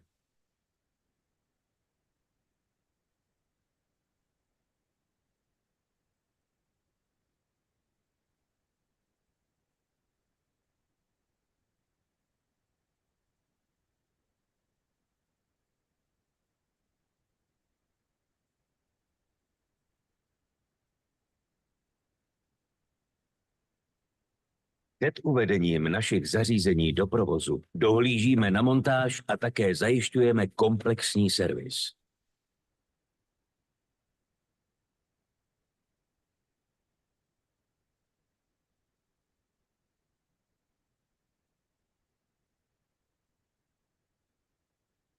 V našem výzkumném a vývojovém centru každý den pracujeme na inovacích a zvyšujeme účinnost parních turbín Doosan Škoda Power i celého parního cyklu. Šetříme tak přírodní zdroje a snižujeme emise.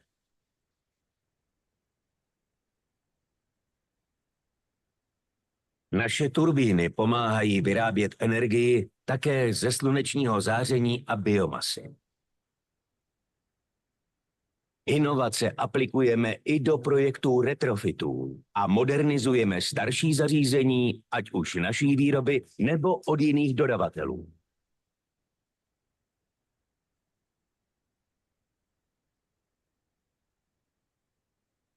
Důležitou součástí naší strategie je podpora vzdělávání, spolupráce s univerzitami a trainee programy.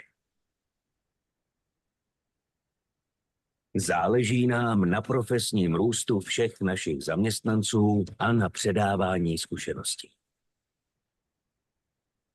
Je pro nás výzvou plnit cíle vašich projektů.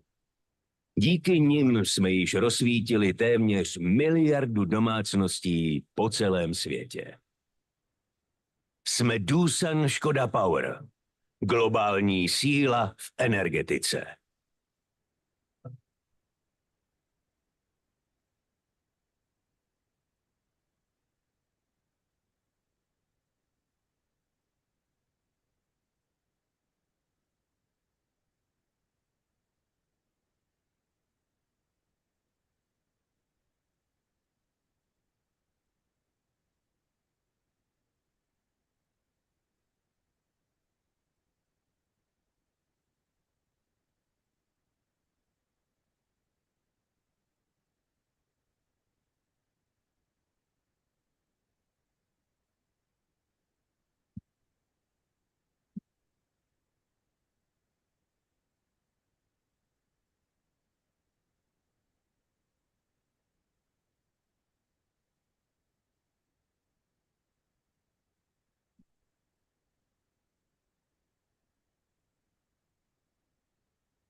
Jihokorejská společnost KHNP má téměř 50 let zkušeností s realizací a provozem jaderných elektráren. Za dobu své existence se podílela na 34 projektech v Jižní Koreji i v zahraničí.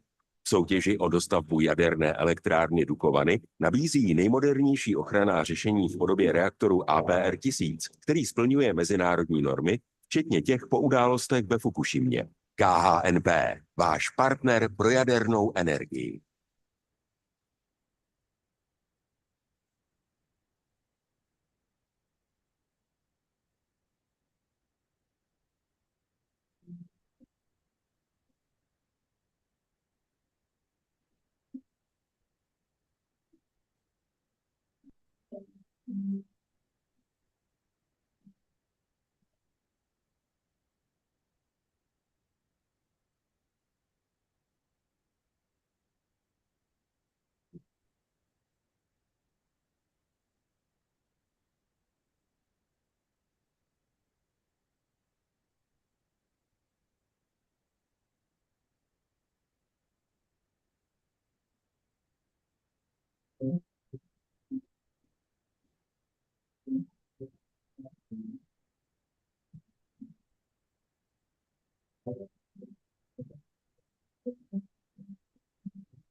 Nové materiály, inteligentní výrobní systémy, chytrá mobilita, biomedicína a zdravotnická technika. To jsou hlavní oblasti, ve kterých v Plzeňském kraji provádíme výzkum, vývoj a inovace.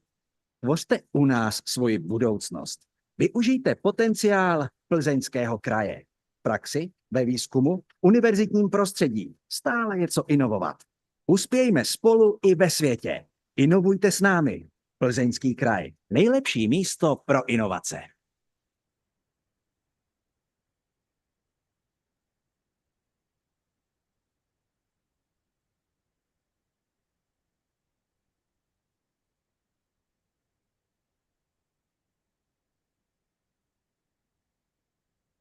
Akciová společnost UJV Řeš navazuje na více než 6 desítek let zkušeností svého předchůdce, Ústavu jaderného výzkumu.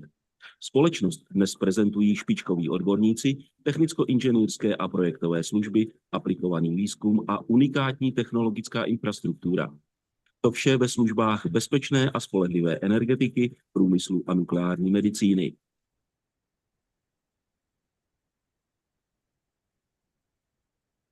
Zdejší výzkumné a vývojové projekty se věnují například jaderným reaktorům 4. generace, malým modulárním reaktorům, materiálovému výzkumu nebo využití nanotechnologií.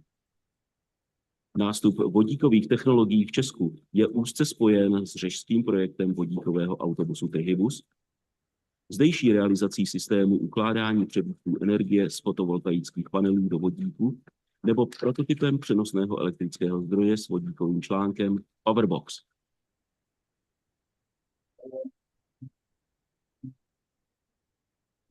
oblasti projektování ÚJV Řeš úspěšně navazuje na historii podniku Energoprojekt Praha, který stojí za významnými investicemi v energetickém sektoru bývalého Československa. Pro své zákazníky doma i v zahraničí zajišťuje soubor všeprofesních projektových a inženýrských služeb po celou dobu života energetického komplexu. Od technické koncepce, zpracování projektové dokumentace, činnosti hlavního projektanta, přes projekty zvyšování bezpečnosti a odolnosti, projekty modernizace, ekologizace a zvyšování výkonu zdrojů, až po komplex činností při vyřazování elektráren z provozu.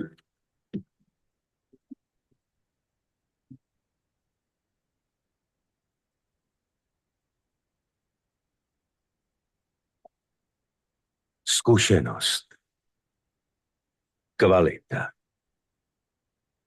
tradice, vývoj. Jsme Doosan Škoda Power.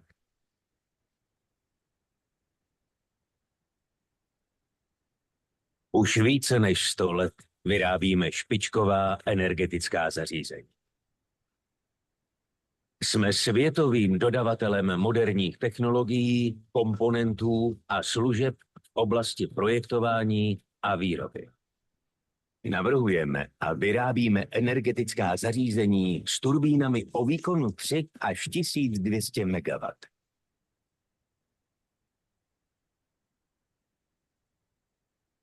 Zkušené projektové týmy tvoří základ úspěchu naší společnosti.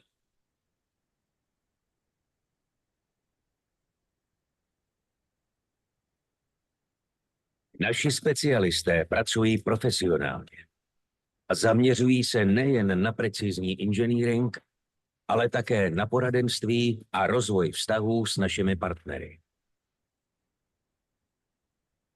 Využíváme nejmodernější technologie a neustále do nich investujeme.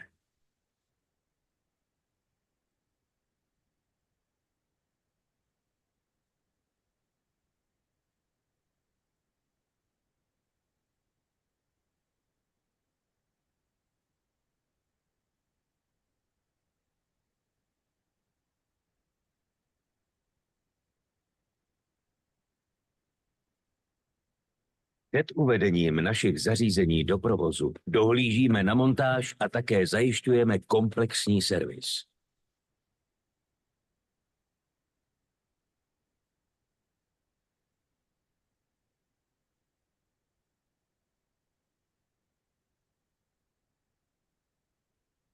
V našem výzkumném a vývojovém centru každý den pracujeme na inovacích a zvyšujeme účinnost parních turbín Doosan Škoda Power i celého parního cyklu. Šetříme tak přírodní zdroje a snižujeme emise.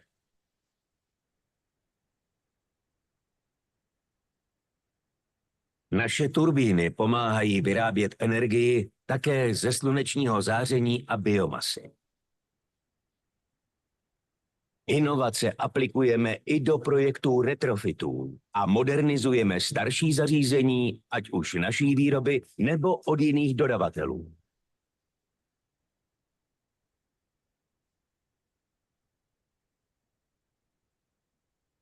Důležitou součástí naší strategie je podpora vzdělávání, spolupráce s univerzitami a trainee programy.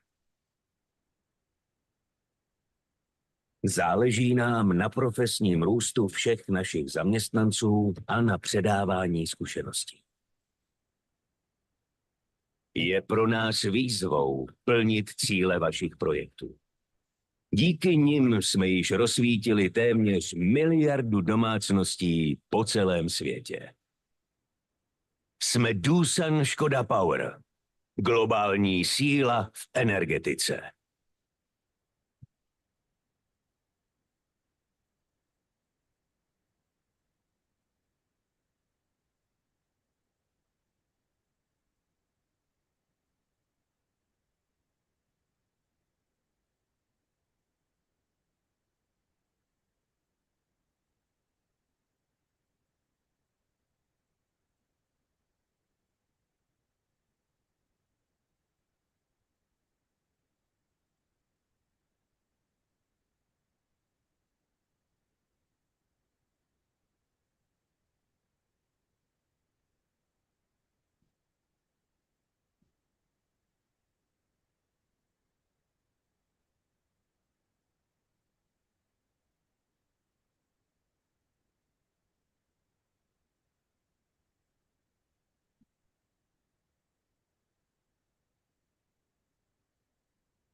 Jihokorejská společnost KHNP má téměř 50 let zkušeností s realizací a provozem jaderných elektráren. Za dobu své existence se podílela na 34 projektech v Jižní Koreji i v zahraničí. V soutěži o dostavbu jaderné elektrárny Dukovany nabízí nejmodernější ochranná řešení v podobě reaktoru APR-1000, který splňuje mezinárodní normy, včetně těch po událostech ve Fukušimě. KHNP, váš partner pro jadernou energii.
Nové materiály, inteligentní výrobní systémy, chytrá mobilita, biomedicína a zdravotnická technika. To jsou hlavní oblasti, ve kterých v Plzeňském kraji provádíme výzkum, vývoj a inovace. Tvořte u nás svoji budoucnost.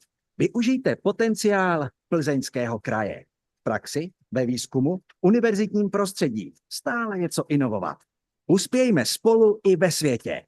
Inovujte s námi. Plzeňský kraj. Nejlepší místo pro inovace.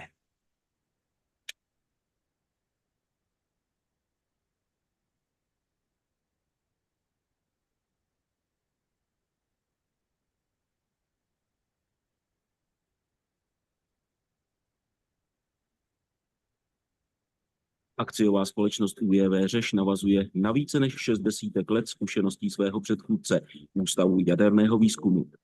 Společnost dnes prezentují špičkoví odborníci, technicko-inženýrské a projektové služby, aplikovaný výzkum a unikátní technologická infrastruktura. To vše ve službách bezpečné a spolehlivé energetiky, průmyslu a nukleární medicíny.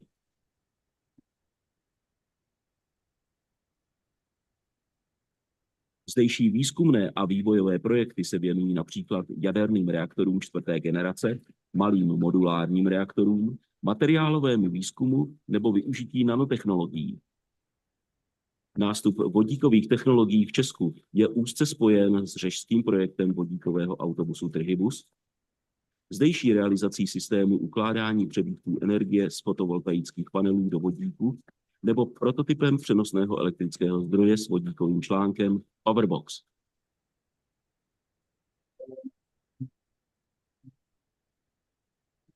oblasti projektování ÚJV Řeš úspěšně navazuje na historii podniku Energoprojekt Praha, který stojí za významnými investicemi v energetickém sektoru bývalého Československa.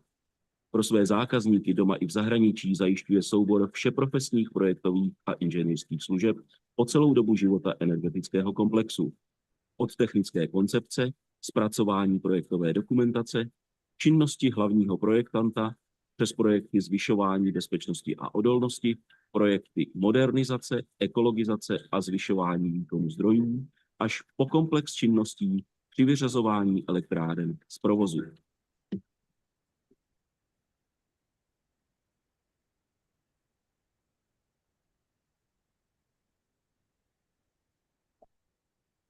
Zkušenost, kvalita, tradice, vývoj. Jsme Doosan Škoda Power.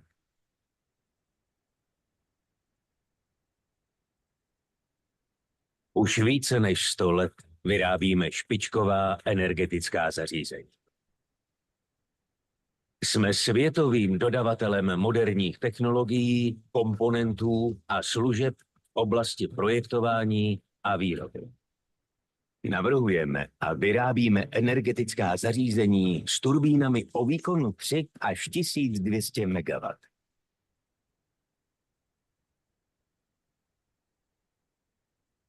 Zkušené projektové týmy tvoří základ úspěchu naší společnosti.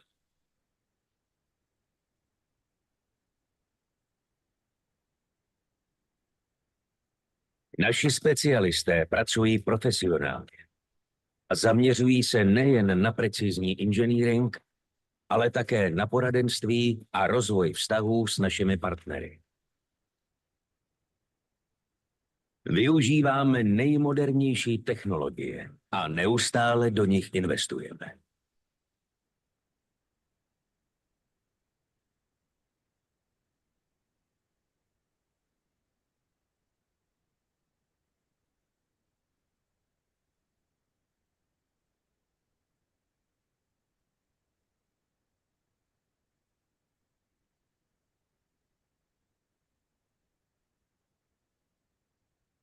Před uvedením našich zařízení do provozu dohlížíme na montáž a také zajišťujeme komplexní servis.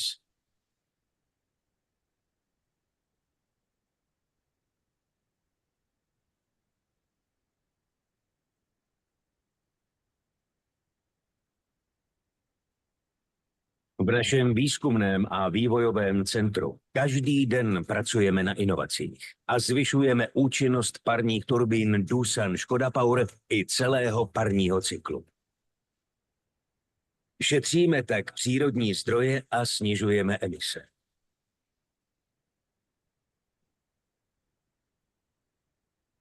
Naše turbíny pomáhají vyrábět energii také ze slunečního záření a biomasy. Inovace aplikujeme i do projektů retrofitů a modernizujeme starší zařízení, ať už naší výroby nebo od jiných dodavatelů.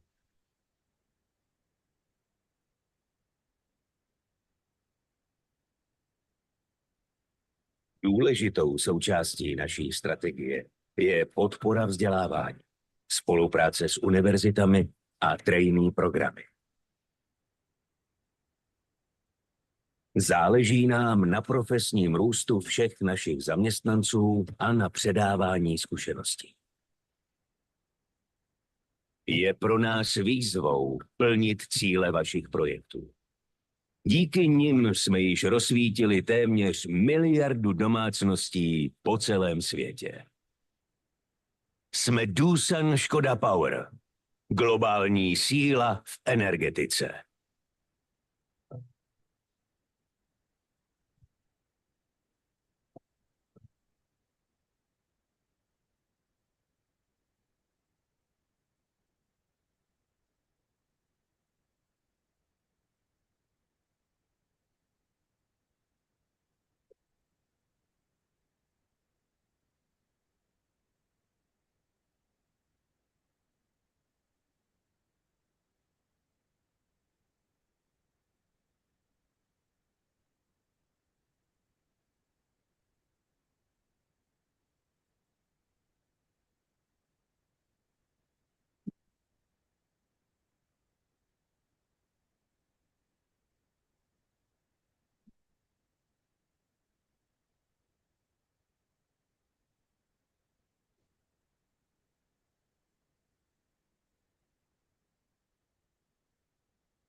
Jihokorejská společnost KHNP má téměř 50 let zkušeností s realizací a provozem jaderných elektráren. Za dobu své existence se podílela na 34 projektech v Jižní Koreji i v zahraničí.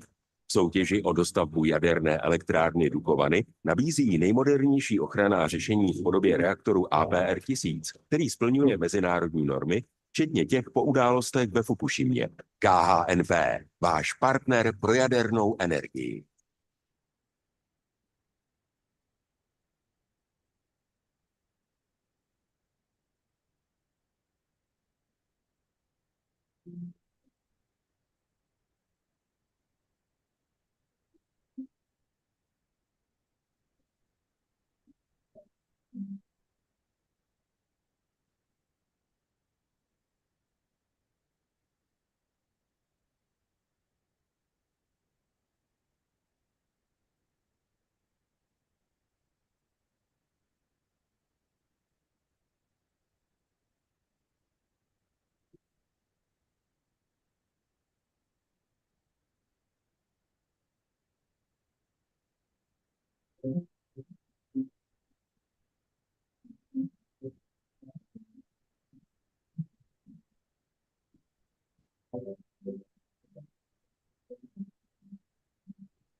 Nové materiály, inteligentní výrobní systémy, chytrá mobilita, biomedicína a zdravotnická technika. To jsou hlavní oblasti, ve kterých v Plzeňském kraji provádíme výzkum, vývoj a inovace.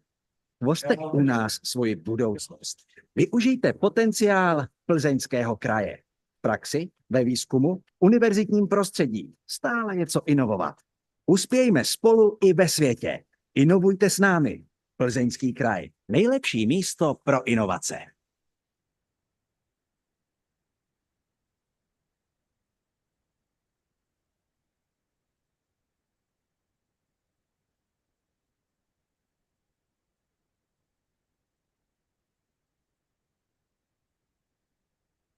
Akciová společnost UJV Řeš navazuje na více než 6 desítek let zkušeností svého předchůdce, Ústavu jaderného výzkumu. Společnost dnes prezentují špičkoví odborníci, technicko-inženýrské a projektové služby, aplikovaný výzkum a unikátní technologická infrastruktura. To vše ve službách bezpečné a spolehlivé energetiky, průmyslu a nukleární medicíny.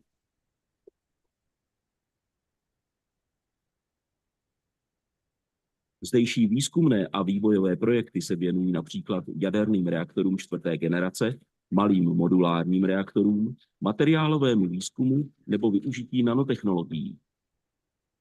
Nástup vodíkových technologií v Česku je úzce spojen s řežským projektem vodíkového autobusu Trihybus, zdejší realizací systému ukládání přebytků energie z fotovoltaických panelů do vodíku nebo prototypem přenosného elektrického zdroje s vodíkovým článkem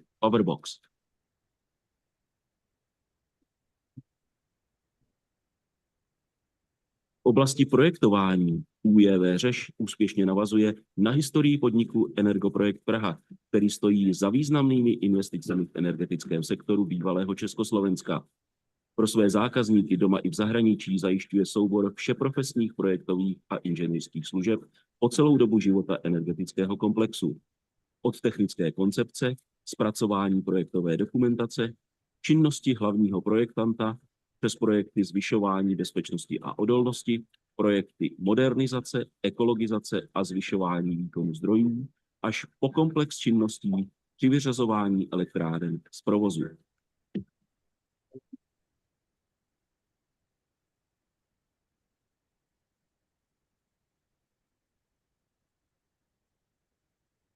Zkušenost, kvalita, tradice, vývoj. Jsme Doosan Škoda Power.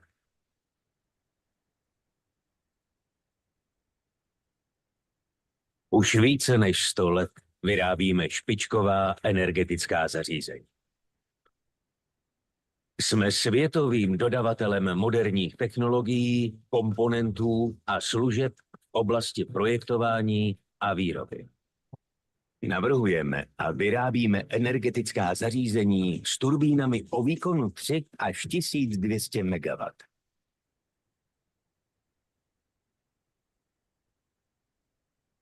Zkušené projektové týmy tvoří základ úspěchu naší společnosti.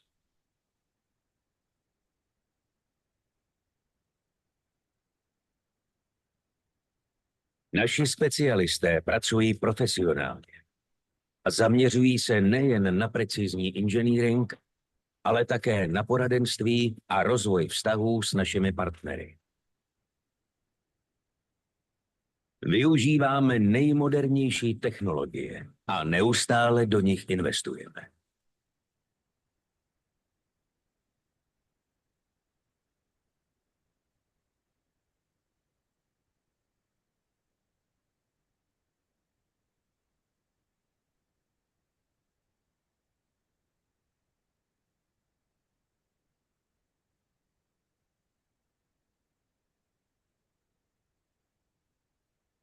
Před uvedením našich zařízení do provozu dohlížíme na montáž a také zajišťujeme komplexní servis.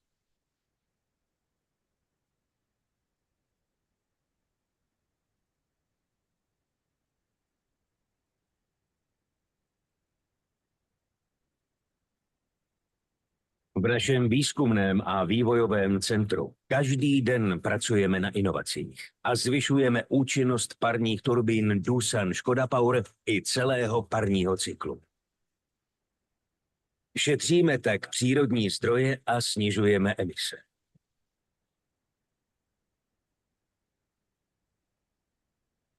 Naše turbíny pomáhají vyrábět energii také ze slunečního záření a biomasy.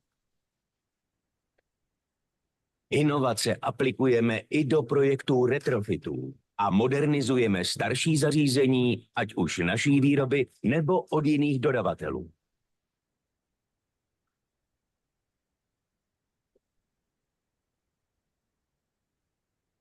Důležitou součástí naší strategie je podpora vzdělávání, spolupráce s univerzitami a trainee programy. Záleží nám na profesním růstu všech našich zaměstnanců a na předávání zkušeností. Je pro nás výzvou plnit cíle vašich projektů. Díky nim jsme již rozsvítili téměř 1 miliardu domácností po celém světě. Jsme Doosan Škoda Power, globální síla v energetice.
Jihokorejská společnost KHNP má téměř 50 let zkušeností s realizací a provozem jaderných elektráren. Za dobu své existence se podílela na 34 projektech v Jižní Koreji i v zahraničí. V soutěži o dostavbu jaderné elektrárny Dukovany nabízí nejmodernější ochranná řešení v podobě reaktoru APR-1000, který splňuje mezinárodní normy, včetně těch po událostech ve Fukušimě. KHNP, váš partner pro jadernou energii.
Nové materiály, inteligentní výrobní systémy, chytrá mobilita, biomedicína a zdravotnická technika. To jsou hlavní oblasti, ve kterých v Plzeňském kraji provádíme výzkum, vývoj a inovace. Tvořte u nás svoji budoucnost. Využijte potenciál Plzeňského kraje. V praxi, ve výzkumu, univerzitním prostředí. Stále něco inovovat. Uspějme spolu i ve světě. Inovujte s námi. Plzeňský kraj. Nejlepší místo pro inovace.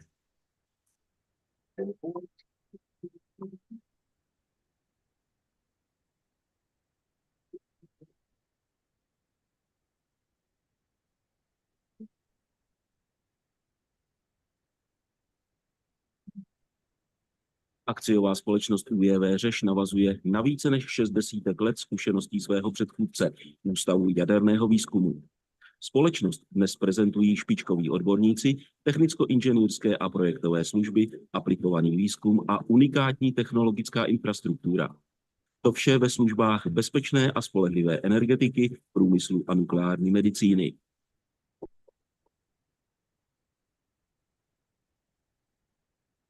Zdejší výzkumné a vývojové projekty se věnují například jaderným reaktorům 4. generace, malým modulárním reaktorům, materiálovému výzkumu nebo využití nanotechnologií. Nástup vodíkových technologií v Česku je úzce spojen s řežským projektem vodíkového autobusu Trihybus, zdejší realizací systému ukládání přebytků energie z fotovoltaických panelů do vodíku nebo prototypem přenosného elektrického zdroje s vodíkovým článkem Powerbox.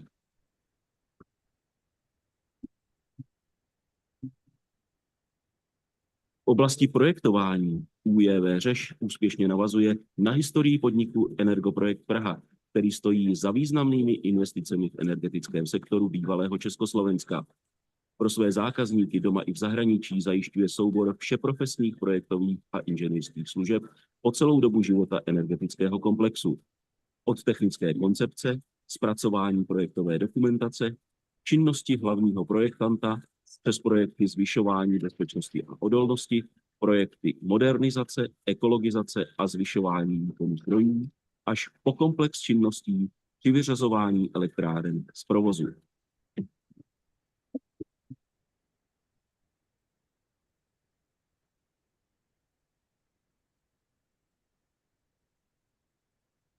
Zkušenost, kvalita,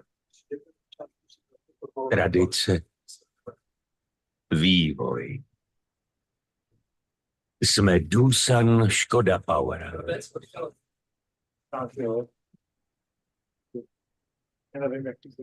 Už více než 100 let vyrábíme špičková energetická zařízení. Jsme světovým dodavatelem moderních technologií, komponentů a služeb v oblasti projektování a výroby. Navrhujeme a vyrábíme energetická zařízení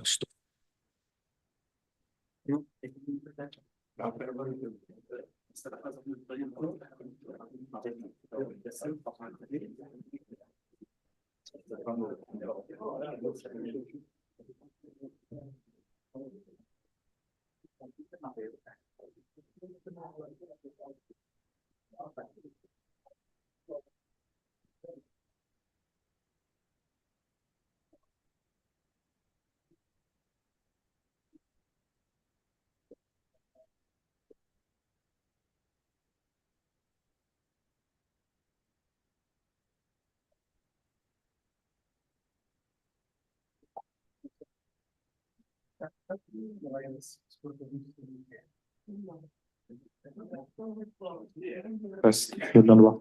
Mr. Roberts, please, could you be so kind and share your screen with me? Yes, disabled share. It says somebody else is sharing, so I can't share mine at the moment.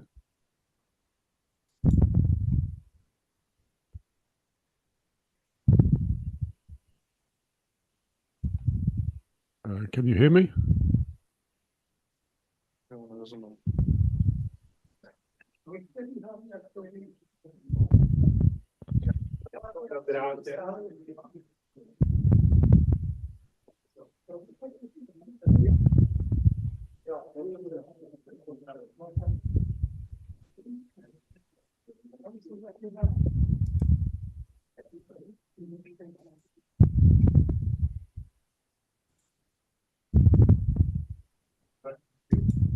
Can you hear me okay? No, we can't your screen or presentation, whatever. Right, okay. At the bottom is the share button. Yeah, no, it was just that somebody was sharing before, so I wasn't able to share. There we go. Yeah, that's exactly right. Thank you. And sorry, could you please move your microphone a bit further? Because... Is that better?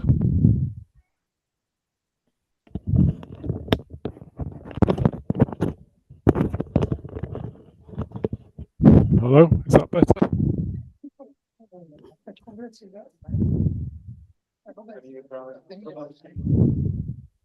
And would you be so kind and send this presentation via email to me, because we needed to... Takže dámy a pánové, Yeah, I sent it 2 weeks ago. byli dochvilní, 15 hodin. Já bych rád profesoru Čechákovi.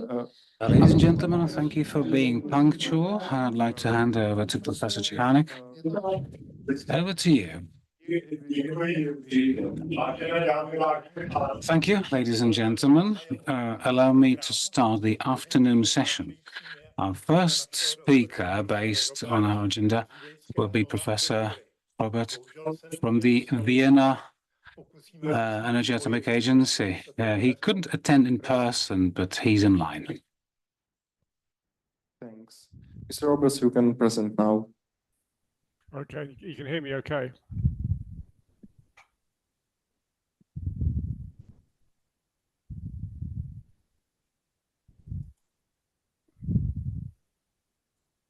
Yeah, can you hear me? Yeah, we can hear you, but... Okay, great. So this is a presentation on particularly the NKM section at the agency's support for education programs and the nuclear workforce. So thank you for inviting me to give this presentation at your conference. And one day, hopefully, I will be able to make it there in person. So the nuclear knowledge management section is a role. Could you please like make the presentation bigger or something? Bigger? Are you seeing which screen are you seeing?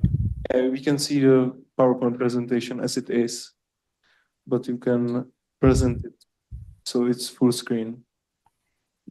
So are you seeing the preview slides, or are you seeing just the one slide?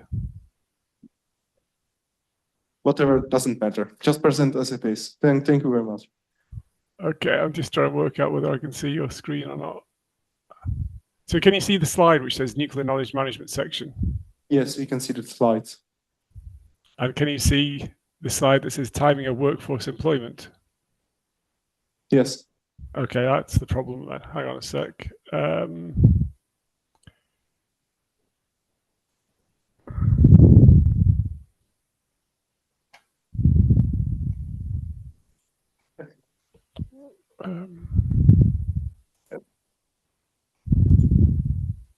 And also you are breathing to the microphone.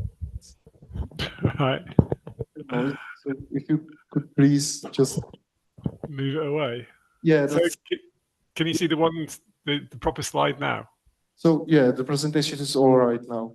Okay, great. So many false starts. Okay, so this is the kind of range of activities that we do with the nuclear knowledge management section. We do what we know as excuse me, knowledge management assist visits, KMAVs, which are peer review visits to organizations to look at how we can implement knowledge management into their organization. We've also, since the start of this year, started doing some training and qualification within human resource development. So we do some expert missions in that area. And we run some educational and HRKD networks, AFRINET, LANET, ANET, you may have heard of them. And we also run these 1 and 2 week nuclear energy and knowledge management schools, which you may have heard of, which are very popular and support young professionals at the start of their career or people interested in implementing knowledge management and want to know a bit more about it.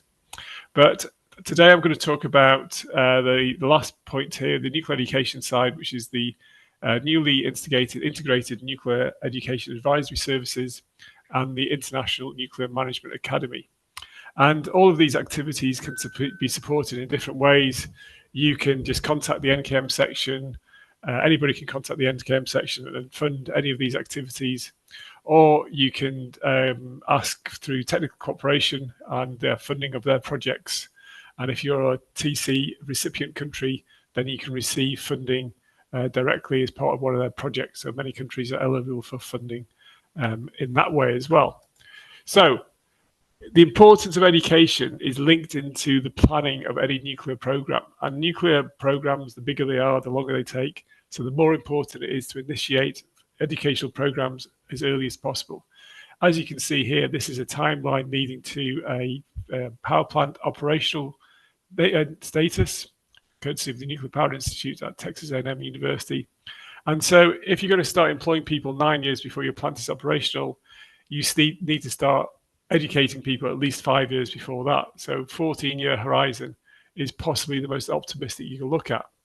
But if we look at that in more detail, we can look at a bachelor's degree takes 3 or 4 years, depending on which country you're doing it in. This is more than likely followed in the nuclear area by a master's degree, which could be 1 or 2 years on top of that. Then how long is experience? What does it take to convince somebody that somebody is experienced after they've taken these degrees? Well, it could be a minimum of 5 years. And then you've got to train the people who are going to teach on these programs. So how long does it take to teach the teachers who are going to train the people that go through these programs? So what we're looking at is a kind of total time of preparing an educational program from scratch can be a considerable number of years. And so what we want to do is we want to optimize this to make sure we can do it in a fast way as possible, but make sure we don't cut corners as well. And that's why we've instigated this integrated nuclear education advisory services. And so the first one of these is a national level service. So this supports the establishment of nuclear energy programs in countries where the number of programs is relatively low or non-existent and starting to evolve. So we can visit countries and advise on how best to start a nuclear education program that might be just limited to nuclear radiation technologies, or it might be linked to a proper old-fashioned nuclear engineering degree to support the deployment of nuclear power plants. The second service that we offer is a specific university program service. So this is an appraisal of specific high-level assistance to optimize and enhance existing nuclear programs. So many universities have been teaching nuclear education for decades, and we can capture best practices from those programs and use them to support the establishment of the national integrated nuclear education advisory services. So this feedback of good practices allows us to kind of talk to the establishing countries and base our advice on what's been known to be good at the proper universities. So then we generate programs in new universities, and those programs will be generated with good practices, and those good practices can then be fed back into the university specific services, and we have this continual feedback loop, which is really, really good. So if you want to start the program, there are 3 phases we go through to assess what should be done. The first one is the assessment of the current resources and capabilities. And that could be the assessment of tertiary level engineering, tertiary level physics, tertiary level chemistry, tertiary level mathematics, etc., to look at what can be used as part of a nuclear education program. We would then look at developing a strategy to deliver what's required in a country. So these are all bespoke programs that we kind of don't go into the room with a set answer. We ask questions, and then we'd produce national indicators for monitoring and evaluating the progress of that program. So such things as the number of bachelor students graduating, the number of master students graduating, how many jobs are available, how much industry funding there is, how much industry support, how much government funding there is, etc. So these are the 3 phases of a national advisory service that we provide. And as I said, the aim is not to give a pre-prepared answer. We do not turn up into an evolving and established country with a set answer. We aim to ask questions and provide answers based on the experience in the room. And that allows us to develop an action plan with guidance on how best to optimize the resources available. And we always believe that the success of any developed program is directly correlated to the number of the participating organizations, so we can kind of harness their experience productively.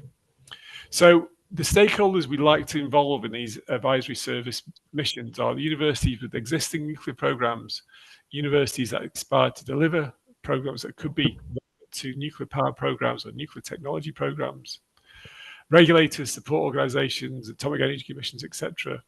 Industry is very, very important because this is the organization that will be recruiting many of the students, and also industry can support the programs by funding, offering internships. And we also look outside the kind of nuclear power plant organizations. We look at medical, agricultural, industrial organizations, which might have specialist radiation facilities and knowledge. And we also like to include the relevant government ministries, because in lots of countries, the funding comes from the government directly to the students or the universities. So one advice that we kind of give quite often is, establishing a network. We look at the universities that want to develop such a program, and they might have pockets of expertise that we can bring together in a network. So we'd want to establish a kind of really good project manager to talk to all the stakeholders to carry on the work after the mission and the advisory service has taken place. And then perhaps they would establish a network so that students take one course at one university, another course at another university. And this is a very popular model to establish a program as quickly as possible. Once the program has been established, we would then advise for an advisory board to be made up of external stakeholders. This would provide advice to a steering group with representatives of each of the network members. The project manager would become the program director responsible for the program delivery, and the educational program would be the goal for the delivery of this network. Now, that would support the national policies for the application of nuclear and radiological technologies. So these are the advisory services that we've already implemented. We've done quite a few of these in Africa, did one earlier this year in the Philippines, and we kind of developed a really kind of detailed action plan to allow them to establish a sustainable educational program. And we emphasize the sustainability because it has to be kind of, continual effort, because as I said, it takes at least 14 years or so to establish a nuclear program from initial thoughts, probably kind of perhaps nearly 20 years. So these educational programs are no good if they're delivered just for 1 year. They have to be long-lasting, sustainable programs where the supply of students is going to meet the demand of the industry moving forward. We've also done some university-level advisory service to the Budapest University of Technology and Economics, and a master's program offered by 3 organizations in Switzerland: EPFL Lausanne, ETH Zurich, and the Paul Scherrer Institute, which was really good. And we learned a lot about how organizations work together and mobility of students and things. So here are some photographs of the advisory service being implemented. You can see the top photograph here is the visit to the Philippines earlier this year. We had about 70 to 80 people in the room. It was really, really good because we had so many organizations represented. And the bottom here, going back to the COVID era, this is a visit to the Budapest University of Technology and Economics with a limit on the number of people available in the room because of COVID. So they support countries to develop education programs that meet the national technology programs. They are really a stakeholder program and stakeholder engagement that brings together universities and the other stakeholders to ask the questions about what the country needs moving forward in areas of nuclear education. And they assist universities and they support the improvements of existing programs through the sharing of good practices. So we're all in this together. We want to transfer what's good in one country to what's good in another country, what's good in one university to be good in another university. And we ensure that nuclear programs are suitable to educate the necessary workforce required for the safe, economic and reliable nuclear technologies. So that's the Integrated Nuclear Education Advisory Services. I'd now like to talk about the International Nuclear Management Academy, which is a master's program established between the agency and leading universities. And we've developed this hybrid program, and there is one of these programs in existence that's been endorsed by the agency at the University of West Bohemia. And we've termed this new master's discipline Nuclear Technology Management. And the curriculum of this is divided into 4 categories of external environment, which includes the political, legal, regulatory aspects of where nuclear managers operate. We have the basics of nuclear technology taught to a master's level, so that includes things like the fuel cycle, some reactor physics, thermal hydraulics, etc., radiation protection. And very different to lots of nuclear programs around the world, we insist on the inclusion of management. So this can be project management, this can be budgetary control, this can be knowledge management, this can be human resource development, etc. And threaded throughout this will be strong ethical behavior, communication, clear vision, the things that make up a good leader. So we expect people to come on these programs expecting to deliver a good managerial or leadership career within the nuclear industry. So leadership and management in nuclear is quite unique because the facilities have to be managed, 24/7.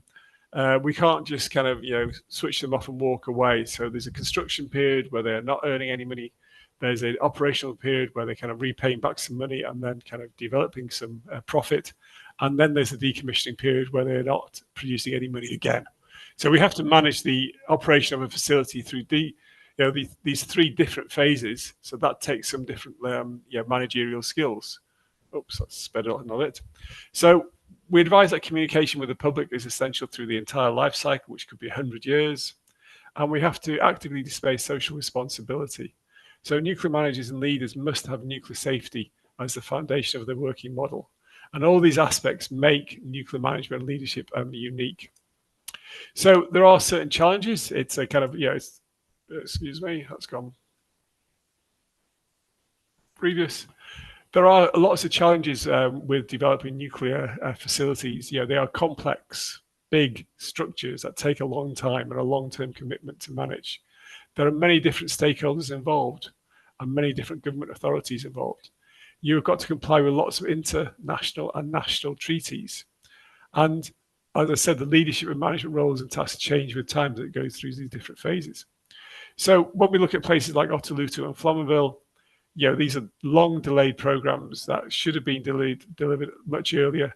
And so we're trying to improve the managerial competencies of the workforce for the future to make sure nuclear programs can be deployed much more quickly and successfully than those two programs.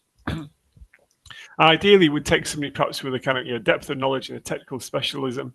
They kind of move through their career, become managerial in lots of aspects of their work, and we want to broaden their capability so they become a really good manager and the managerial skills are as good as their technical skills, which is quite often not the case currently. And this breadth of knowledge we refer to as nuclear technology management. So it's managerial skills in a high-tech environment. So the deliverables are to strengthen the depth and breadth of managerial competencies and avoid serious gaps in nuclear managerial competencies. We want to reduce the timeline to managerial competency and remove the requirement for learning on the job, because that's where mistakes are made. People do learn from mistakes, but we could avoid them by educating people to a sufficiently high level before they start their managerial career. Then it should be a better situation for all. And we believe that better educated and informed managers are better decision makers, which will have an impact on the safety and the economic return of the nuclear reactors. So the INMA curriculum has been developed through consultation. We have 50 curriculum topics. At least 80% of them have to be included in any kind of nuclear technology management program that's going to be endorsed. The total learning hours are between 1,800 and 4,000. That's typically a 1 or a 2 year program. And the program can be full-time or part-time, depending on the particular local needs. And we always like to see a balance of the program. So these are the learning hours balanced between technology and management. We don't endorse programs where they just produce one course of managerial skills and bolted it onto a nuclear engineering program. This has to be a properly designed course with technology and management, equal partners at the heart of this program. These are the university members at the top. We've got 10 members, and as I said, you can see University of West Bohemia there. Hopefully next week we'll be producing and awarding a certificate to Sofia University in Bulgaria. Earlier this year I was at Harbin Engineering University, and we're hoping they become managers. And the other universities are starting on the process of becoming involved in the INMA process. And the INMA endorsement process is in various stages. So we have an initial expression of interest, such as some of the universities at the bottom of that list. That will be followed by an assist mission to help the university understand what is required for the program to become endorsed and the university become a member. The university then will implement a nuclear technology management program, followed by an assessment visit, which will assess the program and its compliance with the INMA requirements. And if the member is duly compliant and the course is duly compliant, then the program will be endorsed for 4 years. After 4 years, there's a kind of brief recap of whether there have been any changes, and a full assessment is required after 8 years, because many of the staff members in the agency and the university may have changed after 8 years. And here you can see some photos. This is an assist visit to Harbin in 2018. And because of COVID, the assessment visit was delayed until 2024. But normally the assessment visit would follow kind of 1 to 2 years after the assist visit. So the benefits are varied and many. So for the student, it opens up lots of career opportunities, lots of transferable skills. For the university, as the options of attracting a broader range of vocational focused students, and possibly enhanced international recognition of an endorsed program by the International Atomic Energy Agency. And for industry, we believe it improves safety and economic performance and gives a better return on investment. And all the details about INMA are included in this document, which is published and available from the IEA website. And the Integrated Nuclear Education Advisory Services document is currently in the publication process and will be published soon. Thank you very much. Thank you very much.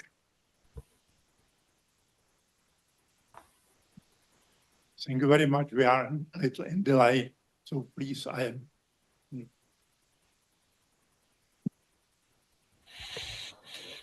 So we can continue with the next lesson. Professor Leon Silayan.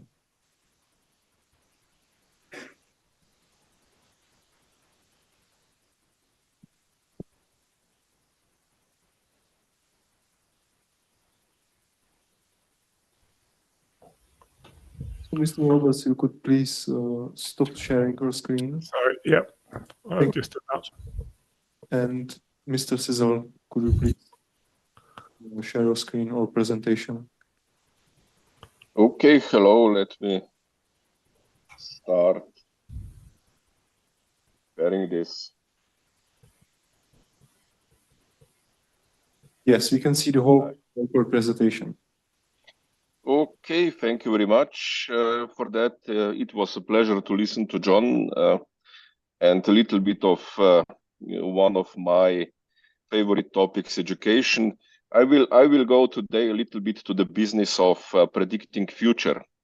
In a way, yes, education sometimes, or being educator is about predicting future to some extent, but this will be a little bit wider than only education. So where are you going, the nuclear Europe? First, let's go to did the slide change?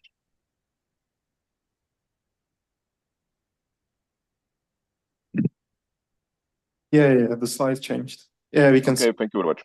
So you are of course aware of the very good news. So France is now one reactor, larger reactor operation than China for a few months. Then China will be again of the same size as France, and then probably China will be much better.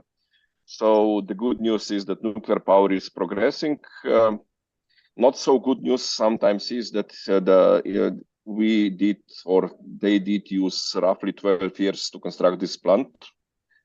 And the initial estimates of the costs have grown pretty substantially, from 3 to about 13 billion American billion euros. Well, anyhow, this is the part of my trying to predicting the future a little bit today. If we go back in the history, it was the nuclear people who said, oh, you know, it will be too cheap to meter. Today we are saying, no, yeah, it's never on the budget, it's expensive, it's I don't know what. But luckily we are not the only one. We nuclear are not the only one who are doing that. If you look to the press communication of the German government back in 2004, when they started the Energiewende, they actually promised that the Energiewende would cost a household about 1 scoop of ice per month, so about €1 per month. Today, 20 years later and 60 billion euros later, the scoop of ice actually has a price of much more than 100 euros. So predicting the future, especially that energy will be cheap in the future, turns out to be really, really very difficult. Okay, a bit what we can do or how we can do that. Motivation, of course, it is for Europe to achieve CO2 neutrality, at least in electricity, by 2050. That's the goal, good goal. There are some political moves, like one was Nuclear Alliance for European Union. It has some predictions, some strategies, and some consequences, especially consequences on the new nuclear talents. I'll touch this a little bit, and then I will summarize the talk. If the carbon intensity is the goal, let's look a little bit at the European countries and how do they perform in the carbon intensity in grams of CO2 equivalent per kilowatt hour of electricity, of the electricity production. The electricity maps is very nice website, so you have online information about production sources, cross-border flows, everything. I'm just picking here the carbon intensity. The green countries are the lowest carbon intensity. The black countries like Kosovo here and Poland here are the highest carbon intensity. If we look at the green ones, this one, France, is practically nuclear, or nuclear and hydro, I would say, this type. Nuclear a lot, not very much hydro, but nuclear, hydro, and a little bit wind today. Switzerland is nuclear and hydro. Austria is hydro and wind. Then we have Finland here, which is nuclear, and a little bit of hydro. Sweden is nuclear and hydro, and Norway is nearly completely hydro.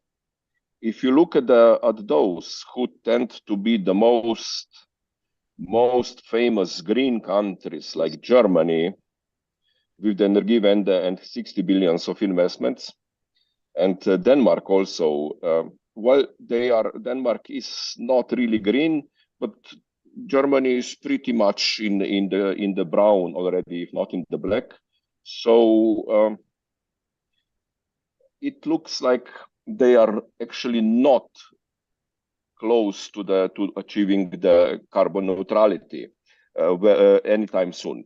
Now, the shares of nuclear in the countries. You see that actually none of the very dark countries has nuclear power. Well, maybe Bulgaria is a little bit, and Czech Republic is a little bit on the dark side of the spectra. Sorry. And Czech Republic with maybe close to 40% of nuclear electricity. We also have some nuclear in the Netherlands. At that time, yeah, Belgium is still there. You know, Spain is phasing out. It's an interesting situation. Just, I would like to reiterate here that the most green countries appear to be nuclear.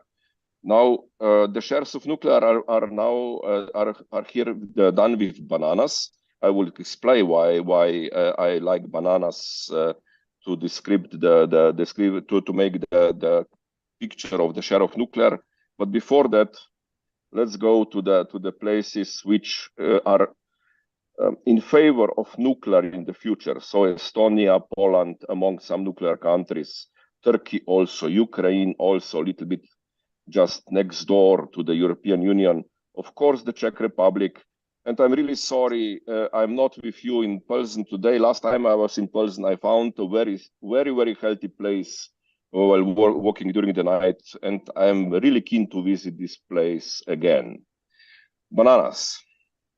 Bananas are actually the only fruit I know. If you cut it, you will see the radioactivity sign in the middle of the banana, so it must be radioactive. That's why I like bananas. Okay, now to the political declarations and what they can bring or they can trigger. So in Abu Dhabi, more than 30 countries claimed that a good goal would be tripling nuclear energy on the planet by 2050. Let's look what it means in the numbers. So if we are at roughly 370 gigawatts today, tripling this would mean nearly 1,000 new gigawatt class nuclear power plants, a little bit less, but let's say 1,000 is a good measure. We'll have to replace some of those 370 during that time.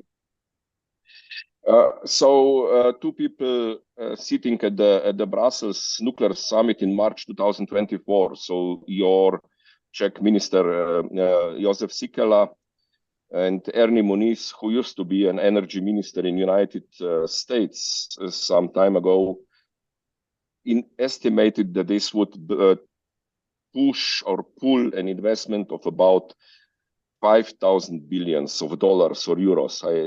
I think the both estimates are within the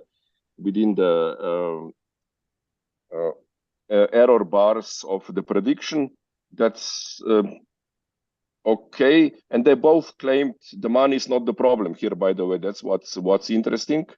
And then the Director General of IAEA, Rafael Mariano Grossi, said during the conference on nuclear knowledge management in July this year in Vienna that this would pull somewhere between 3 to 5 million jobs.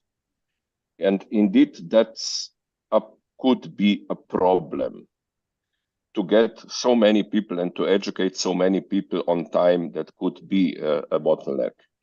Well, before the Abu Dhabi claim Nuclear Alliance of European Union, it was started in May 23 by the former French energy minister. They were aiming, or they declared to aim for about 150 gigawatts in Europe by 2050. So today we are roughly at 100 gigawatts electric units with 100 units.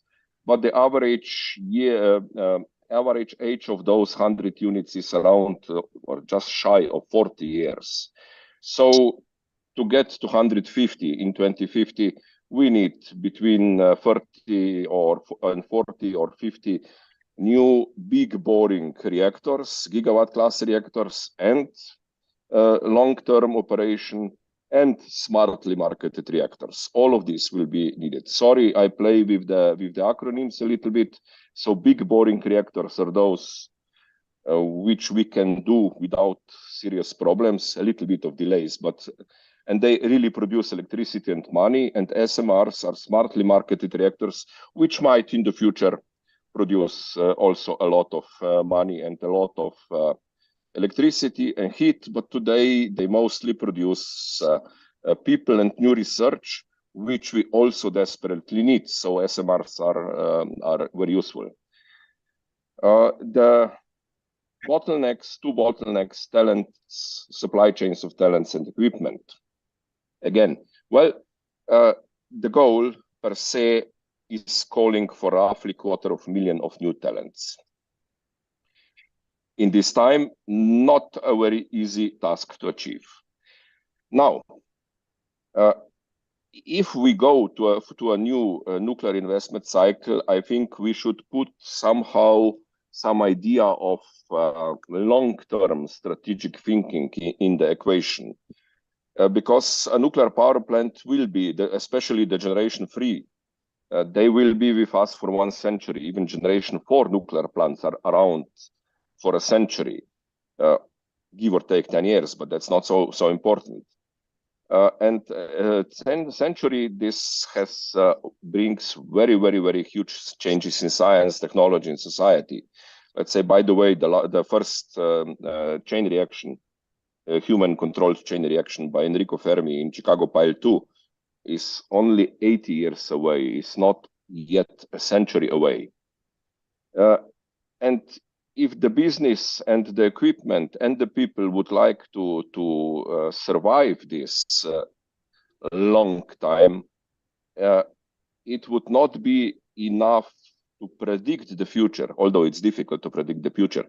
It would be the best to try to co-create the future.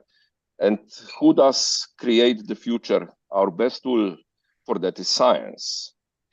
So if we decouple business and science, it would be very, very, very, very difficult to survive the 100 years. And I think the second generation of nuclear power plants indicates that it's not very easy for this business to keep the high public standing and high usefulness for the people, or at least the perception of high usefulness for not even 100, but we are now in trouble already after 50 years.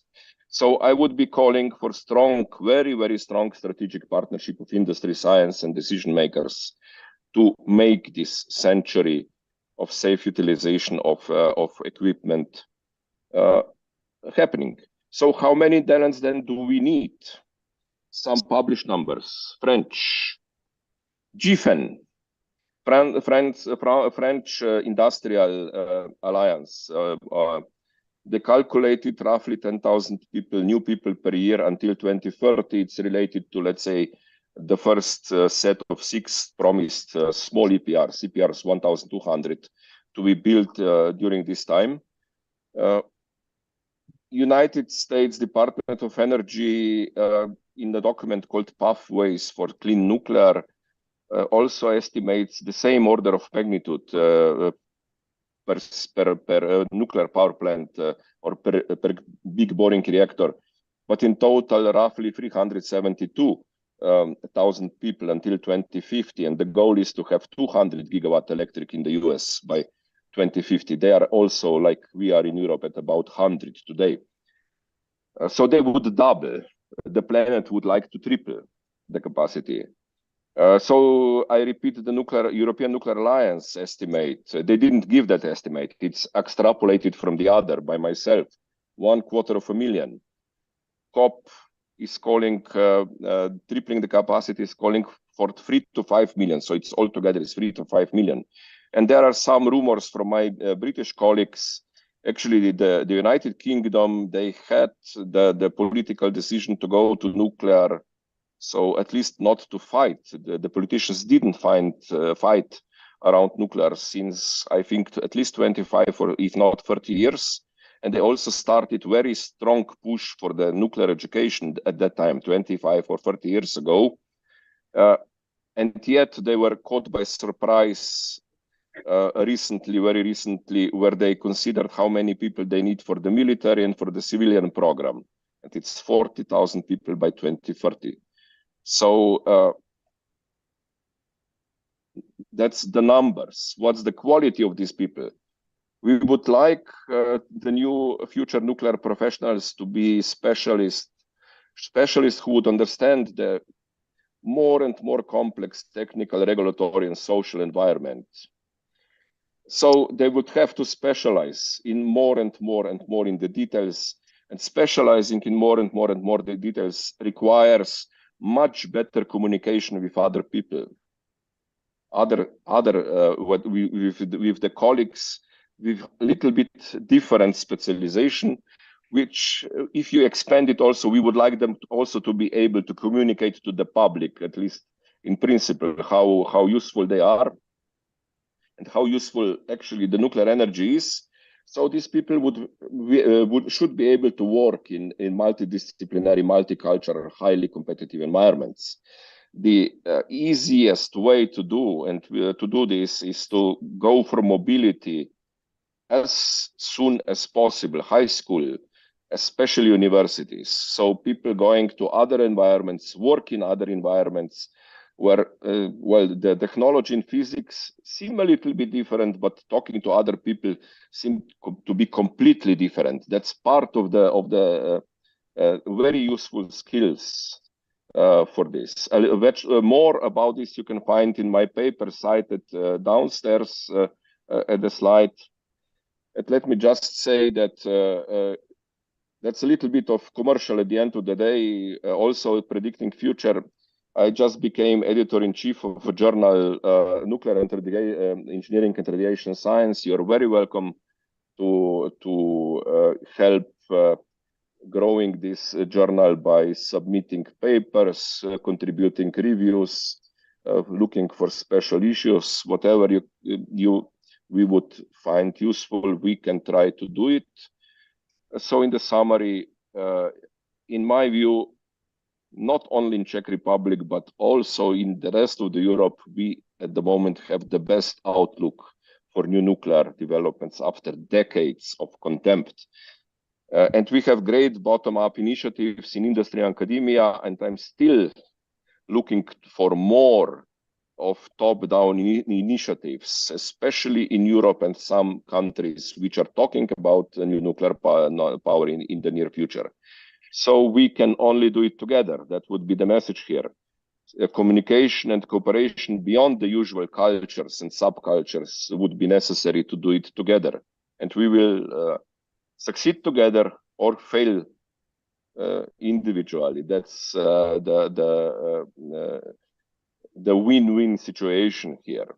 We have hard work ahead, and we will wait probably for at least a decade to really see some meaningful results, but I really hope they will come. Thank you very much for your attention.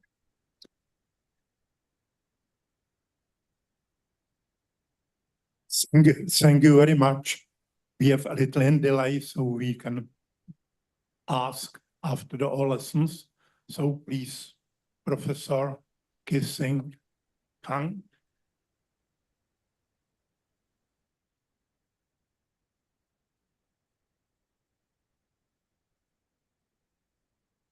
After lunch, it is very difficult to present some boring subject.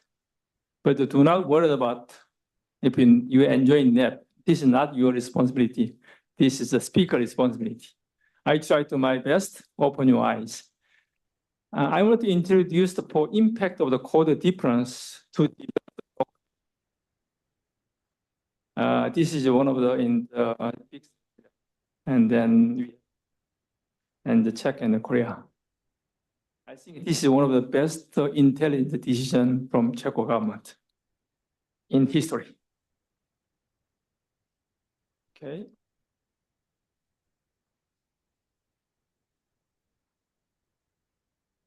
Oh, no, okay. This is my institute. And then maybe some of them you already visited here. This is a very beautiful area.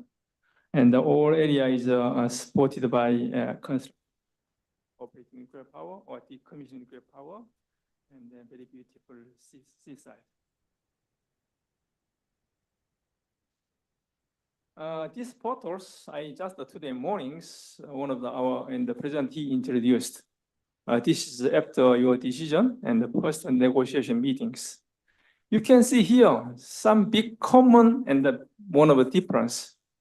All Czech gentlemen is tall, is handsome. But all Korean people is small. There is no tall man in the Korean people here. This is all Korean gentlemen, one of the director and vice president. All is Korean people smaller. All Czech people like this way, big one. I think about why. We have a working Monday, Tuesday, Wednesday, Thursday, Friday. We have no holiday. Therefore, we have no chance to grow up my height. And therefore, we try to earn budget on time and keep in quality. Okay.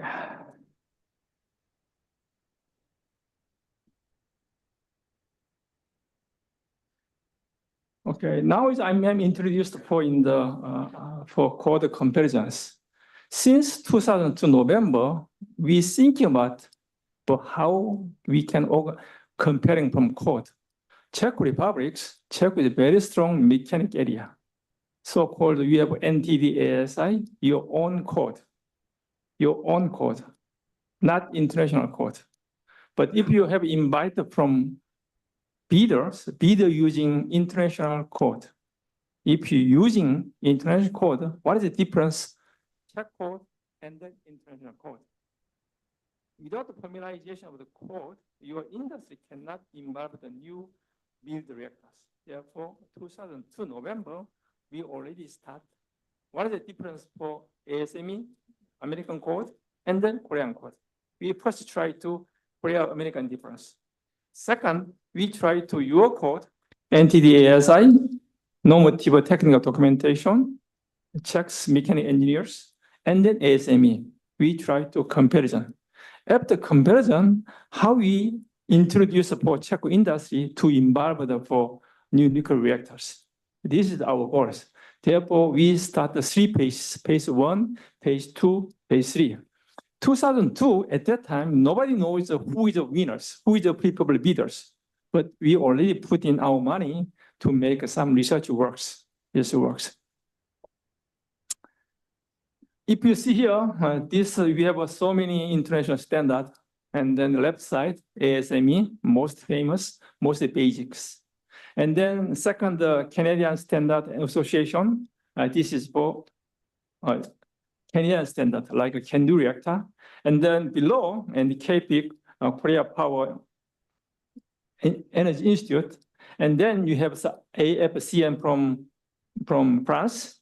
And then you are more familiar to in the GOST here. You are more familiar GOST. This coming from Russian standard because of your operating nuclear power. All 6 coming from Russia. Therefore, you are very familiar. And INC area IEEE is here. This is all world standard.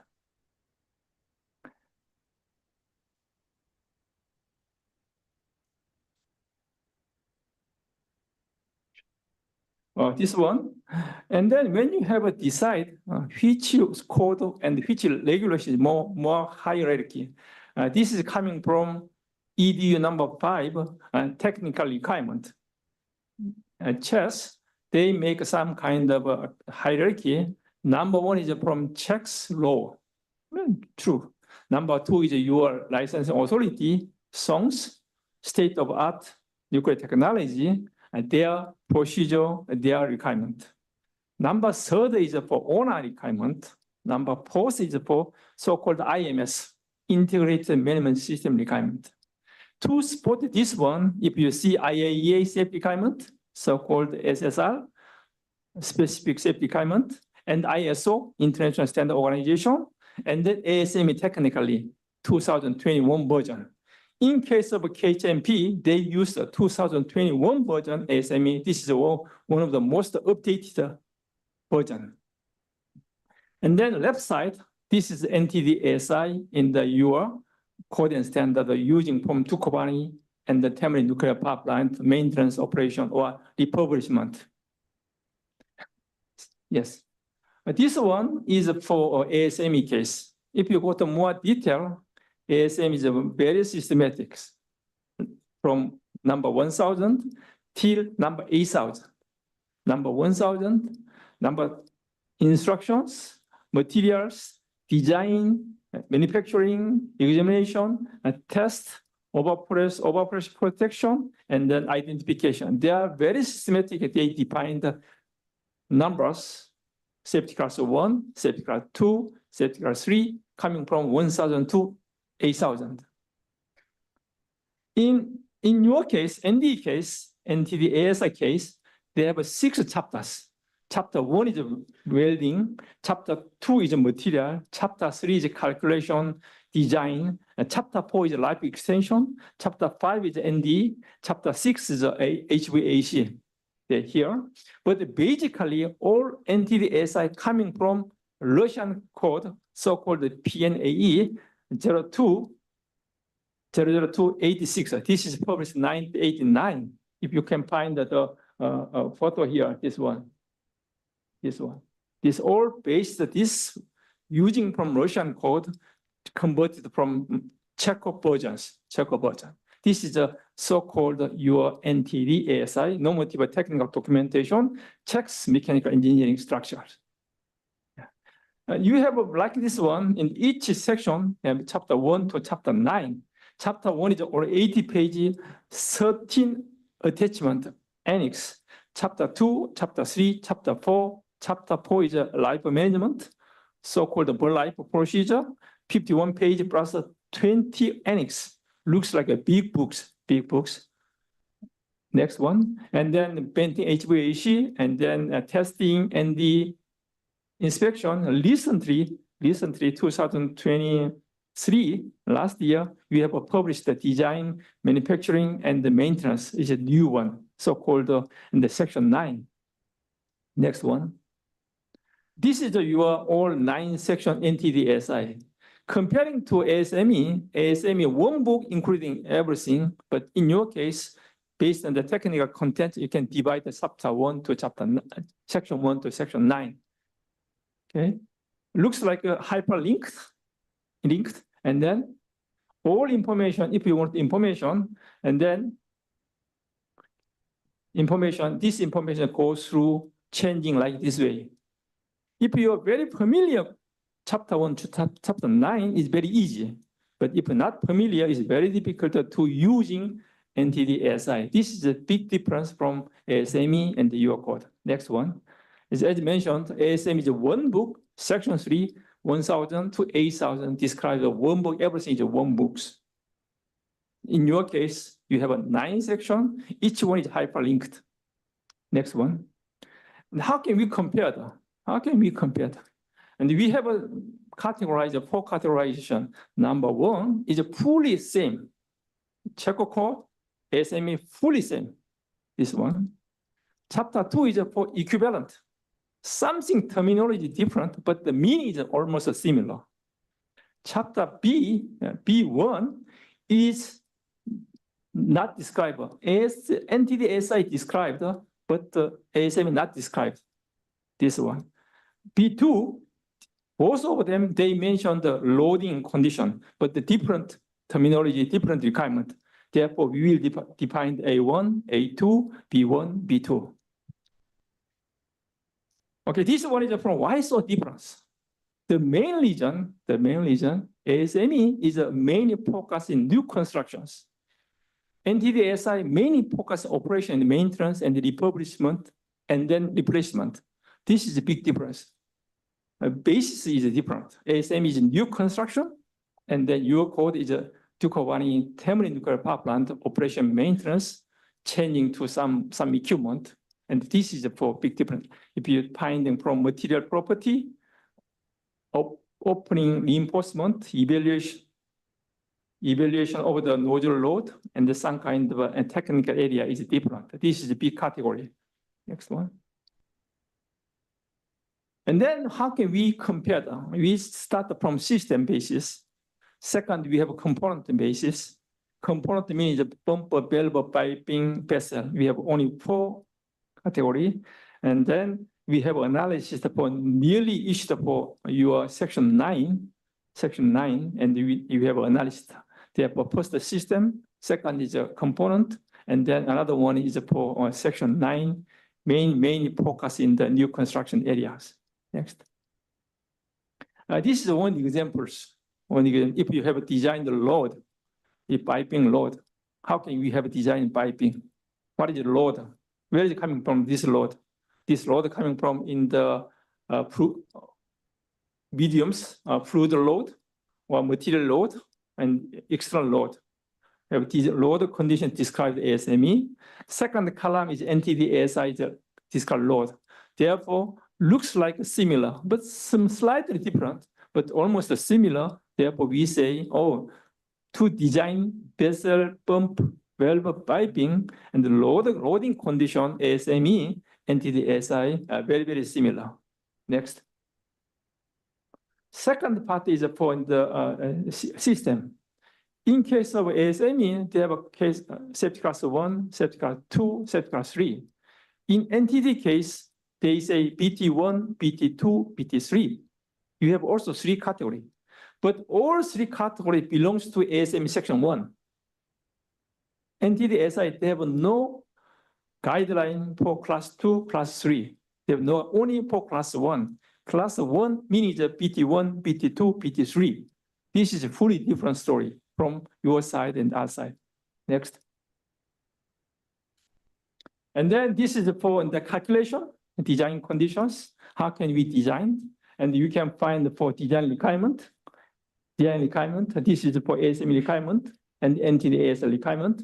And then we have analysis. Finally, we say design calculation approach is very similar. Therefore, we put an A2. Yeah. I can share one example. This is pressure vessel for reactor pressure vessels.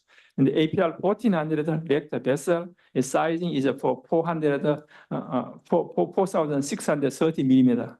If you have a forging material and the diameter is different, we call the ovality. And the D maximum and D minimum. D maximum is for circle 1, D minimum slightly dense at D minimum. And what is the from criteria D maximum, D minimum in ASME case? ASME case, you can find here some equation here, D max minus D min, and this kind of a calculation. And then if you put in this data, is APR 1400, and then if you have a less than 29 millimeter, this is acceptable based on ASME.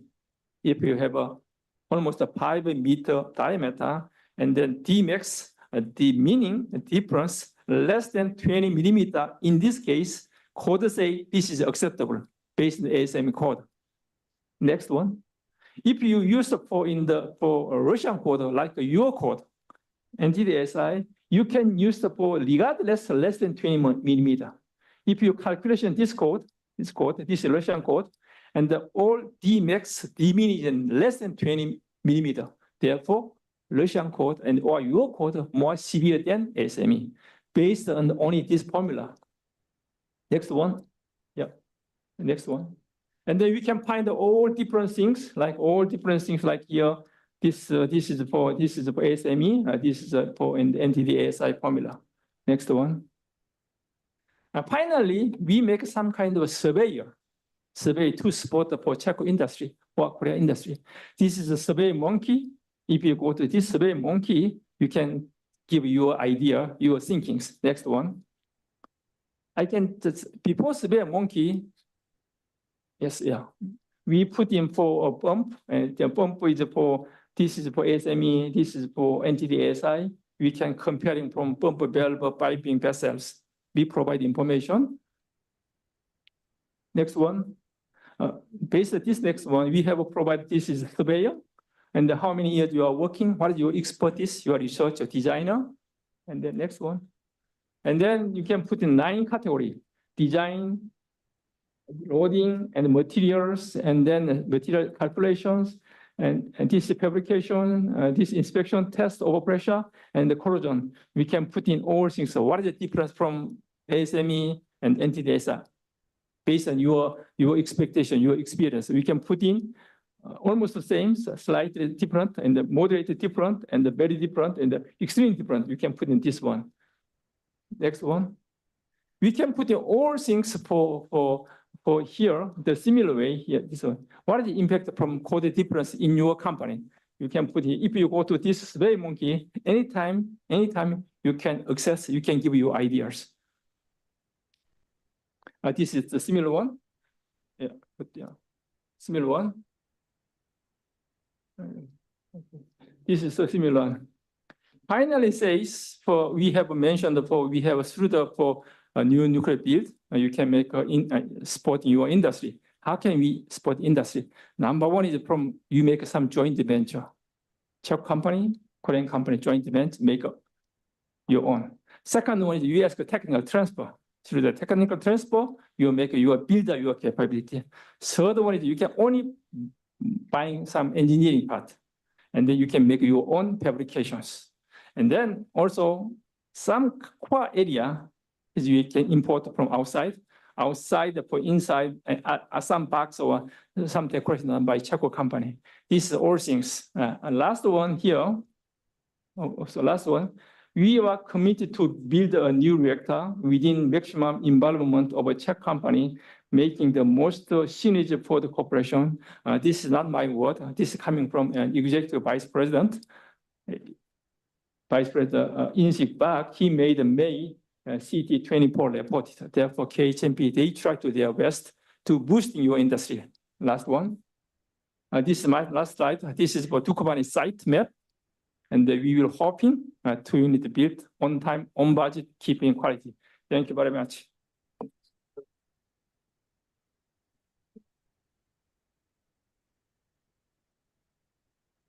The last lesson in the program is Dr. Rataj from the Faculty of Nuclear Sciences and Physical Engineering.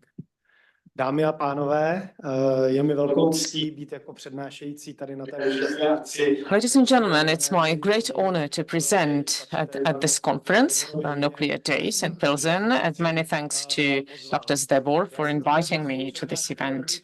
My presentation will focus on the overview of nuclear education in the Czech Republic. And since I am the last speaker, I have a huge advantage. I can say whatever I want, but the problem is that in roughly 15 minutes, nobody will listen to me any longer because you have a break planned.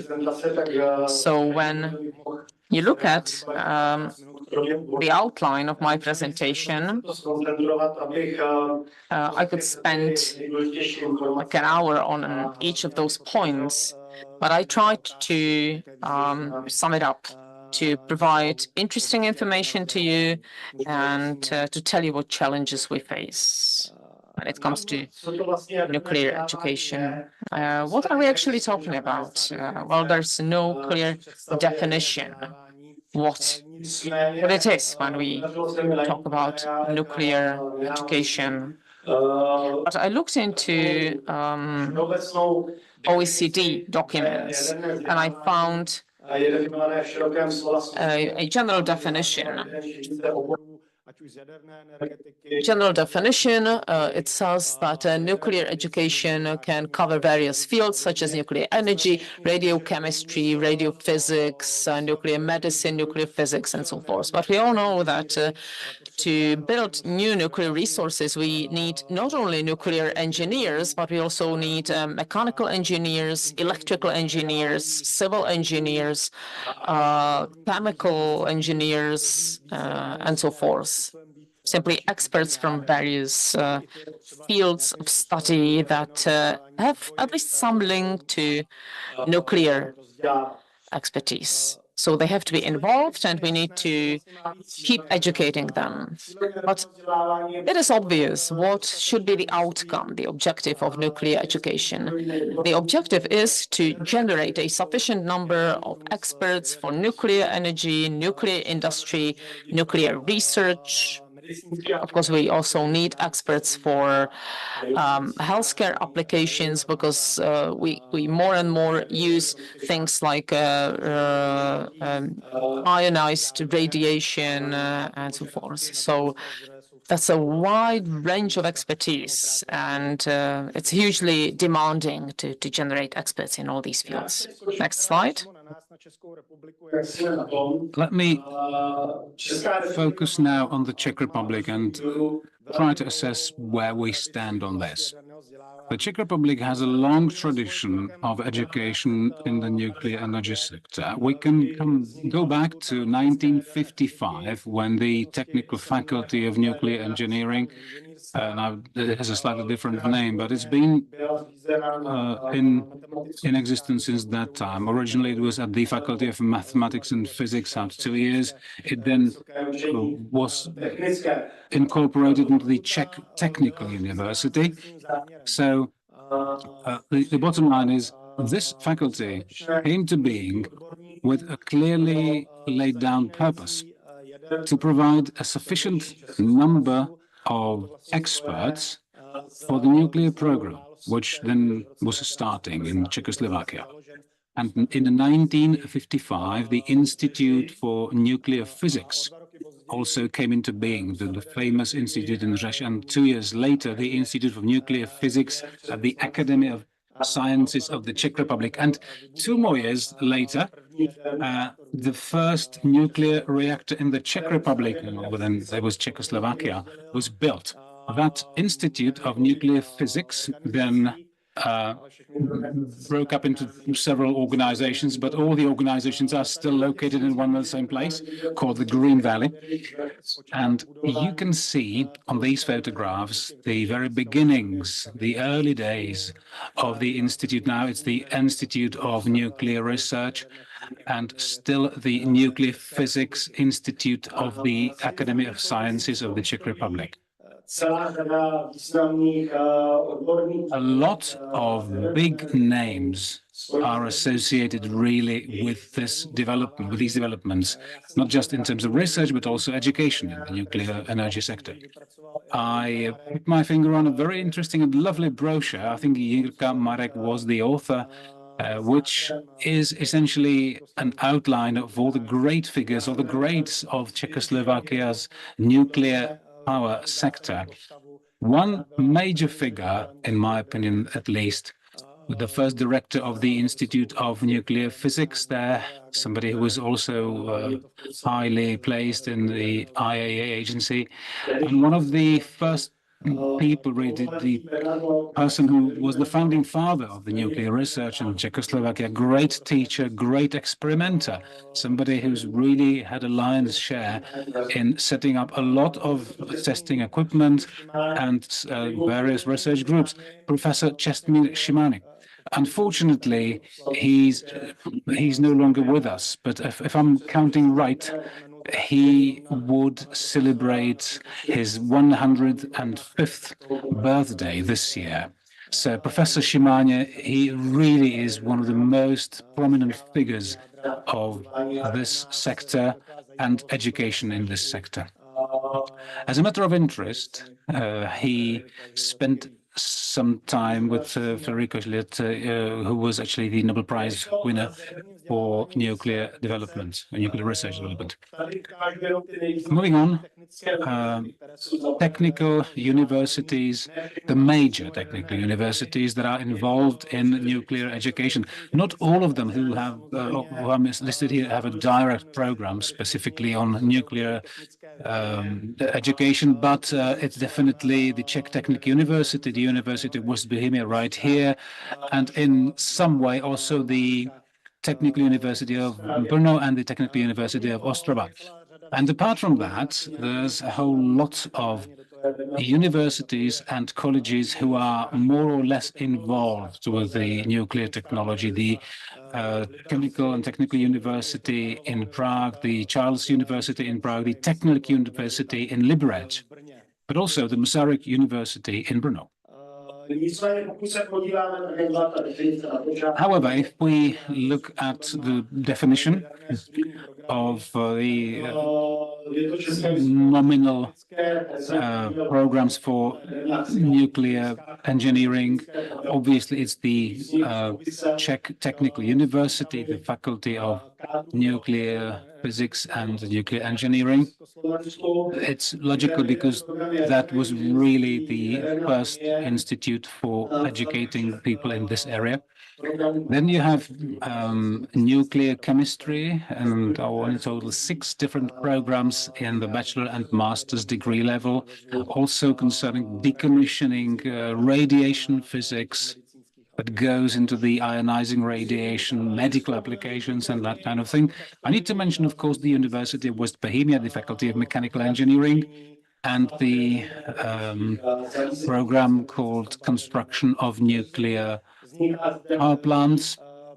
There is also a new program of a follow-up master's degree program in management of nuclear engineering, together with the Faculty of Electrical Engineering, and also the Faculty of Electrical Engineering and Communication Technologies opened, I think this year, if I'm not mistaken, they opened a program called Nuclear Power, the nuclear power sector, nuclear power industry.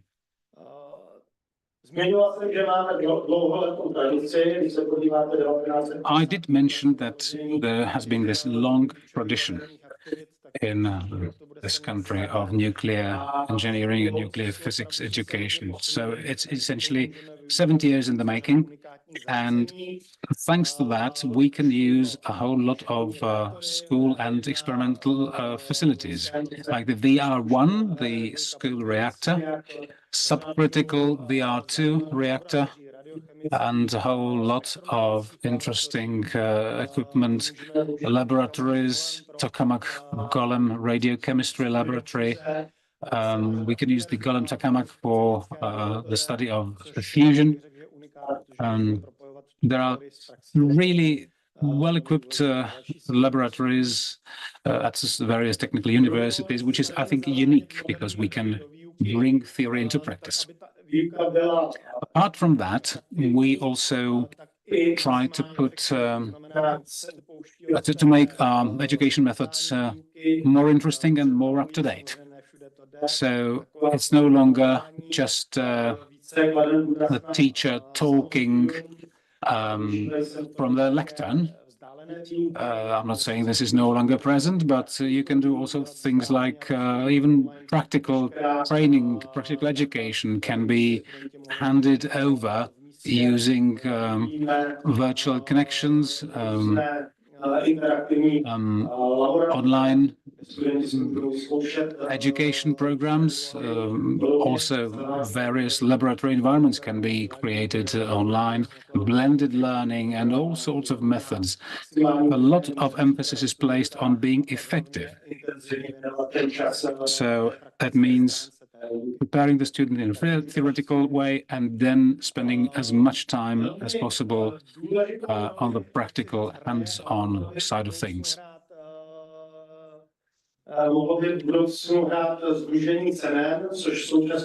The Czech Nuclear Education Network, which is simply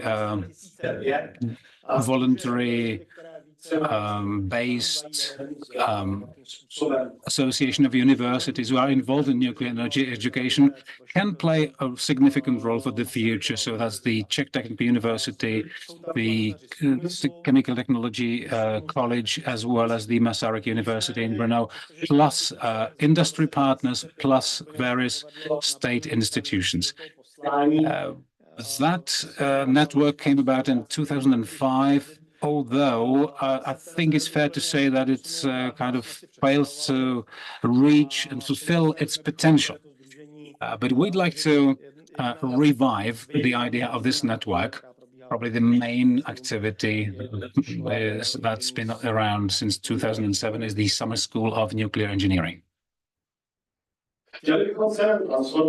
We'd like to transform this network called Xenon, and we hope to be successful. We do have some support, some important backing from the Ministry of Ministry of Education, and we are also being shown a lot of support from our industry partners. The transformation should be focusing on a more formalized association with a legal status, a legal person status. So it's no longer just a voluntary-based, union of interested parties, but something that is really formalized. And we would like people to, the institutions, to make some money available for this. And our new goals obviously focus on reaching out to get more human resources, not just schools, but also industry, not just ČEZ, Skoda, and the Institute of Nuclear Research. But as you can see, there's a whole lot of nuclear industry partners who would like to be building and participating in the building of this sector, etc. We defined for ourselves some new objectives, such as analysis and forecasting of the human resources needs in this context, and also planning the education activities, simply to know who offers what. It is very important to support technical education in the Czech Republic. You saw the curves going down. So we have to search for solutions to support technical education. And I'll then tell you more about it when I speak about the challenges. So prepare and implement training courses. If you want to educate new experts starting from scratch, it takes a long time, but we have a chance to create micro courses to reskill or upskill people. And that can be shorter term, and it can be useful for the industry and also for other institutions. We should also aim at providing partnership, support, advisory, and offer experts to public administration, but also to other institutions, and do awareness-raising campaign in the area of nuclear energy. Cooperation with industry, I guess I don't have to mention everything that we do in this area. We send students to our industrial partners for internships. We were engaging industrial partners in our teaching, so they teach, they cooperate with students on their thesis and other works.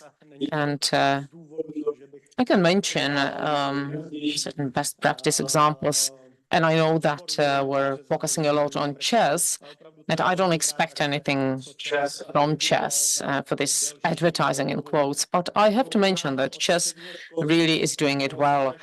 They cover secondary schools, universities. They also cover the teaching staff. So they have something that they call a nuclear secondary school leaving exam, focusing on secondary school graduates, especially those interested in technical fields that potentially could study at our university.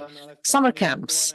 There's one summer camp in Temelín, one in Dukovany. So we have currently 64 students of universities at these summer camps or summer universities. We have a nuclear academy, a program for teaching staff. And we also have, ČEZ has a very important program of scholarships. That's a very important activity, supporting students financially so that they can afford to study at universities. Cooperation with abroad. We have a wide-ranging partnership, be it ENEN, the European Nuclear Education Network. We're also members of new platforms such as ENEP, European Nuclear Experimental Educational Platform. So that's another example. SINCH, cooperation in education and training in nuclear chemistry. We also cooperate with the International Atomic Energy Agency. We've heard about that in previous speeches. ENS, WNA, and also NEA as part of OECD. Also, internships as part of Erasmus Plus, and we can send students to foreign universities, and also bilateral agreements with foreign partners. 5 years ago, we signed an agreement with Kingside, and every year we send 1 to 2 students to internships. So challenges, what do we need to do in the Czech Republic? We have to increase the interest of students in technical fields of study, and we have to start since the very beginning of primary schools, and we're very late. We should have started 10 years ago. We have to teach very efficiently modern approaches, modern technologies, practical-oriented, not just forcing kids to memorize, but show them practical things, practical experience. We have to create leaders, educate leaders. We do not have leaders that would be able to communicate with students, with media, with the state. We have to maximize and optimize cooperation with the industry, with research, with public administration. They have to be more involved in our teaching programs. They should, for example, provide interesting topics for thesis and cooperate with students that write their thesis and so forth. Upskilling and reskilling, I've mentioned that already. That's what we have to focus on. And last but not least, we have to deepen our cooperation with abroad. So looking at the demographic development, of course, there will be no one left, and all the fields will need experts. So if we start already now working on awareness raising and promotion, and we attract the young people to our fields, of course, those will not be available for other fields in the Czech Republic. So we also have to look abroad and try to attract foreign experts. Thank you. Thank you, Dr. Ratoj. And I think we have time for 3 short questions.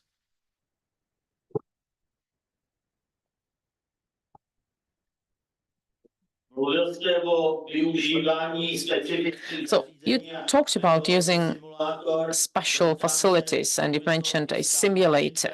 So in relation to KHNP, from media, we know that they developed for you and gave you a simulator of a reactor, APR 1000 or 1400, was it?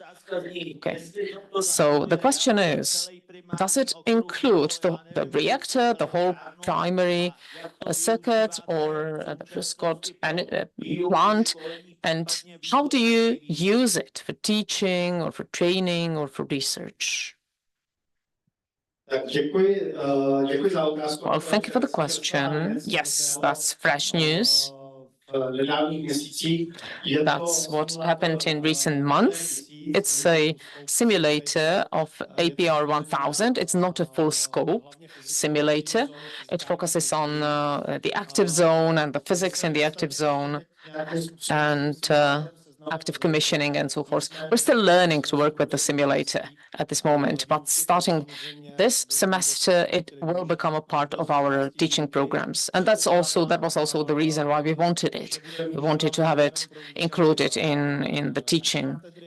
And I suppose not only our department and our faculty will use it, but also maybe students from other universities will be able to use it, and maybe state administration.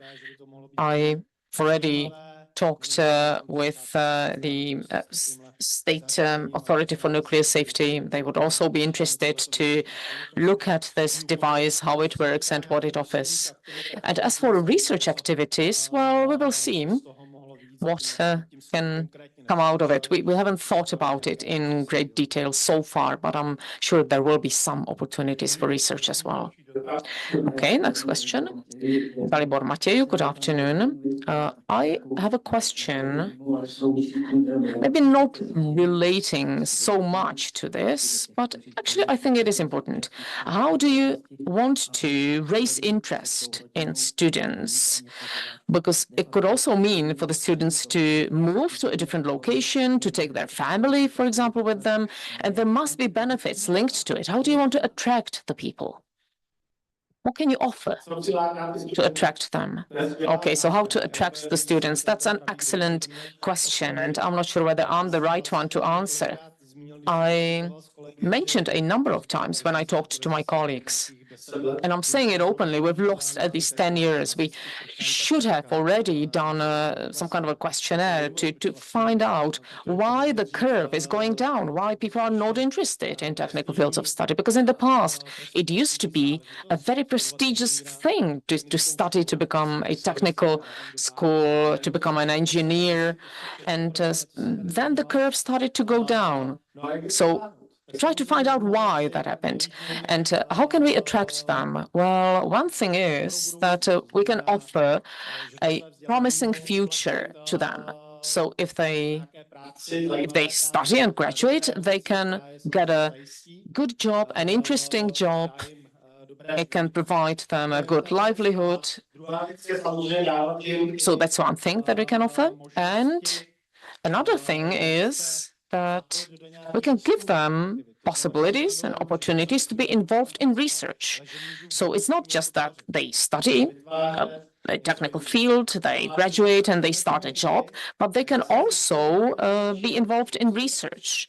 So what I found out is that what is important for secondary school students to have some activities, for example, a week of science, and secondary school students come to you within that week of science and you give them simple topics and you spend like 2 or 3 days with them, measuring, calculating, explaining to them what it's good for and so forth. So if these students then graduate and come to a university, they are highly motivated. And secondary school study activities, study programs obviously are another options. There's a whole lot of opportunities. I think it's a fairly comprehensive and complex question. We can't deal with all the aspects of it. The last question. May I pose the question? My name is Miroslav Leskovic. I'm professor of nuclear physics, Faculty of Technical Sciences, University of Novi Sad. I emphasize that I'm from the nuclear physics to say that I'm from the technical side. But my question is related to relationship between technical sciences and social science. I strongly support development in technical sciences, but we realized that development of only technical sciences did not fix problems of humanity. So how do you encounter relationship between social sciences and technical sciences? It's a very good question. And I think it's very good recommendation. We have not no relation, but we have very small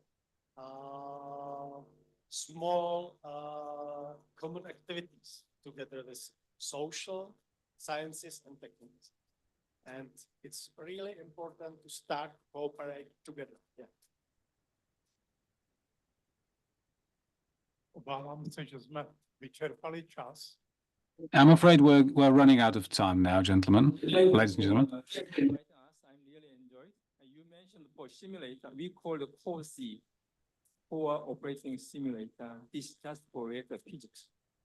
It's not full scope simulator, full digitalized for reactor flux and neutronics calculations through the causal system. KHMP they developed and they already transferred to CPU, maybe CPU many. The second part is a very interesting subject, how young people are interested in the nuclear science or any kind of science. In thinking about that, also mentioned the professor in the social science or better. We have every year, we have a nuclear young summer programs. We invite almost 20 people from Czech, Poland, or Albania. 10 days programs, we just are talking about the technically only 4 days. Other 6 days, we talking about BTS, and then Korean tops, and the street food, and the culture, make your own dishes. We have a fully different area, therefore young people are very, very interesting, very intelligent coming. How can we make more young people? I think only 2 things. Young people, so-called MZ generation, very, very clever, 10 times clever than us. Very, very clever because they have all things in the mobile phone, all information inside the mobile phone. They will use the mobile phone. They have only 2 things.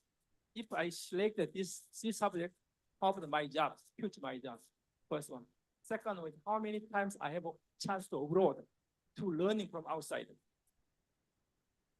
If some department, they fully promise to provide good jobs, and then during the study, we have 3 and 4 times from Korea, Japan, China, US, any kind of things they're meeting to supporting from in some industry or university, you can find a lot of it coming, yeah.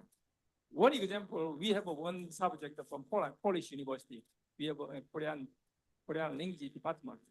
The competition, 26-1. To invite 1 student, they have 26 students coming. Why? We have invited Polish people, first student, they stay in Korea. We have fully enjoyed from social culture and the technical culture, and we provide from the transportation. We stayed for hotel fee, already paid by us. Therefore, very interesting. I think these are 2 things. Thank you very much. So, my musíme bohužel končit. I'm afraid we're going to have to bring this to a close. All right. I'd like to thank all our participants. In this section, it was quite interesting to hear all the questions and ideas, but I believe a good time and place to develop these questions and answer and the ideas will be the social evening at Pilsen Urquell. And now I'd like to thank you all and hand you this best regards jar of honey from our bees. Our bees, které tady máte poslednou naší večer. This is from our bees from the Faculty of Mechanical Engineering. Now, we've run out of, well, actually, we still have 2 more minutes for the break. And then the last section of today starts. The problem is that time is really flying and it's very short. I understand that, but social evening at Pilsen Urquell can't be shifted. So let's say in 10 minutes time, let's be back in 10 minutes time, let's aim for that, and we will then come to the social evening a bit later. We're going to have to shorten our drinks, so it's 10 minutes after, so it's 20 to the hour, 20 to 5. Please be back. Thank you.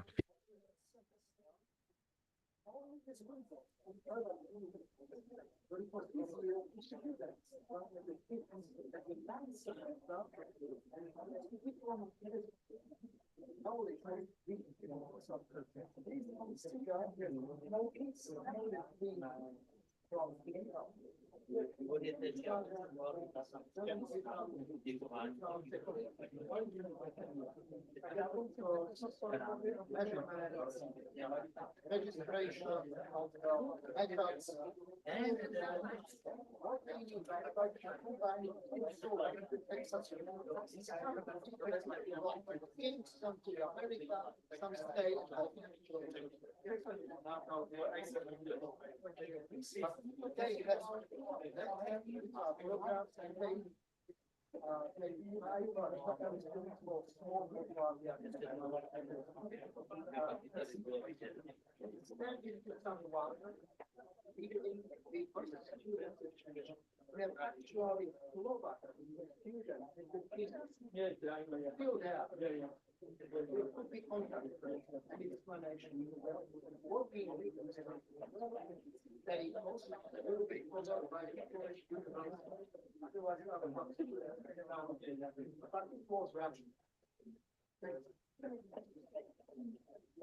Hi. Nice presentation.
Jste viděli, na regionální semináři.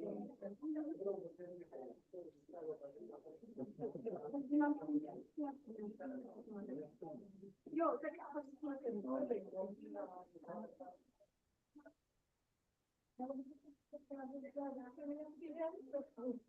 ano, ano, ano.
Musíme se asi potkat někde tam dva.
Jasně.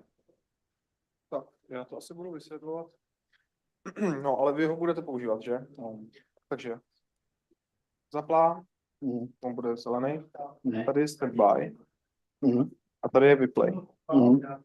Proč se nedává do off? Protože když se zapne, tak trvá 5 vteřin, než se znovu na standby, jo, takže než to zase, takže na standby. A to je celý. Úplně u pusy. Jo, to chvilku trvá, až z toho off. No, ten je starší, takže dokonce ještě více jak 5 vteřin.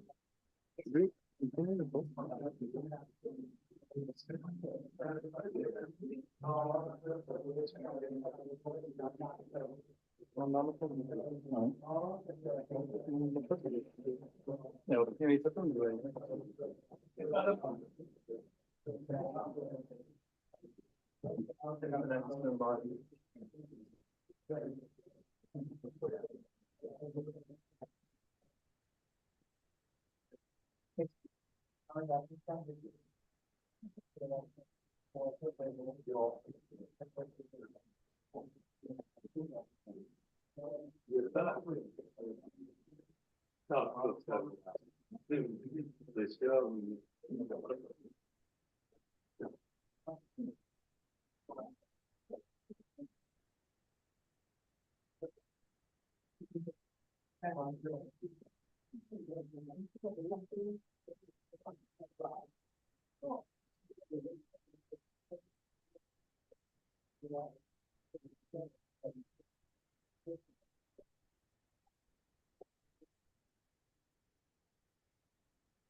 Tak má začít. Takže dobrý podvečer, dámy a pánové. Chtěl bych vás přivítat na poslední sekci dnešního dne. Good afternoon, ladies and gentlemen. Welcome to this session. Without further ado, I'm Lukáš Vondrovic, and I'll start this session. And I'd like to thank the organizers for making me the chair of this session. Traditionally, it was focused on the end of the life cycle, of the fuel cycle, rather. Now it is focused on the life cycle of the whole facility, but we will start really with the spent fuel. So Markéta Dohnálková will give you the latest on the preparation of the spent fuel repository facility in the Czech Republic. Good afternoon, ladies and gentlemen. My name is Markéta Dohnálková, and I'm the head of the department of the preparation of the nuclear waste repository facility at our authority. I'd like to share with you the details of the project. The deep waste repository is indeed intended for the spent fuel and whatever other nuclear waste we have that can't be really absorbed in any other currently existing nuclear waste repository facilities in the Czech Republic. This is based on the international consensus between experts and professionals in the field, who are of the opinion that a deep waste repository is the only safe, demonstrably safe and permanent solution to the management of highly active nuclear waste and spent fuel rods. So this is a facility that will take the waste from the two nuclear power plants, and based on the strategy policy documents from 2019, we need to create capacity for the next 3 units if they are delivered in the future. So the overall capacity of this facility will be 9.5 thousand tons and 4,500 square meters, cubic meters of radioactive waste, which can be something perhaps from the decommissioning of nuclear power plants. Thank you. And how does this work? What does the repository really look like? Well, the facility is first of all primarily located in good bedrock. It's crystallinic bedrock is probably the best material, and there's a multi-barrier system that is based on a combination of the geological natural barrier and what is known as engineering barriers. One needs to take into account that we need to be able to demonstrate the facility's safety for a period of up to 1 million years. The multi-barrier system, if we look at more details, consists of several barriers. It's first of all the two cladding iron system for collecting the spent fuel. And in order to get safety of up to 1 million years, we need to first of all put it in ideal environment. See, it's called bentonite in the Czech Republic, the bentonite buffer. So 500 meters below the ground, this is indeed the environment where the spent fuel is located. And if it is 500 meters below the surface, then all the corridors are filled up finally with more bentonite.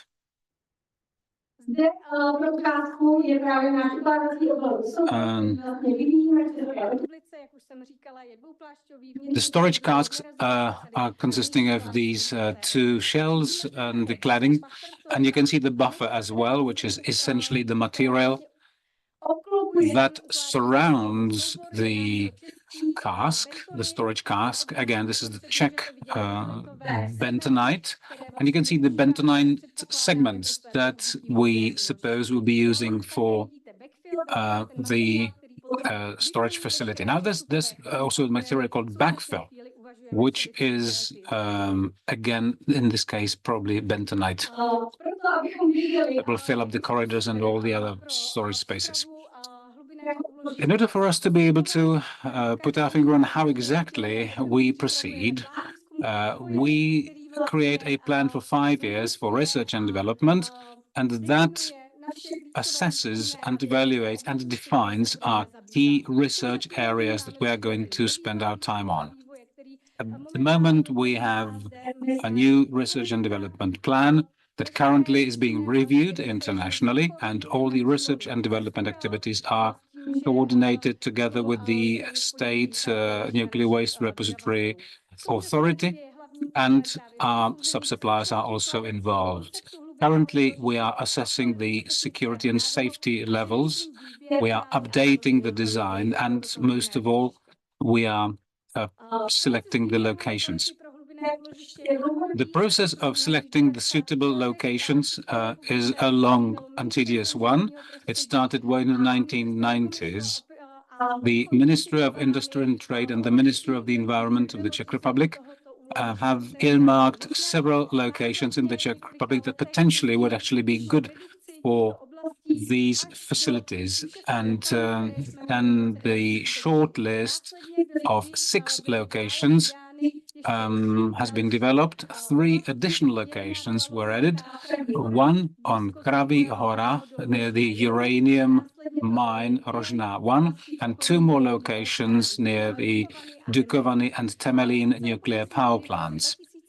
All in all, in 2015, there were 9 official suitable locations that would be good potentially for building these storage facilities. These 9 locations were then assessed and evaluated, and based on a multi-criteria assessment, we picked 4 most suitable locations that were confirmed by the government of the Czech Republic in 2020. 2 of them in the Vysočina region, Horka and Hrádek, 1 location in South Bohemia, it's called Janov, and the last location called Březový Potok in the Pilsen region.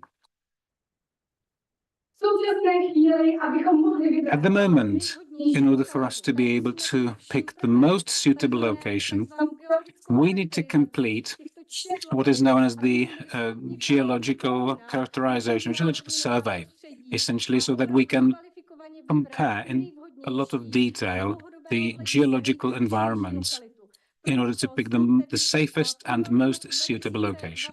That's why in February 2023, we prepared and submitted applications for geological surveys. These applications were sent to the Ministry of the Environment. Subsequently, we provided supporting underlying documentation. We did public awareness campaigns in these 4 locations, and we also participated in the public debates together with the representatives of the Ministry of the Environment, and we are now awaiting the final decision on the Ministry's part whether these locations can be tested. What are we really talking about in terms of geological survey, and how can we imagine these? So it's a comprehensive set of various geological methods that help us to get better acknowledged with individual locations and to distinguish amongst them. At present, we're doing research works, geological and hydrogeological mapping, and also reconnaissance activities in the radius of 25 kilometers around the location. Last year, we also did geological screening, botanical and zoological screening to find out whether there are any special protected species. This year, we started a hydrological and geohydrological survey of the locations, and we suppose that if we get a permit for geological works, next year we shall start geological surveys. So drills, deep drills, geophysical measurements, seismic monitoring, and also core drill tests. In 2025 to 2027, that's the period of time when we will implement all these works, collect data, and evaluate the data collected so that we can make an informed decision in terms of which location is the most suitable. And by 2030, we will select and recommend to the government of the Czech Republic the final location and a backup location. So the deep repository, that's a long-term project. So by selecting the final location, that is not the end of our work. There will be more detailed work in front of us. So if we select the final location by 2030, then we will continue with a detailed description of the final location. It's as if you were drilling a tunnel to the final depth of the repository and surveying the individual layers. Then after 2030, we would like to start building the repository, and by 2050, the repository should be up and running. The end of the life cycle should be 2168. So after all the spent fuel from all our nuclear power plants is stored in the repository and all the decommissioning waste is stored in that repository, the repository will come to the end of its life cycle. Thank you. Well, thank you, dear colleague. And since we're on time and still on budget, you will get one extra presentation. Pilsen is a city where we're actually manufacturing the storage casks, and every year we're presenting our storage container or storage cask. We have a model in the next in the adjacent building that you can have a look at, and this is the presentation. So in our research and development program, what we need to do is to verify the functionality and reliability of our storage cask or storage containers. So what we have developed in the past, after 2020, after all that research and development, we have to verify whether that the result will be functional and reliable for the required time period, which is 1 million years. So we have to have a look at individual time windows for data collection, because we're talking about long-term experiments in underground labs, but also standard labs. And we have to look at archaeological analogy and natural analogy and also modeling. So as for the first period of time of the life cycle of the storage cask, and we're talking about dozens or hundreds of years, that container or that cask will have to face challenges presented by a residue oxygen, non-homogeneous saturation of the bentonite, higher pH of the material, and so forth. So we have an underground lab. So we have a project focusing on corrosion experiments. it's roughly in the same depth as the future repository is going to be. So we have some 120 samples, which we use to study corrosion. And throughout a 10-year period, we will take them out and analyze the results. It took quite a long time to make sure that the location where Rožná mine used to be provides the best conditions when it comes to geological and microbiological balance. So when we verified the location, we input the samples, and I'm looking forward to presenting the outcomes in the upcoming years. So in hundreds or thousands years, the speed of corrosion will be stable. And it is actually our aim that the corrosion speed is stable and there are no local fluctuations. And of course, we do not want the products of the corrosion to get through the cask external envelope.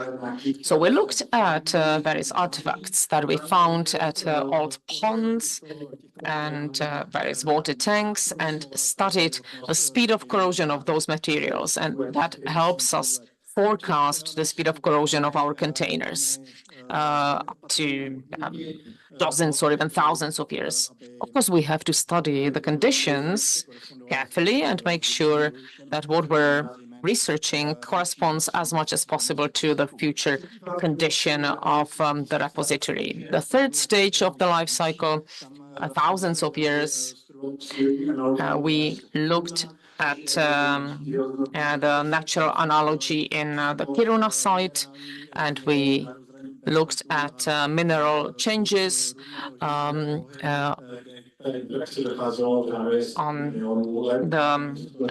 the location where bentonite meets with other minerals.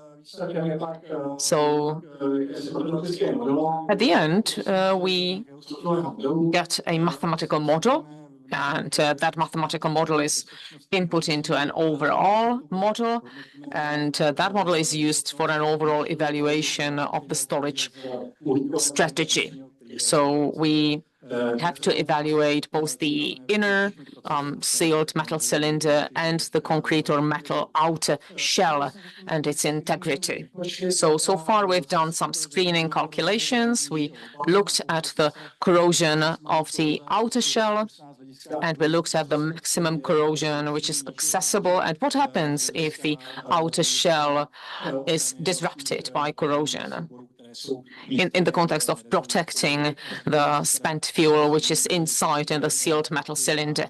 So we calculated the maximum pressure and the corrosion and its development and acceptable development of corrosion in the dozens or even thousands of years.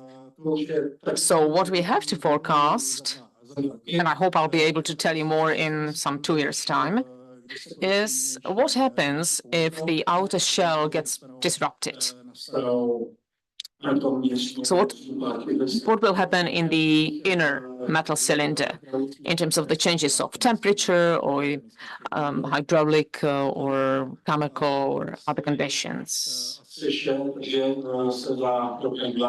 So that's roughly all that we've done so far, and I'll be looking forward to presenting more detailed outcomes in 1 or 2 years. So once we complete these calculations, it might lead to a modification of the design. So that is all when it comes to the storage cask, and we still have a few minutes left if you have any questions concerning the deep repository or the design of the storage cask.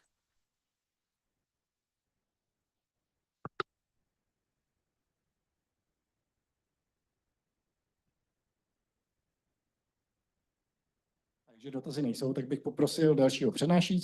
don't seem to be any questions, so our next speaker, Professor Slugaň, with his paper on funding of TPP decommissioning. Good afternoon. I'm not going to make it.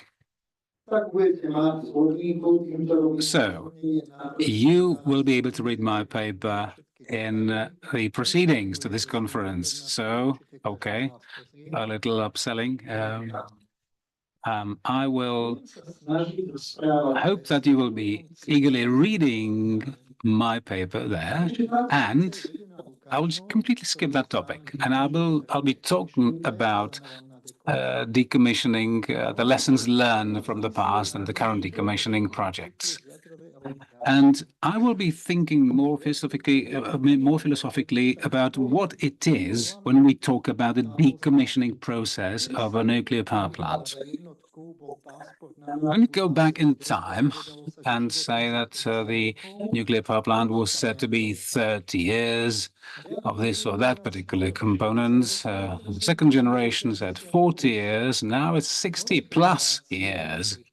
Now, the 3+ generation says not just 60 plus years, some of them say 80 years, and certain components have a lifespan of 100 years of useful life. In terms of decommissioning, it's great news. It's like being told that your retirement age is going to actually be increased by another decade or 2 or 3 because the pension system is just on the verge of collapse. So that's great news.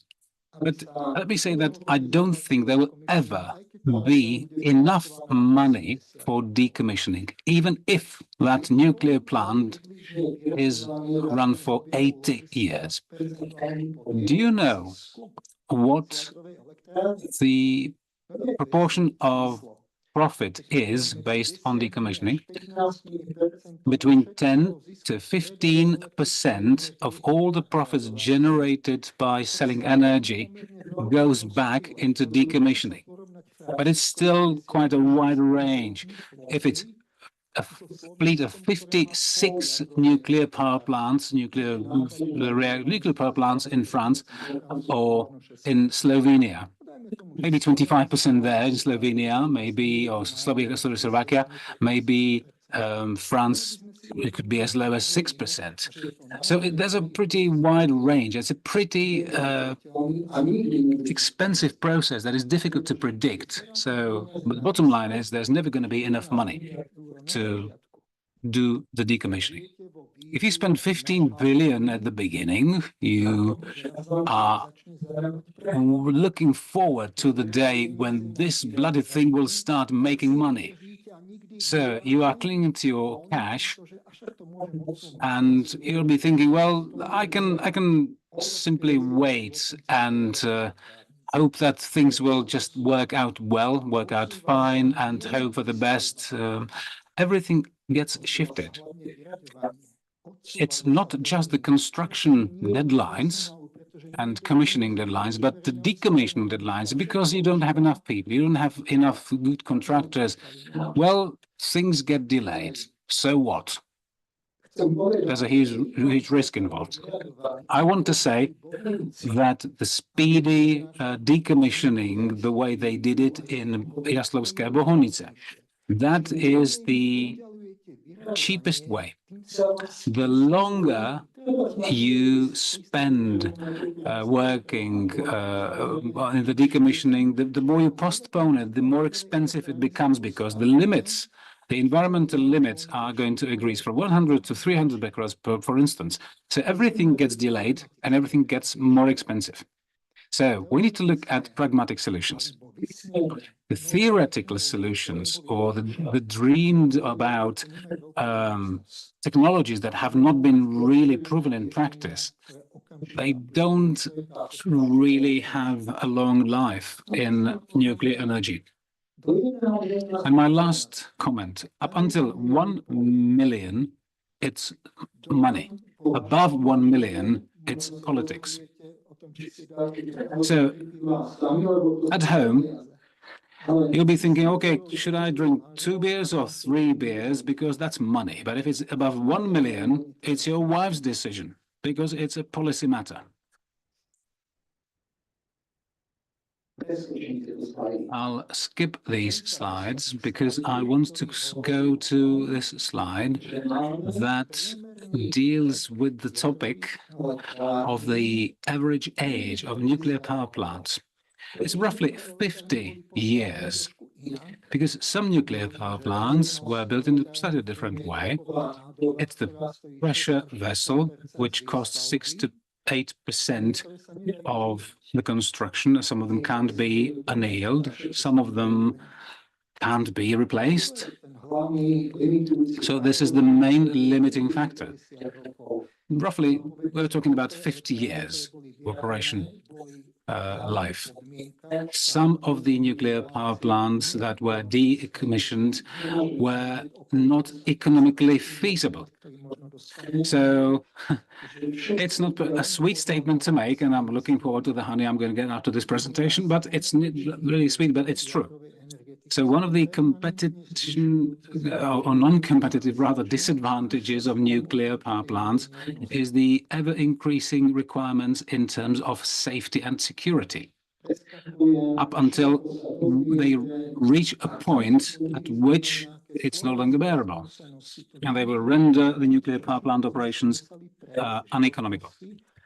I just want to give you a rundown of what we've gone through in terms of nuclear history. And Slovak experience is interesting. Slovakia is a wonderful country, and we've had a lot of on our plates right through commissioning and decommissioning, including nuclear accidents and the subsequent decommissioning of the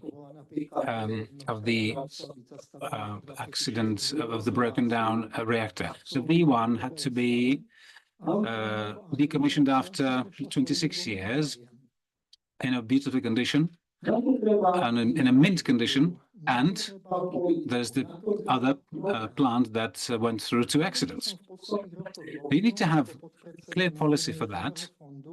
And as the vice chair of the National Nuclear Fund, I have been writing various national policies and strategy documents and policy documents, making sure that we have enough money for decommissioning. And not just that, we need to make sure that it makes sense economically, because you are accumulating money under, you have the National Fund under the Ministry of Finance, we have the National Nuclear Energy Sector Fund, and there's a 7-member commission, and essentially we get applications for decommissioning, and then we are actually approving them or not.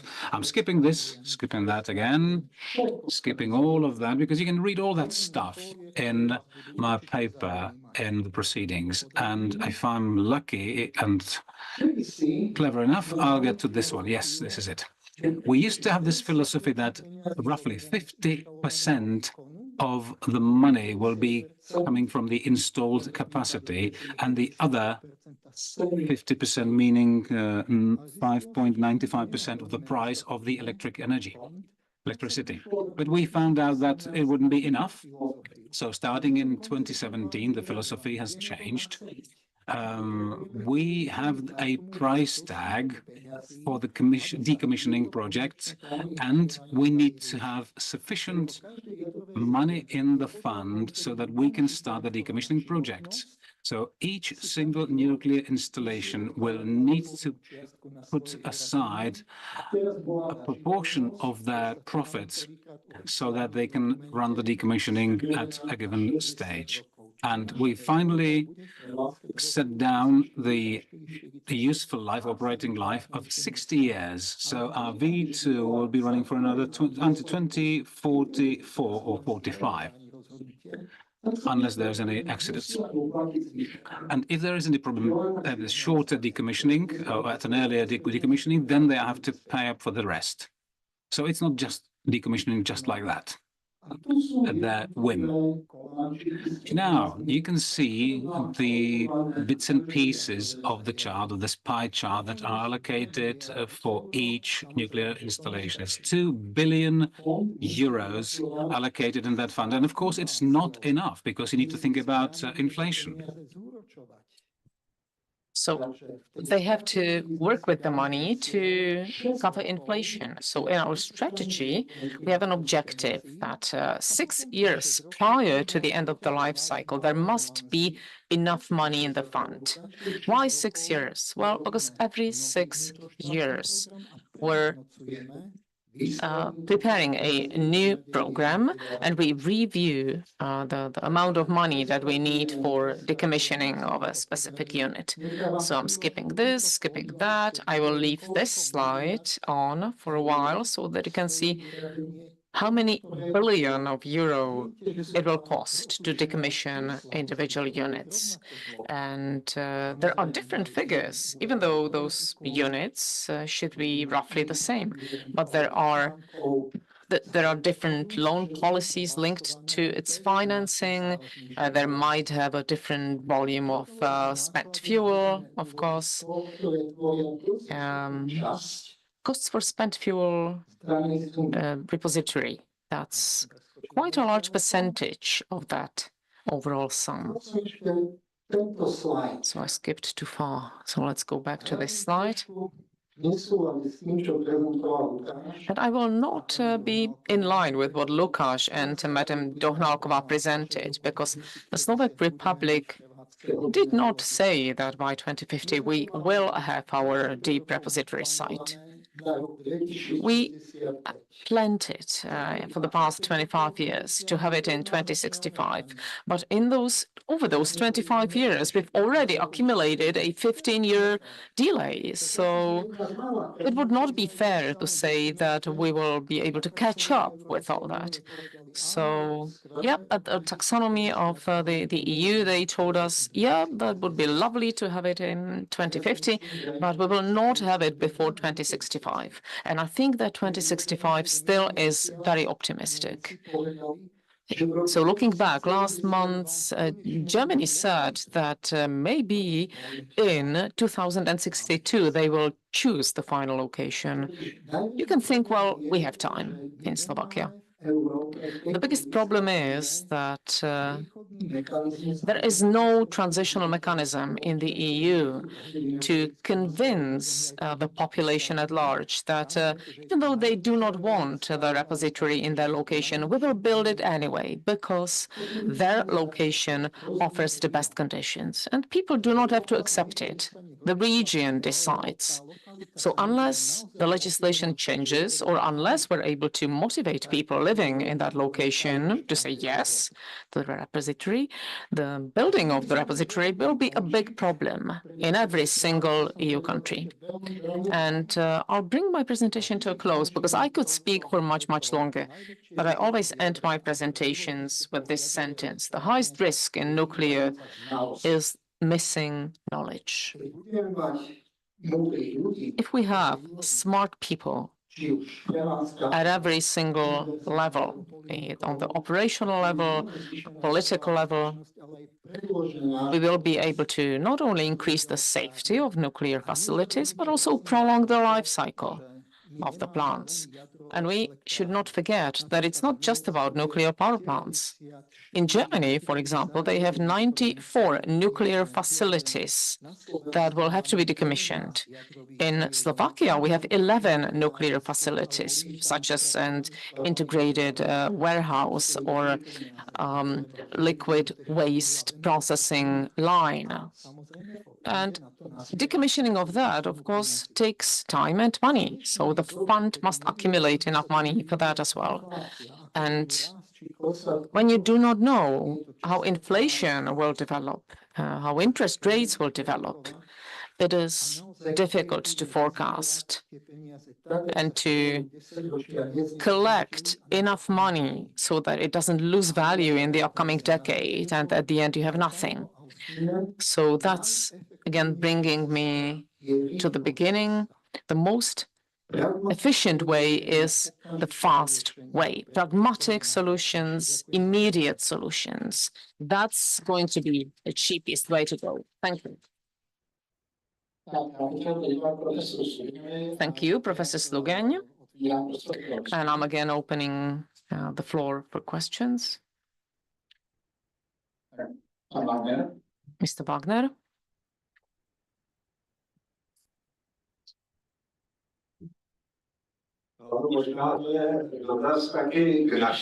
Well, my question will maybe aim also at our authorities, and my question is, looking at the taxonomy and their artificial aim that it needs to be by 2050, it doesn't have any proper foundation to stand on.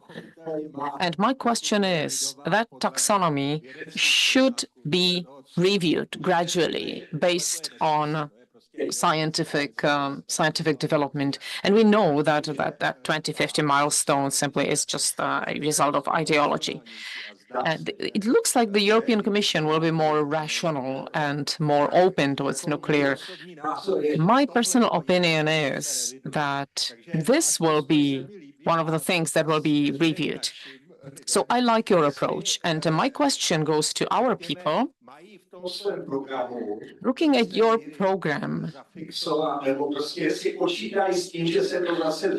do you count with these objectives changing? That it will not be 2050. And I think that the Czech Republic and Slovakia, they do not need the repository till at least 2100, because we do not know what will be recycled, how much of the waste will be recycled, and so forth. Well, 2050, based on my study, the government decided that the conditions of the taxonomy are acceptable for the Czech Republic. The year 2050 was based on the statements provided by a technological platform. It's a platform of repository organizations in Western Europe, and that platform stated that a deep repository is a feasible solution, and by 2050, there will be a number of repositories already operational, up and running. So it is not just a Czech way, a Czech invention. And when we try to optimize our program, the first question that we asked ourselves was whether in 2050, the spent fuel and other radioactive waste will comply with all the conditions to be stored in that repository. And the answer is yes. In 2050, we will have material to store in the repository. Whether there will be any changes in the recycling strategy of the producers, well, yeah, it can be reviewed, but so far we don't have any information that they will change their strategies. So we as a technical organization, we can guarantee that it is a rational decision, it is feasible, it can be implemented by 2050. If we optimize, but the next optimization of the time schedule that will be reported to the European Commission will be only once we select the final backup location. But the milestone of 2050 remains valid. That's our official position. And Mr. Takács, I will have a technical presentation on water saving. I'm pleased to be here. My presentation will deal with a specific topic regarding cooling systems for large power stations. This topic is important because usually in former nuclear applications, the power units were put on seasides, riversides, large riversides. But nowadays there are substantial changes both in the economic environment and also environmentally, practically causing different thoughts, different approaches. In my presentation,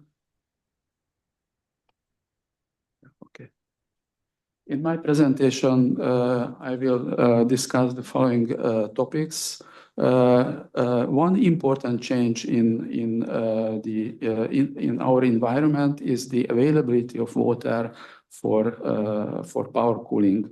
Industrial water consumers consume a lot of water, among them also the power stations, and other participants, the public and also agriculture, industrial sectors need more and more water, while the climate is changing, the availability of water is less and less. So this is an important topic to be addressed. Then I show you some general information on the water saving techniques. In the third part, some results will be introduced regarding a survey for a roughly 1,000 megawatt nuclear unit, where we compare all wet cooling solution with dry wet cooling. And at the end, some additional information will be given. I skipped these two slides because these are already addressed in my introduction. The situation is similar also in the Czech Republic, that the large units are not on large rivers, and seemingly this country wants to extend new units, the existing units. So one has to address the water availability also here. When we consider the possibilities and we look at this diagram, you see that between the all dry cooling and the all wet cooling on the left end and on the right end of the diagram, there are a number of possibilities according to the water availability situation. Of course, for large nuclear units, efficient cooling is needed, since the low lifesteam parameters in the plant, the back pressure of the turbine is very important. So we should consider a cooling system which is efficient enough on the one hand. On the other hand, water saving is enough according to the new situation. This is why somewhere in the middle of this diagram is the field which might be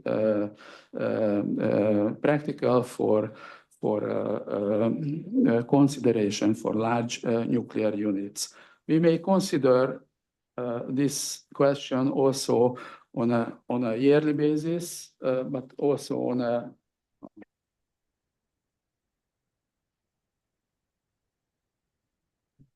okay, please go ahead.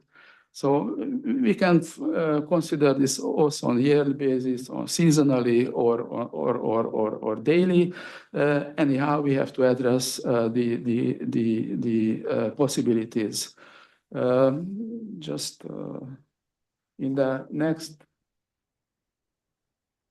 Sorry, go back. It's okay. One more, yes.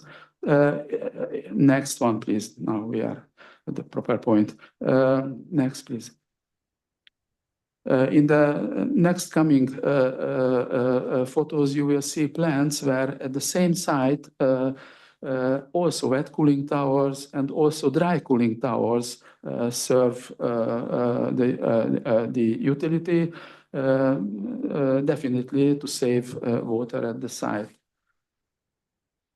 Next one is showing a similar example where pretty large, here coal-fired units are considered with these two types of cooling solutions.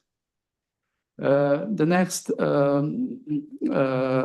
series of photos show dry cooling towers that our company implemented in various countries, serving large coal-fired or large combined cycle projects. These are the largest combined cycle projects in the world. But besides these two plants, we also have other examples.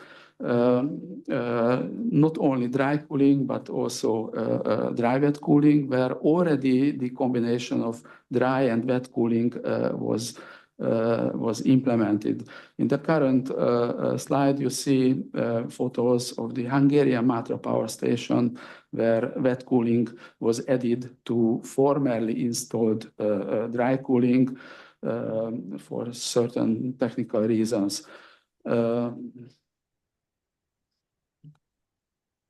Again, some photos from combining dry and evaporative cooling in certain projects. And among these photos, let me show you one nuclear application. This facility is the Bilibino nuclear power station.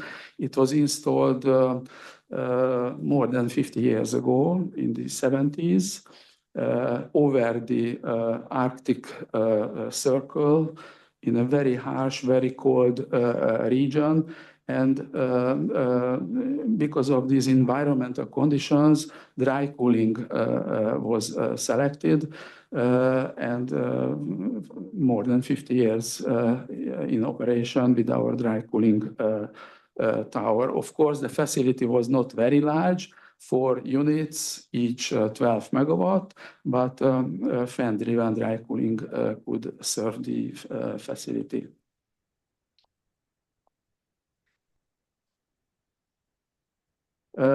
In the next slides, I want to compare the all wet and dry wet cooling solutions, just 2 examples. Before that, here you see the typical circuitry of an all dry cooling solution.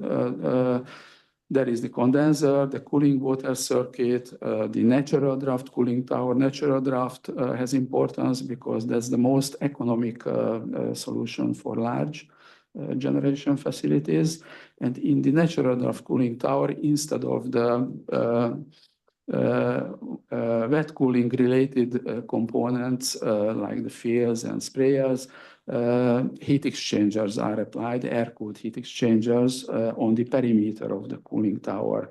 This is a closed circuit, pressurized circuit, and this is the basis of a dry cooling or a dry wet cooling combination. This additional third circuit is also a closed circuit, so we believe that it increases also the safety of the feature of the power station, because behind the primary and secondary circuit there is the third closed pressurized circuit. Why use dry wet cooling in nuclear power plants? This is a tool to save a large amount of water in the region. This is one. The second one is less emissions are evaded, since less water is evaporated into the air compared to wet cooling. And also the blowdown is reduced since the evaporation was less. Also, when we consider the site selection, it offers certain flexibility in selecting the site location. Apart from the former situation when the nuclear plants were put on seaside or larger river sites, one may consider also sites where smaller rivers are available or less water is available for cooling. There is also one drawback. Slightly less power generation is expected with this solution. You will see it later in a slide how much smaller, not too much, slightly. There are different configurations depending on the targeted water saving amount. This shown sketch shows a solution where the water saving is roughly 50% compared to all wet cooling. The next slide shows and even more ambitious water saving solution, 20-30% using larger dry cooling part in the cooling tower and smaller wet cooling. But if we consider this solution, here we have to consider 2 towers for such a large unit. In the former scheme, where larger evaporative part is considered, 1 tower is enough for a 1,000 or 1,200 megawatt unit.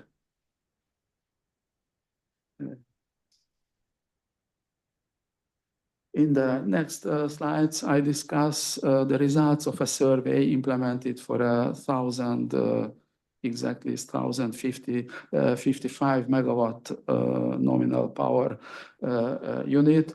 We applied in the investigation a turbine curve illustrated here in function of the back pressure.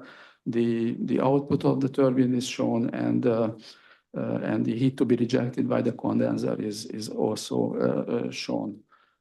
We made also ambient air temperature and humidity considerations. They are not listed here.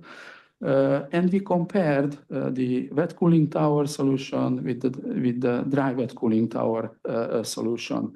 In the middle, you see the shape of the cooling towers.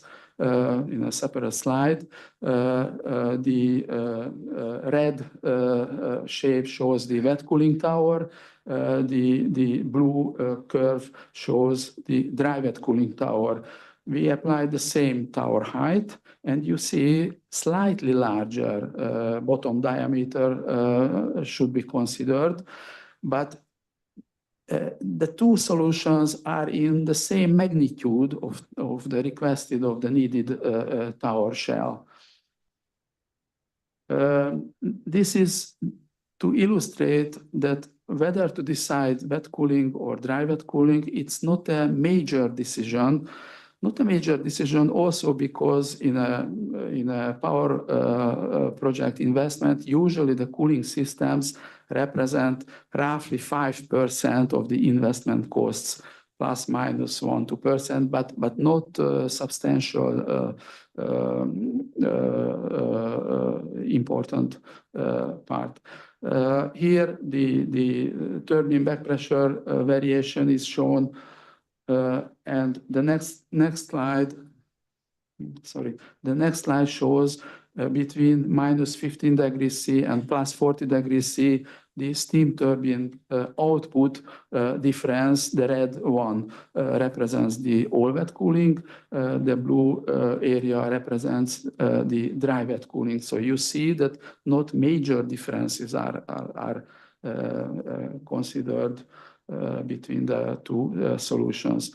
Here you see the water consumption difference. Red curve shows the all wet cooling, and the blue curve shows the water consumption, or not water consumption, but evaporation of the cooling tower, cooling tower, which is roughly half of the one by wet cooling tower.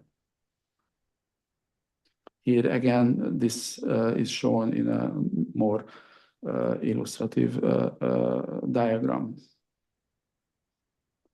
We also put some numbers regarding the turbine generation and the evaporation and the yearly water consumption differences. One may analyze these figures later. Simply, we put the numbers here. This next slide shows that our largest dry cooling tower shape is shown with the red tower shape, and compared to that, you see what is the shape requested in case of 1,000 megawatt unit dry wet solution. So we are not at the physical limits, far from the physical limits with the dry wet cooling solution also in this respect. Oh. I have two additional or four additional slides, some miscellaneous items, other examples. One is that we provided some emergency backup cooling facility for the Loviisa project. You see that cooling. Loviisa is on the seaside, and in case of a tanker disaster, when the sea would be contaminated with oil and useless for cooling purpose of the power station, as an emergency cooler was considered and ordered from us for this Loviisa facility. The next slide shows also that.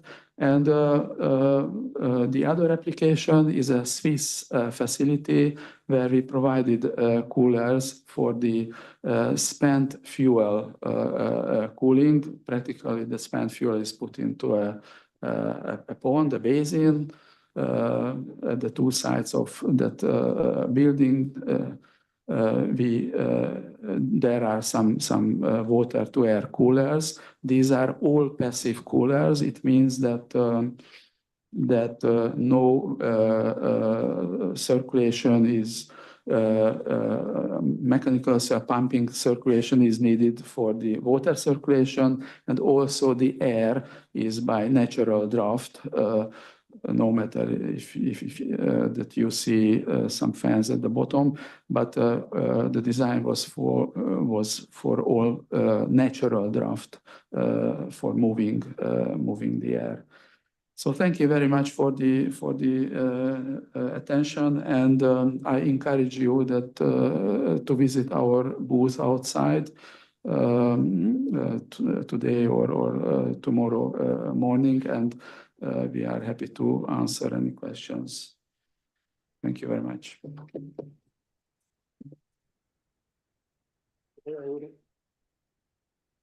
I would like to thank Mr. Takash for a very nice and inspirative presentation. And now there is floor for a couple of questions. So please ask.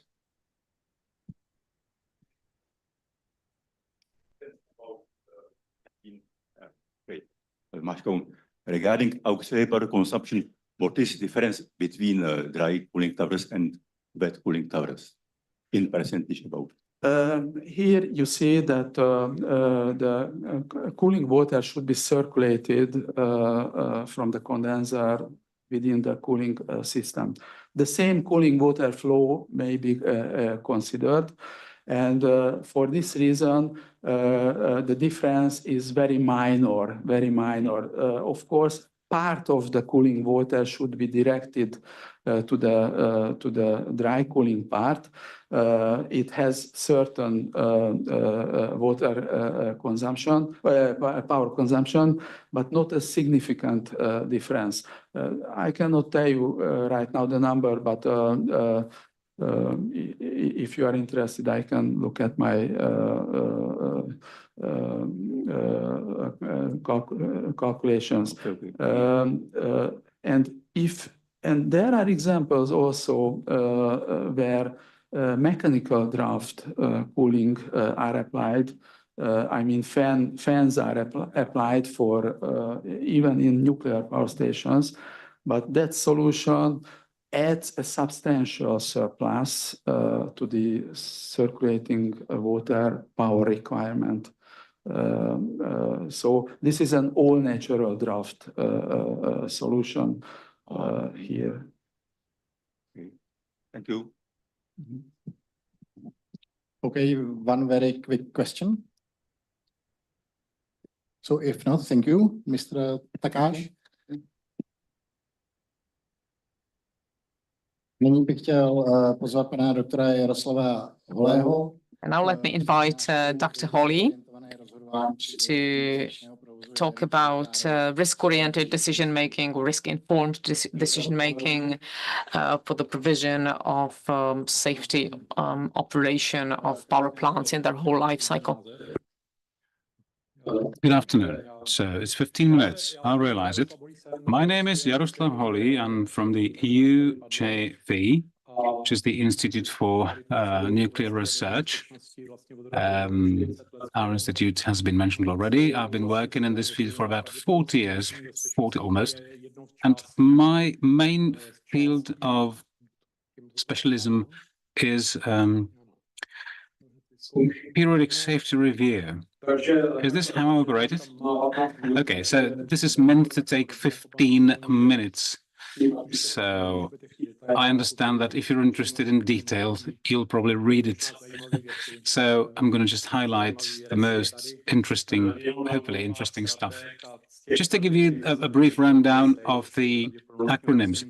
PSA, the probabilistic secure safety assessment, and periodic safety review, pretty close to that, PSR and PSA. It's said that Americans do use that, the latter, because they really face the objective risk and face the danger and the hazard, while we in Europe say periodic safety review, which kind of says we are probably taking this alibistic approach. RIDM is a risk-oriented or risk-informed decision-making, which is something that stems from the PSA, the probabilistic safety assessment. So it's essentially translating the assessment conclusions into practical measures in containing the risk and curbing that risks. I'm not going to dwell for too long on the details of this particular slide, but I'd like to give you what I perceive it as important in understanding what risk is. Oh, it seems to work. It's okay. Thank you. So the risk is not a probability rate. It's not that. It's different. Sometimes people make a mistake in that. It's the product of risk and consequences. So you can actually you can reduce the risk by, if that hazard really occurs, you can handle it and you can bring the power plant into a safe operating condition. So that is a good understanding. That's the basis for our understanding of risk assessment. And talking about PSA, the probabilistic safety assessment, is trying to establish the risk rate for that nuclear power plant. And that's something you can really put on your notice board and say, okay, this is our literal risk. And let's look at your highways. When you drive a car around a highway, what the risks are in the space industry, for instance, or the air industry or elsewhere. So, objectively speaking, the risk is very low in the nuclear energy sector. So this can be also used as a basis for making the public aware of that fact that nuclear is pretty safe, although people think otherwise. But apart from that quantitative measure called risk, there's a whole lot of other products that are very useful in identifying and delivering further opportunities for risk mitigation. I don't have the time to comment on this one. This is essentially the flow chart for the PSA procedure. Then the next slide tells you how the PSA and RIDM have been developing. It started off somewhere in the 1970s. The WASH 1400 was the first comprehensive full-scale PSA study in the US. And then there are some more points and, let's say, phases in the development and use of PSA globally. And certain documents that are globally acknowledged that are the basis for this RIDM and the PSA that are listed here. In the Czech Republic, I think we were probably lagging behind several years, a couple of years, I would say, in the application of PSA and RIDM. But over time, we've made up for that gap. And in the 1990s, we in the Czech Republic already started to analyze the risk of failure at low level of output, and also during shutdowns. Because there used to be this tendency of thinking, okay, you don't probably need to think about risk if it's low production, low output, and also during shutdown is probably negligible. We now have a different understanding of that, and we know that it's not the case. So that was that idea that sort of put us forward. And I think in 2013, we did a specialist study that was focused on how to assess the risk for a shutdown operation. And we came to the conclusion that there is still a significant risk. Moving on, this is how we developed the use and application of PSA and RIDM in the Czech Republic, as opposed to the rest of the world. And interestingly, dealing with the issues of safety is an integral part of overall nuclear power plant safety assessment. And this is something that is now required by laws, regulations, and the state Nuclear Safety Authority.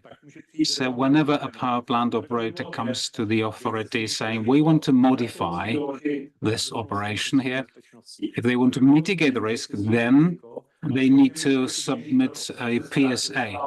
The second reason may be they want to shorten the shutdown period. And in that case, they have to demonstrate that the risk will not be increased. So this is the PSA process.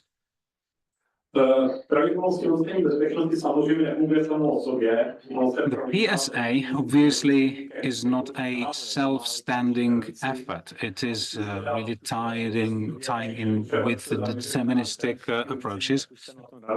Those of you who are well versed in the deterministic approaches, you know that this is closely connected. PSA gets a lot of important inputs from the deterministic approaches, because otherwise you would not be able to exactly model and simulate all the different scenarios that come into play if there is an incident. And vice versa, the deterministic approaches get a lot of important and significant inputs for selecting the right scenarios. Because I still remember a period of time when we were testing various scenarios that were completely improbable. Thinking intuitively about what is the probability and the risk of having the primary input, primary circuit broken down at the same time, low output. So you need a good basis for deciding which scenario you're going to assess. So this is no longer an issue with the deterministic approaches in place. PSA obviously plays a role and is translated into the safety documents, and it is very important input for the risk-informed decision-making, and I'll touch upon that later on. We did a lot of our work for the new power plant, nuclear power plant, and ČEZ approached us with a request from KHNP. We would receive their own safety assessment for that new unit, and we will actually review it independently, because without that, the documentation submitted to the authorities would not be complete. So this is also a good use of the PSA. So the probability risk assessment overlaps the periodic risk or safety assessment, which is a repeated process conducted every 5 years. But there are specific components that we submit to the periodic assessment, and the probability assessment provides input for many parts of the periodic safety assessment. So these two overlap. And another important thing that I'm mentioning here, what is important for a good application of risk analysis? The RIDM can react to new phenomena, and the process as it is set up works in that way that if there's any new important fact, then in a relatively short time, maximum of 1 year, that new fact is reflected in the periodic risk assessment. So if there's a modification at the power plant, or there's a new component of a new emergency pump, it is immediately included in the risk model, risk assessment model, so that it is up to date. If there are any other changes, it is included in the model to assess the risk. So there was a tornado close to Dukovany a few years ago, tornado level 4. It was reflected in the risk model within 1 to 2 years. We expected the probability to be close to 0 of such a tornado. In reality, we could see that it's not 0 because it did happen. I have a number of applications of the risk-informed decision-making, but I will focus on a different application, and that's the risk monitoring. That's a key application. I talked about numbers that the power plant can put up on a dashboard, and it represents an average risk. An annual average risk, a number. And of course, it is important, but we also need to know the immediate risk, because if you have a very low average risk, but then you can have periods of time when the immediate risk is much, much higher. And that should not be permissible. And that's why we have things like risk monitoring, which monitors and evaluates the risk in a very short time interval. And I hope that the picture comes up. There we go. So that's an output of the risk monitor. That's from September 2002. And that red curve at the bottom, that's the base risk. That's the average long-term risk, or a little bit below the average risk. And you can see that from time to time, the curve shoots up. That's because the configuration of the power plant is weakened for some time, for a short period of time. You can see that it's for a very short period of time, and it doesn't shoot up so much. It's roughly a few percentage points increase. But if the peak is really high, or if the peak lasts for a longer time, then that would not be acceptable for a safety operation of a power plant. And another example of how to use the risk monitor, this is very useful, and we do it on a standard basis. Before we have a plant shutdown, roughly a month before that, we use this model to evaluate the risk during the shutdown. But of course, life is not ideal. Sometimes during the shutdown, things change. Things get postponed. So the red curve represents the real shutdown, and the blue curve, that's the planned shutdown. And you can see that the overall risk was adequate. It was very similar. And I'm almost at the end of my presentation, but finally I'm getting to what is most important in the context of this conference. So what are the most topical important areas for nuclear safety? And risk analysis for the prolongation of the life cycle. Of course, Dukovany power plant is already in the extended life cycle period. And that analysis, well, I'm summarizing what the analysis gives you.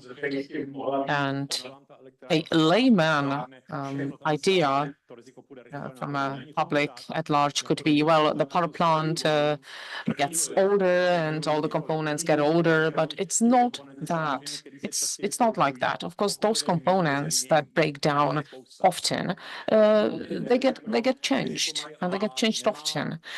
And also, from the risk perspective, of course, you have backup systems. So one individual failure does not play a role. It is not important. But if you have a set of failures that are not linked to obsolescence, that's what's important. And that's what we have to look at. And of course, a human factor that usually plays a role in the risk assessment. And the human factor, the human error does not change as the power plant ages. So when we have a shutdown for failure reasons, that's usually for obsolescence of large components, such as the vessel. But standard components, such as pumps or so, the smaller components, they do not increase the average risk.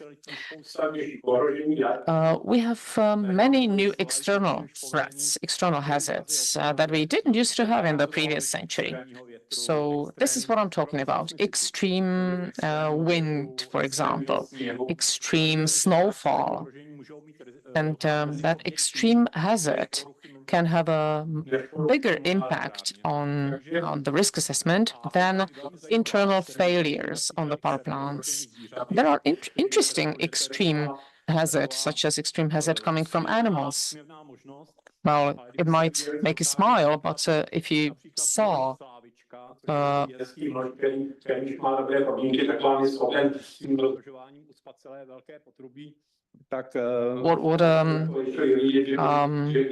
some slugs or mice can do in the long term, that can be an interesting external hazard to be evaluated. So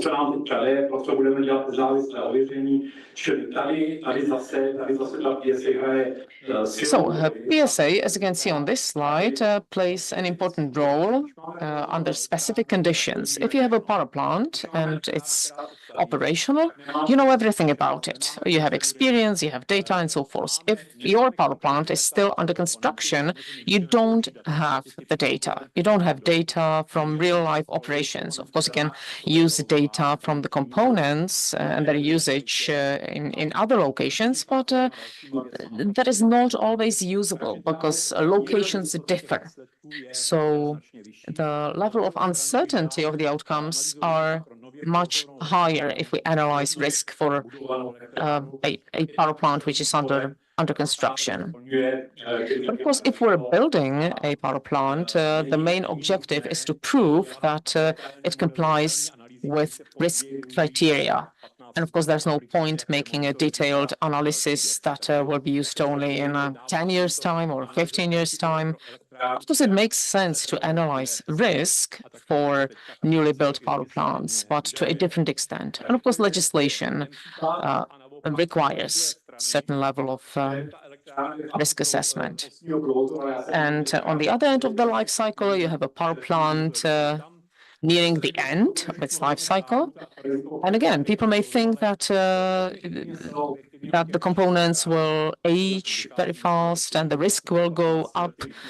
But objectively, when we look at it, it is not like that. And we concluded that some, 20 years ago already when we conducted the first risk analysis of this of a power plant nearing its life cycle end. And this is my last slide, the potential usage of PSA and the risk-informed decision-making. The usage of that in our country is supported by the legislation. So basically usage of these tools throughout the life cycle of the power plant, even before the start of construction, at the very beginning of the life cycle. So PSA is a very good tool to increase and maintain the safety of your operations, and it's also required by the legislation. So from the perspective of attracting young experts, this can be quite interesting for people. So if I compare it to deterministic analysis, from a perspective of a person who conducts risk analysis, the deterministic analysis wants you to be able to abstract very complicated physical models, and to understand the physical processes. This is something different. You have to see interrelations between various processes that run in your power plant, because the PSA integrates everything from the real operations to potential hazard and potential damage by external hazard, and also human factor, human error, and its likelihood. So it's all the metrics that is sort of integrated. So it takes people, takes a lot of experts, and I do have those experts in my department who are willing to raise their voice if necessary, so to speak. But anyway, if you're interested in this topic, we need new people on board, so do join us. Thank you for having me. Já bych chtěl poděkovat panu doktoru Holému. Jedna velmi rychlá otázka. Okay, one quick question on this issue. Let me ask you this quick question. What about the useful life of concrete components? That takes about 30 to 50 years then and decommissioning. So what's the life that you took into account, the life of concrete that you took into account? We didn't consider that particular factor, so we didn't factor that in. At least I'm not aware. And let me say that I have a pretty detailed idea about it. I don't know that there is a probabilistic safety assessment of concrete. I don't know of any other place in Slovakia nor anywhere else in the world. So I work with my colleagues in Slovakia and elsewhere, but okay. So X30 and X37 declared useful life is declared 100 years. 35 years for Mochovce, then let's say another 60 years, maybe 70 years. So we're close to 100 years. Then transient period for at least 5 years, and then 20 years. It will take 20 years to decommission. So 130 years, there's no guarantee. I'm not talking about any problem, any armature rusting. But you know what I mean? After 130 years, it still needs to be safe to decommission. Okay, one more quick question. Hi, good afternoon, Professor. This was a very nice talk I was following. So I am Tanzila, University of Dresden in Germany.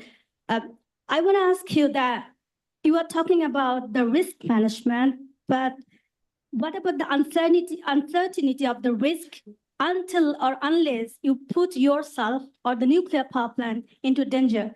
Because the analysis of the risk, it can happen only you are putting yourself in the reality. The risk is in the reality, but when we say that uncertainty or the risk management, isn't it really, it's in theory, but not really in practical, unless or until we put ourselves, for example, Chernobyl and Fukushima, what happened? One was man-made and another was the natural disaster. So they put themselves into the accident, and then they understood that this was the disaster, it happened. How do you know beforehand that we have to analyze this and these factors that we don't put our nuclear power plant into dangers? I'm not sure if I can speak English, but I'm not sure if I understood correctly. Was the question whether I have two alternatives. First one is that the question was whether we perform uncertainty analysis and which way. A second one was how it is possible that we were not able to find out that Chernobyl is going to happen or Fukushima is going to happen. Exactly, you got my point. Yeah. That was that. Well, that's for quite long discussion from my point of view. Yeah, I think that in case of Chernobyl, well, I told you my personal opinion. Yes, Chernobyl disaster was related to human factors. We address human factors, but it was more organizational factors than human factors. Organizational factors are factors like safety culture, culture in the country, and so on. And we are, frankly said, we are not able to cover these organizational factors, even if they are, we know they are very, very important. These are not quantifiable or very, very difficult to be quantifiable. So that was Chernobyl. In case of Fukushima, Fukushima happened in case when we started to do so-called external hazards I was speaking about, but it was not done systematically. Yes, so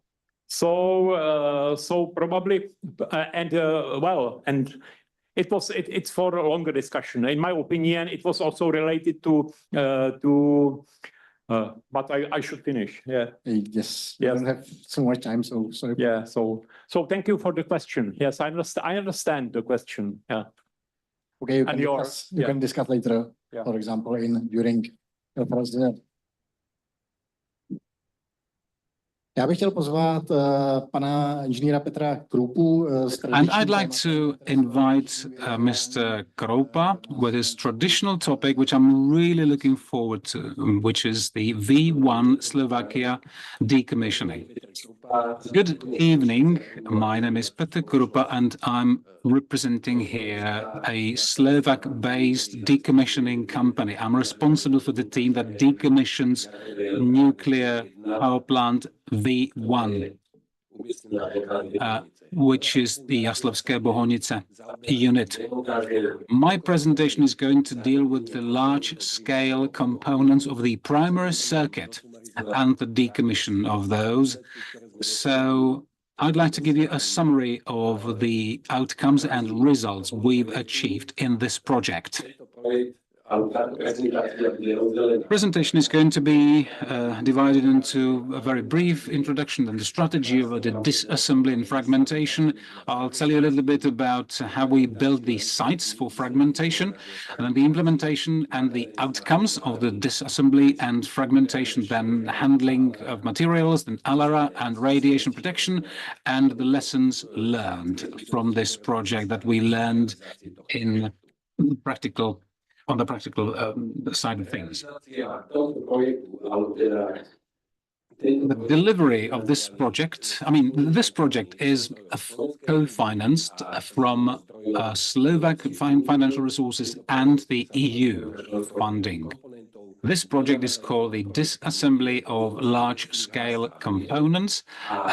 The Westinghouse and VUJE, which is the company I represent, consortium is the contractor, and the timescale is between 2017 through 2024. And essentially, this is the nuclear island, and indeed the scope covers the pressure vessels of the reactor and the inner side of the reactor, the primary circuits, including 12 primary generators, primary circuit pumps, the full-scale primary circuit, the compensator, and the barbotage tank. Auxiliary systems, the biological water protection, also the parts that were irradiated during the operation, and then the last bit as the contaminated, activated and contaminated concrete from the reactor shaft, and the contaminated concrete from the spent fuel water tank and the 800 cubic meter tank of the boric acid. So overall, it's about 15,000 tons of radioactive material. Overall, in order to be able to deliver this project, to start delivering this project, we had to do a huge amount of engineering work. The bulk of it will happen between 2008 through to 2011. We created a database in which we were collecting the physical parameters and physical characteristics, and then we created what is known as the radiological characteristics of individual component parts. We also made our theoretical calculations of the activated material and sampling, and also we summarized the hazardous material properties. So we had the baseline characteristics which allowed us to start developing technical specifications, licensing agreements, licensing documents, basic design, and obviously the technical specifications for the individual sub-projects, so that we could go ahead with this disassembly and decommissioning of this primary circuit project. And based on the information that we were collecting over time, we had to optimize the disassembly strategy. This means that we only had a limited time and financial resources in a controlled area.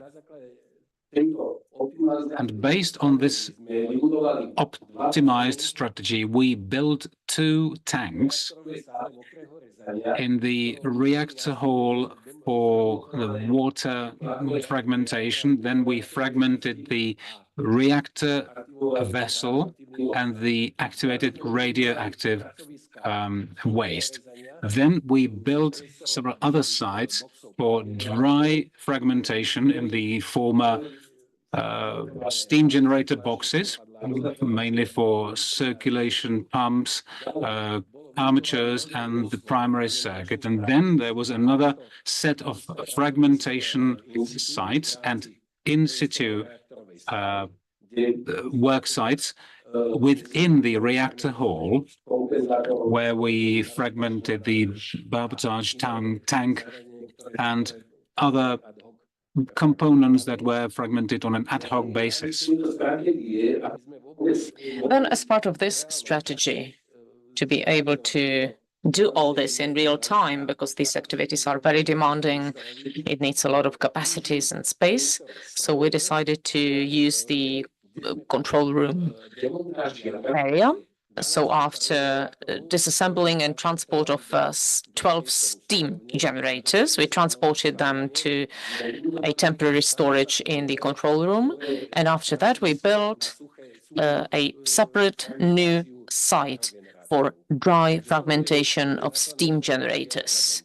So that's basic information about our strategy.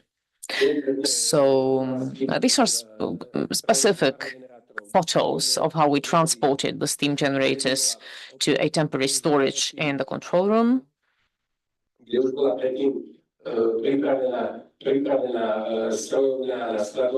So we prepared the premises in advance to be able to store temporarily the steam generators, and then we constructed the wet fragmentation site.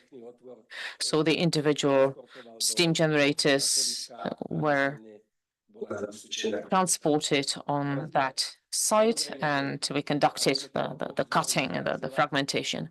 So to be able to do all this, of course, we had to do a decontamination, complete decontamination of the whole primary circuit. So the pipes, the primary pipes, then the steam generators, some 5,500 individual pipes that had to be decontaminated. And then we were able to do the fragmentation. So as for wet cutting, wet fragmentation, we had 2 tanks for wet fragmentation in the reactor room. So we constructed these 2 pools, these 2 tanks for wet fragmentation, as you can see on the photos. So this is on the first unit, where we did the fragmentation of the pressure vessels and also the highly activated components, such as connecting rods and the shielding assemblies, and the same for the second unit. These are photos from the dry fragmentation site. So you can see the main circulation pumps or the primary pipes. These are photos from the fragmentation of the reactor pressure vessel. So, as you can see, we started with the fragmentation in May 2020, and it ended in March 2022. So basically in 2 years, we managed to complete the whole fragmentation, and that was the primary circuit. And we, of course, had a fragmentation plan that we put together in advance. We had the radiation features of individual components, and each of the fragmented pieces after cutting, after fragmentation, was input into such baskets, and together with the shielding elements, radiation protection elements, we could process it with low radioactive or medium radioactive waste. In Slovakia, we have a good infrastructure. So for low radioactive waste, we have a repository in Mochovce. So low radioactive and very low radioactive goes to Mochovce, and the medium radioactive waste, we had some 106 tons of those. We have those in our integrated repository in Bohunice location. So they are temporarily stored there together with the radiation protection shielding. So these are pictures of the fragmentation of the internal reactor parts that was also happening in 2022. We produced roughly 113 tons of low active waste and 158 tons of medium active waste. And as I said, each piece was put into a basket with shielding, and it was all put into a shielded concrete container. So this is the disassembly and fragmentation of the biological protection system. Again, a few more photos. And again, you can see what was the result of the fragmentation. Altogether, roughly 450 tons of radioactive waste as a result of that. So as for steam generator fragmentation, we had 12 of them, each of them roughly 145 to 150 tons. We had 12 of them. So thanks to a successful decontamination of the primary circuit, including the internal piping, a large part of that material could be released in the natural environment. So if we take the overall 1,800 tons, 700 tons could be released in the natural environment. Roughly 677 material was sent for further processing and decontamination, and the low radioactive waste that was stored in Mochovec, that was about 358 tons of that. So you can see some pictures documenting the process of cutting, fragmentation. So practically we started in December 2019 and we finished in August 2022. So 33 months altogether. That's what it took us to successfully fragment 12 steam generators. And again, a few more photos of fragmentation of the main circulation pumps and the main shut-off valves and a resulting tonnage of material. So as for the sites or those parts that we had to fragment in situ, for example, the barbotage tank or the volume compensator, we did it in situ, and this is the tonnage of material that we produced. So to be able to implement, to carry out so many activities in a very short time, we had to prepare and we built fragmentation sites, a number of fragmentation sites, a number of welding sites. We also had a site for electrochemical decontamination combined with ultrasound decontamination. We were also using large pressure spraying to for small part fragmentation. That's the left bottom. And in 2022, if you look at the chart at the top right, we had almost 1,000 tons a year of material processed. Basically, everything has been fragmented in the primary circuit. So altogether, we had 4,200 tons. That is as of the end of July 2024, with a large level of decontamination. So if I take the whole material as 100%, only 1% of that material is high radioactive waste. 88% was released into the natural environment, so that's very high efficiency, and 11% of that material has been stored in an interim storage, and we're able to calculate based on the decay of the material. Cobalt 60 is the main material stored there. So we know exactly what will happen with that material every year. So that material in the future will be either released in the natural environment or further processed. So you can see some of the sites.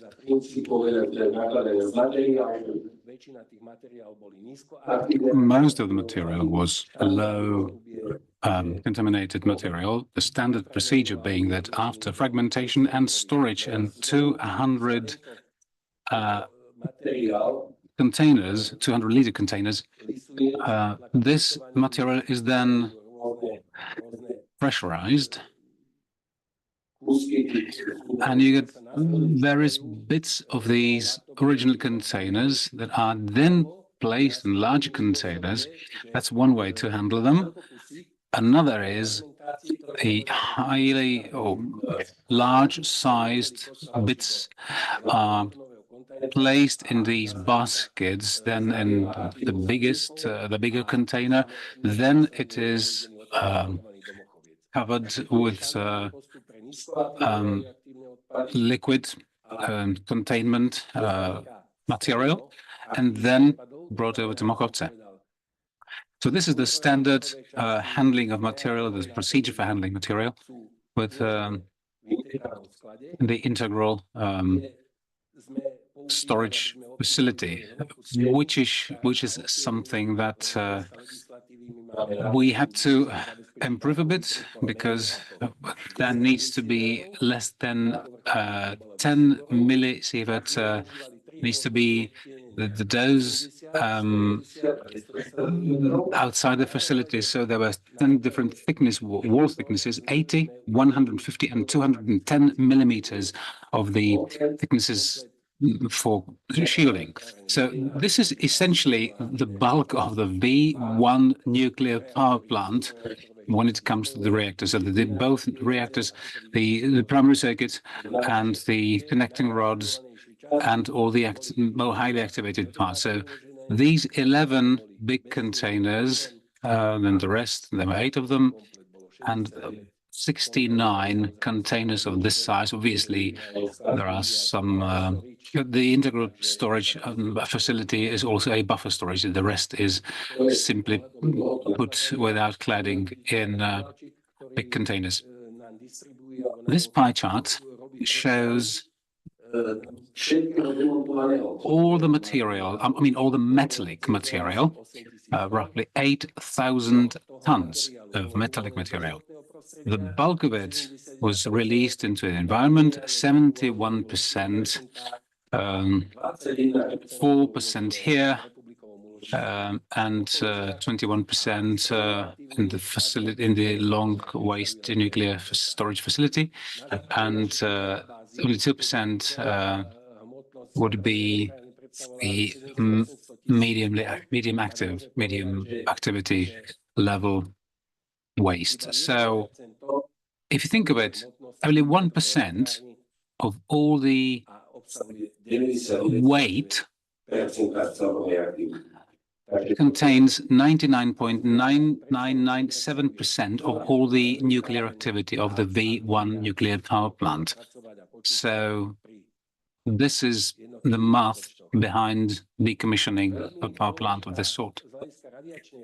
Very important in terms of radiation protection and the design and the actual delivery of the decommissioning process, the fragmentation, was the decontamination of the whole circuit. We started by that, and we achieved a pretty good outcome of that. So from 2,000 millisievert, we were able to bring it down to 200 millisievert. So that's why we decided to go ahead with this whole primary circuit decontamination process, because you can then save money in the following steps. The pressure vessel of the reactor was removed because it was not surface contamination, but obviously it was the activated material throughout the volume of that vessel. And based on real life outcomes or measurements, we were able to achieve a value of 247 millisievert, which is to say that that's for the primary circuit. 50% of that was in relation with the fragmentation of the steam generator. The next bit concerned disassembly and fragmentation of the activated components and then demobilizing the sites with roughly 536 millisievert, and the remaining activities for the auxiliary systems, we're talking there roughly about 500 millisievert. So once we've completed the job, the dose would have been significantly reduced because all the components have been transferred outside the controlled zone. We're running out of time. Okay, this is the last one. So this is the reality and the adjusted, the estimated value. So more than 90% of people only had a combined dose of below or up to 5 millisievert. This is the monthly peaks. You can see 3 peaks. The biggest one, the highest one, was in relation to the fragmentation of the inside of the reactor and the demobilization, removing the chips. This particular peak was in relation with the demobilization of the wet cutting site, wet fragmentation site.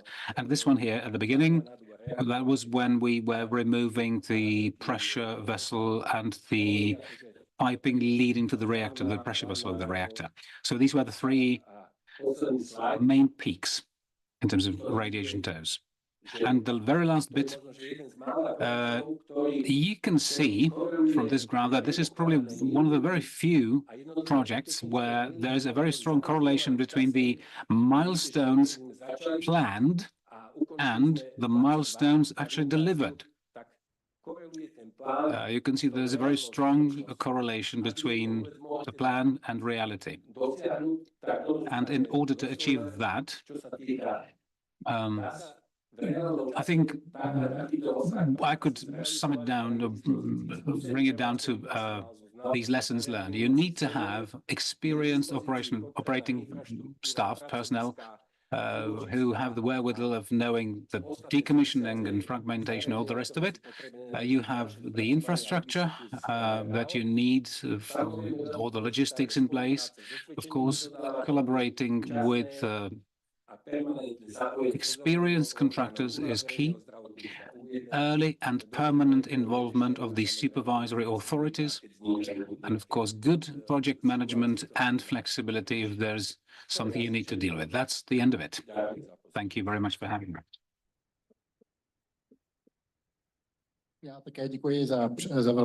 Thank you for a very interesting lecture. So, unfortunately, we don't have the time, so we will leave the discussion until later. And the last presentation in this section will be by Anthony Rudolph, implementing 3D printing and virtual reality in SCADA.js. Dobrý den, já jsem dostal takový úkol stihnout to během 10 minut, takže se pokusím. So I was given a task to have my presentation finished in 10 minutes, so I'll try to meet that expectation. So this presentation is about our technologies in the nuclear industry. I'll skip some of the projects and some of the slides because we don't have time for that. But virtual reality, do you have experience with VR? Raise your hand. Or do you play games in VR at home? Yeah, quite a few people. I'm happy. I'm happy to hear that. So you have some knowledge about VR. So why do we use VR in Škoda? That's to simulate the environment that we simply cannot have for financial or time reasons. So simulation and visualization as well. Because if I'm the designer and I come up with a design, we have to be able to show it to our colleagues from technology or production or to our clients. And preparation, that's another reason. If we prepare an event, something that we have to implement at a power plant, and we look at historical projects. We use VR to show it out to our colleagues and have them try out some activities, such as welding at welding positions. These are some historical milestones. So we were the first ones in the Czech Republic to use VR for servicing power plants, nuclear power plants. We have a complete containment of Temelín power plant in VR. So in Temelín, they have a specific room for VR. That's where they operate it. In Jaslovské Bohunice, nuclear power plant, we used VR to prepare the steam generator decommissioning. And also we used VR for training of the staff of the regulator, SUJB. So what can we offer to you? We have the knowledge of the locations. Temelín, Dukovany, Mochovce, Bohunice. We're able to scan the locations so we can generate 3D data for VR applications. You cannot do without 3D data in VR. We're able to optimize the data and use it for VR. And we can also design new 3D modules and devices and present it to our clients. So we not only create VR, we also use it. So we're the designer and the consumer at the same time. In 2022, I had a presentation here, and I talked about the exhibition presenting our products, but we progressed a lot since 2022. You can see it on the photos, that it's in this beautiful environment for people to feel nice and comfortable to present our products. So we have a video with sound. Is it possible to run it? Yeah. So that's what it looks like on site. So these are facilities and devices used for the storage of spent fuel. We also have a part of that location presenting fresh fuel. We cooperate with Dukovany and Temelín and also Slovak power plants, and we deliver fuel grids to them to increase the capacity. I only have 10 minutes, so I guess we have to skip to the next slide. So this is quite interesting. This was an engineering project, not just VR, but the overall task was to prepare the transport of engines, non-functional engines. If they stop functioning, if they break down, you have to replace them really quick. And our task was to analyze potential collisions during transport, analyze and prepare the transport, verify the route, and identify what can be transported and what size of devices can be transported, and if any part of it needs to be cut out. So this is the VR for the preparation team to verify potential collisions. So that's what they see. They can stop it or interrupt the video, the VR at any point. So that's from the point of disassembling the engine all the way to the final transport of the engine. And you can see that opening in one of the corners of that slide. The wall had to be there had to be an opening in that wall that wasn't there before, and we needed to make that opening to get that dysfunctional engine out of that room. Next slide. That's also back in 2022, I presented that we did that containment in Temelín nuclear power plant, and we again progressed a lot with the graphics of that VR scene. And you can run the video. Just choose one of those icons. No, okay. If it cannot run, then no problem. So in that room, we had a polar crane that can move in the VR with sound, and we added quick teleportation into the VR. So if the staff is interested in a specific part, they can teleport to the given location. You can hear the sound, the noise from the environment. And we also have the voice command facility there, because not everybody really is well versed with, controlling virtual reality. So they can also use the voice commands. Moving on.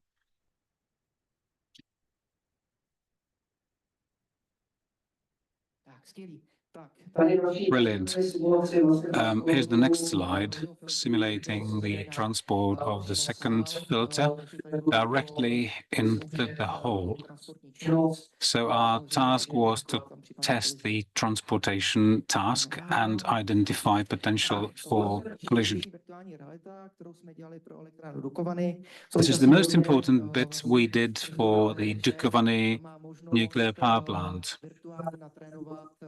The team, the crew, can virtually train the container OS/884 And it's a VR tutorial because not everybody, first of all, is well versed in VR tutorials, VR command and training.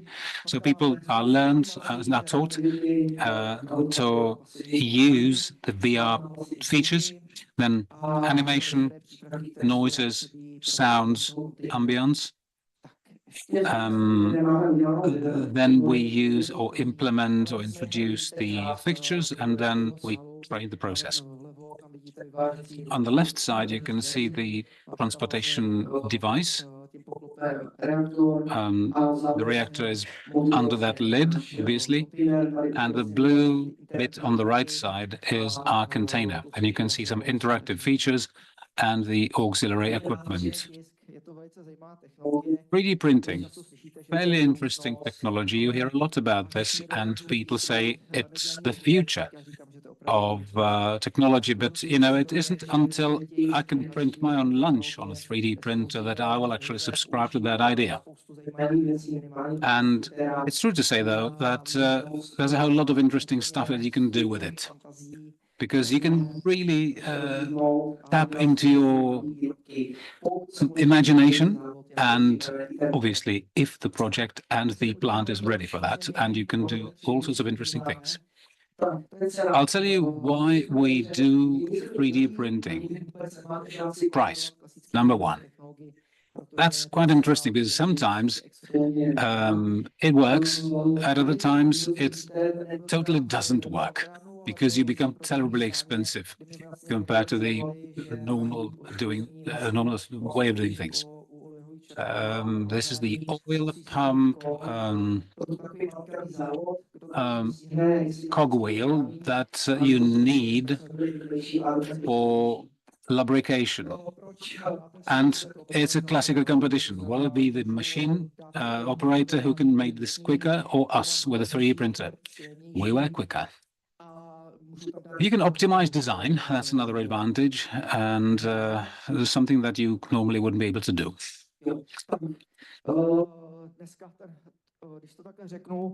Co my v rámci toho 3D tisku a tak dále, co je s tím spojený, můžeme nabídnout? What we can say that we have to offer to our clients, so to speak, is various repair jobs, particularly of those components that have simply been worn down and torn and broke down.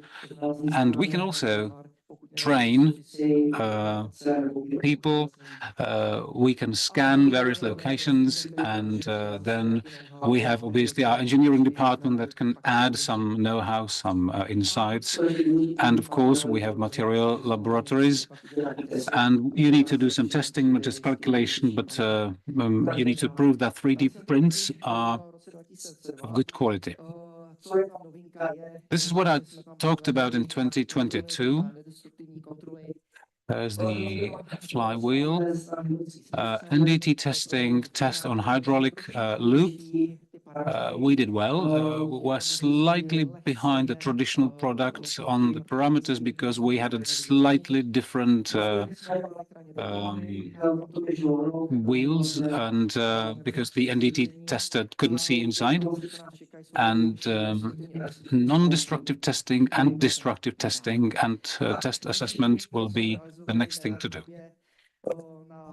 The next part we made in order to test the mechanical properties was part of this pump, essentially the lid. And we printed out the samples, we did NDT testing and the DT destructive testing, and we are in line with the original parameters. This is an interesting one. We did a probe, it's called Rosona, which is a probe for measuring currents. And the measuring part of that facility is sensitive to metals. And we had to work with very thin walls. So we decided to use the polyamide 12 with fiberglass, and it's been operated for a number of years now, and it works.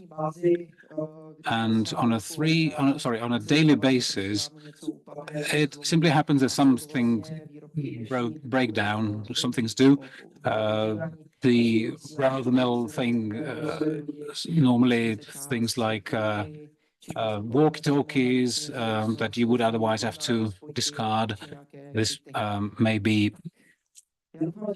flexible part of connector or something of that sort, whatever. So I hope this is within 10 minutes. Thank you very much, and thanks for your attention.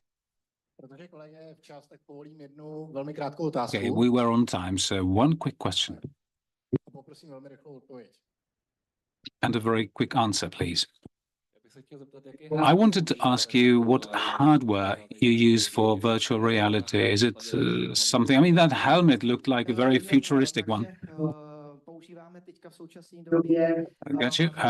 We HTC Hive for V2, which is a fairly interesting piece of equipment. You can use it for professional uses. And the output for that, for the goggles, that's easy, standard computer. I mean, the thing that you saw there costs 250,000. Not everybody wants to spend that much money, but that's primarily for designers, for the automotive industry, where you need to see at 8K resolution with 110 degrees vision, field of vision. But for some kind of regular design, run-of-the-mill type of design of static parts, you don't need that. Thank you very much. Thanks to all our speakers. We've run out of the 2 hours that have been dedicated to this session. And over to Professor Zdebor. All right. Let me thank in the first place to all of our speakers. I believe it was probably one of the most, if not the most interesting session of today's conference so far. I'd like to thank all of our people in the auditorium who spend the time here, and I'd like to take the liberty of sending best regards from our bees to our speakers, and to those of you who are still with us, I'd like to invite you cordially to our social evening that will take place in the Pilsen Oakwell Brewery at the site called Sesese, and that's in 45 minutes. And if you don't have an idea that you have been answered, or a question they haven't been answered, just discuss it there, or perhaps tomorrow. Thank you.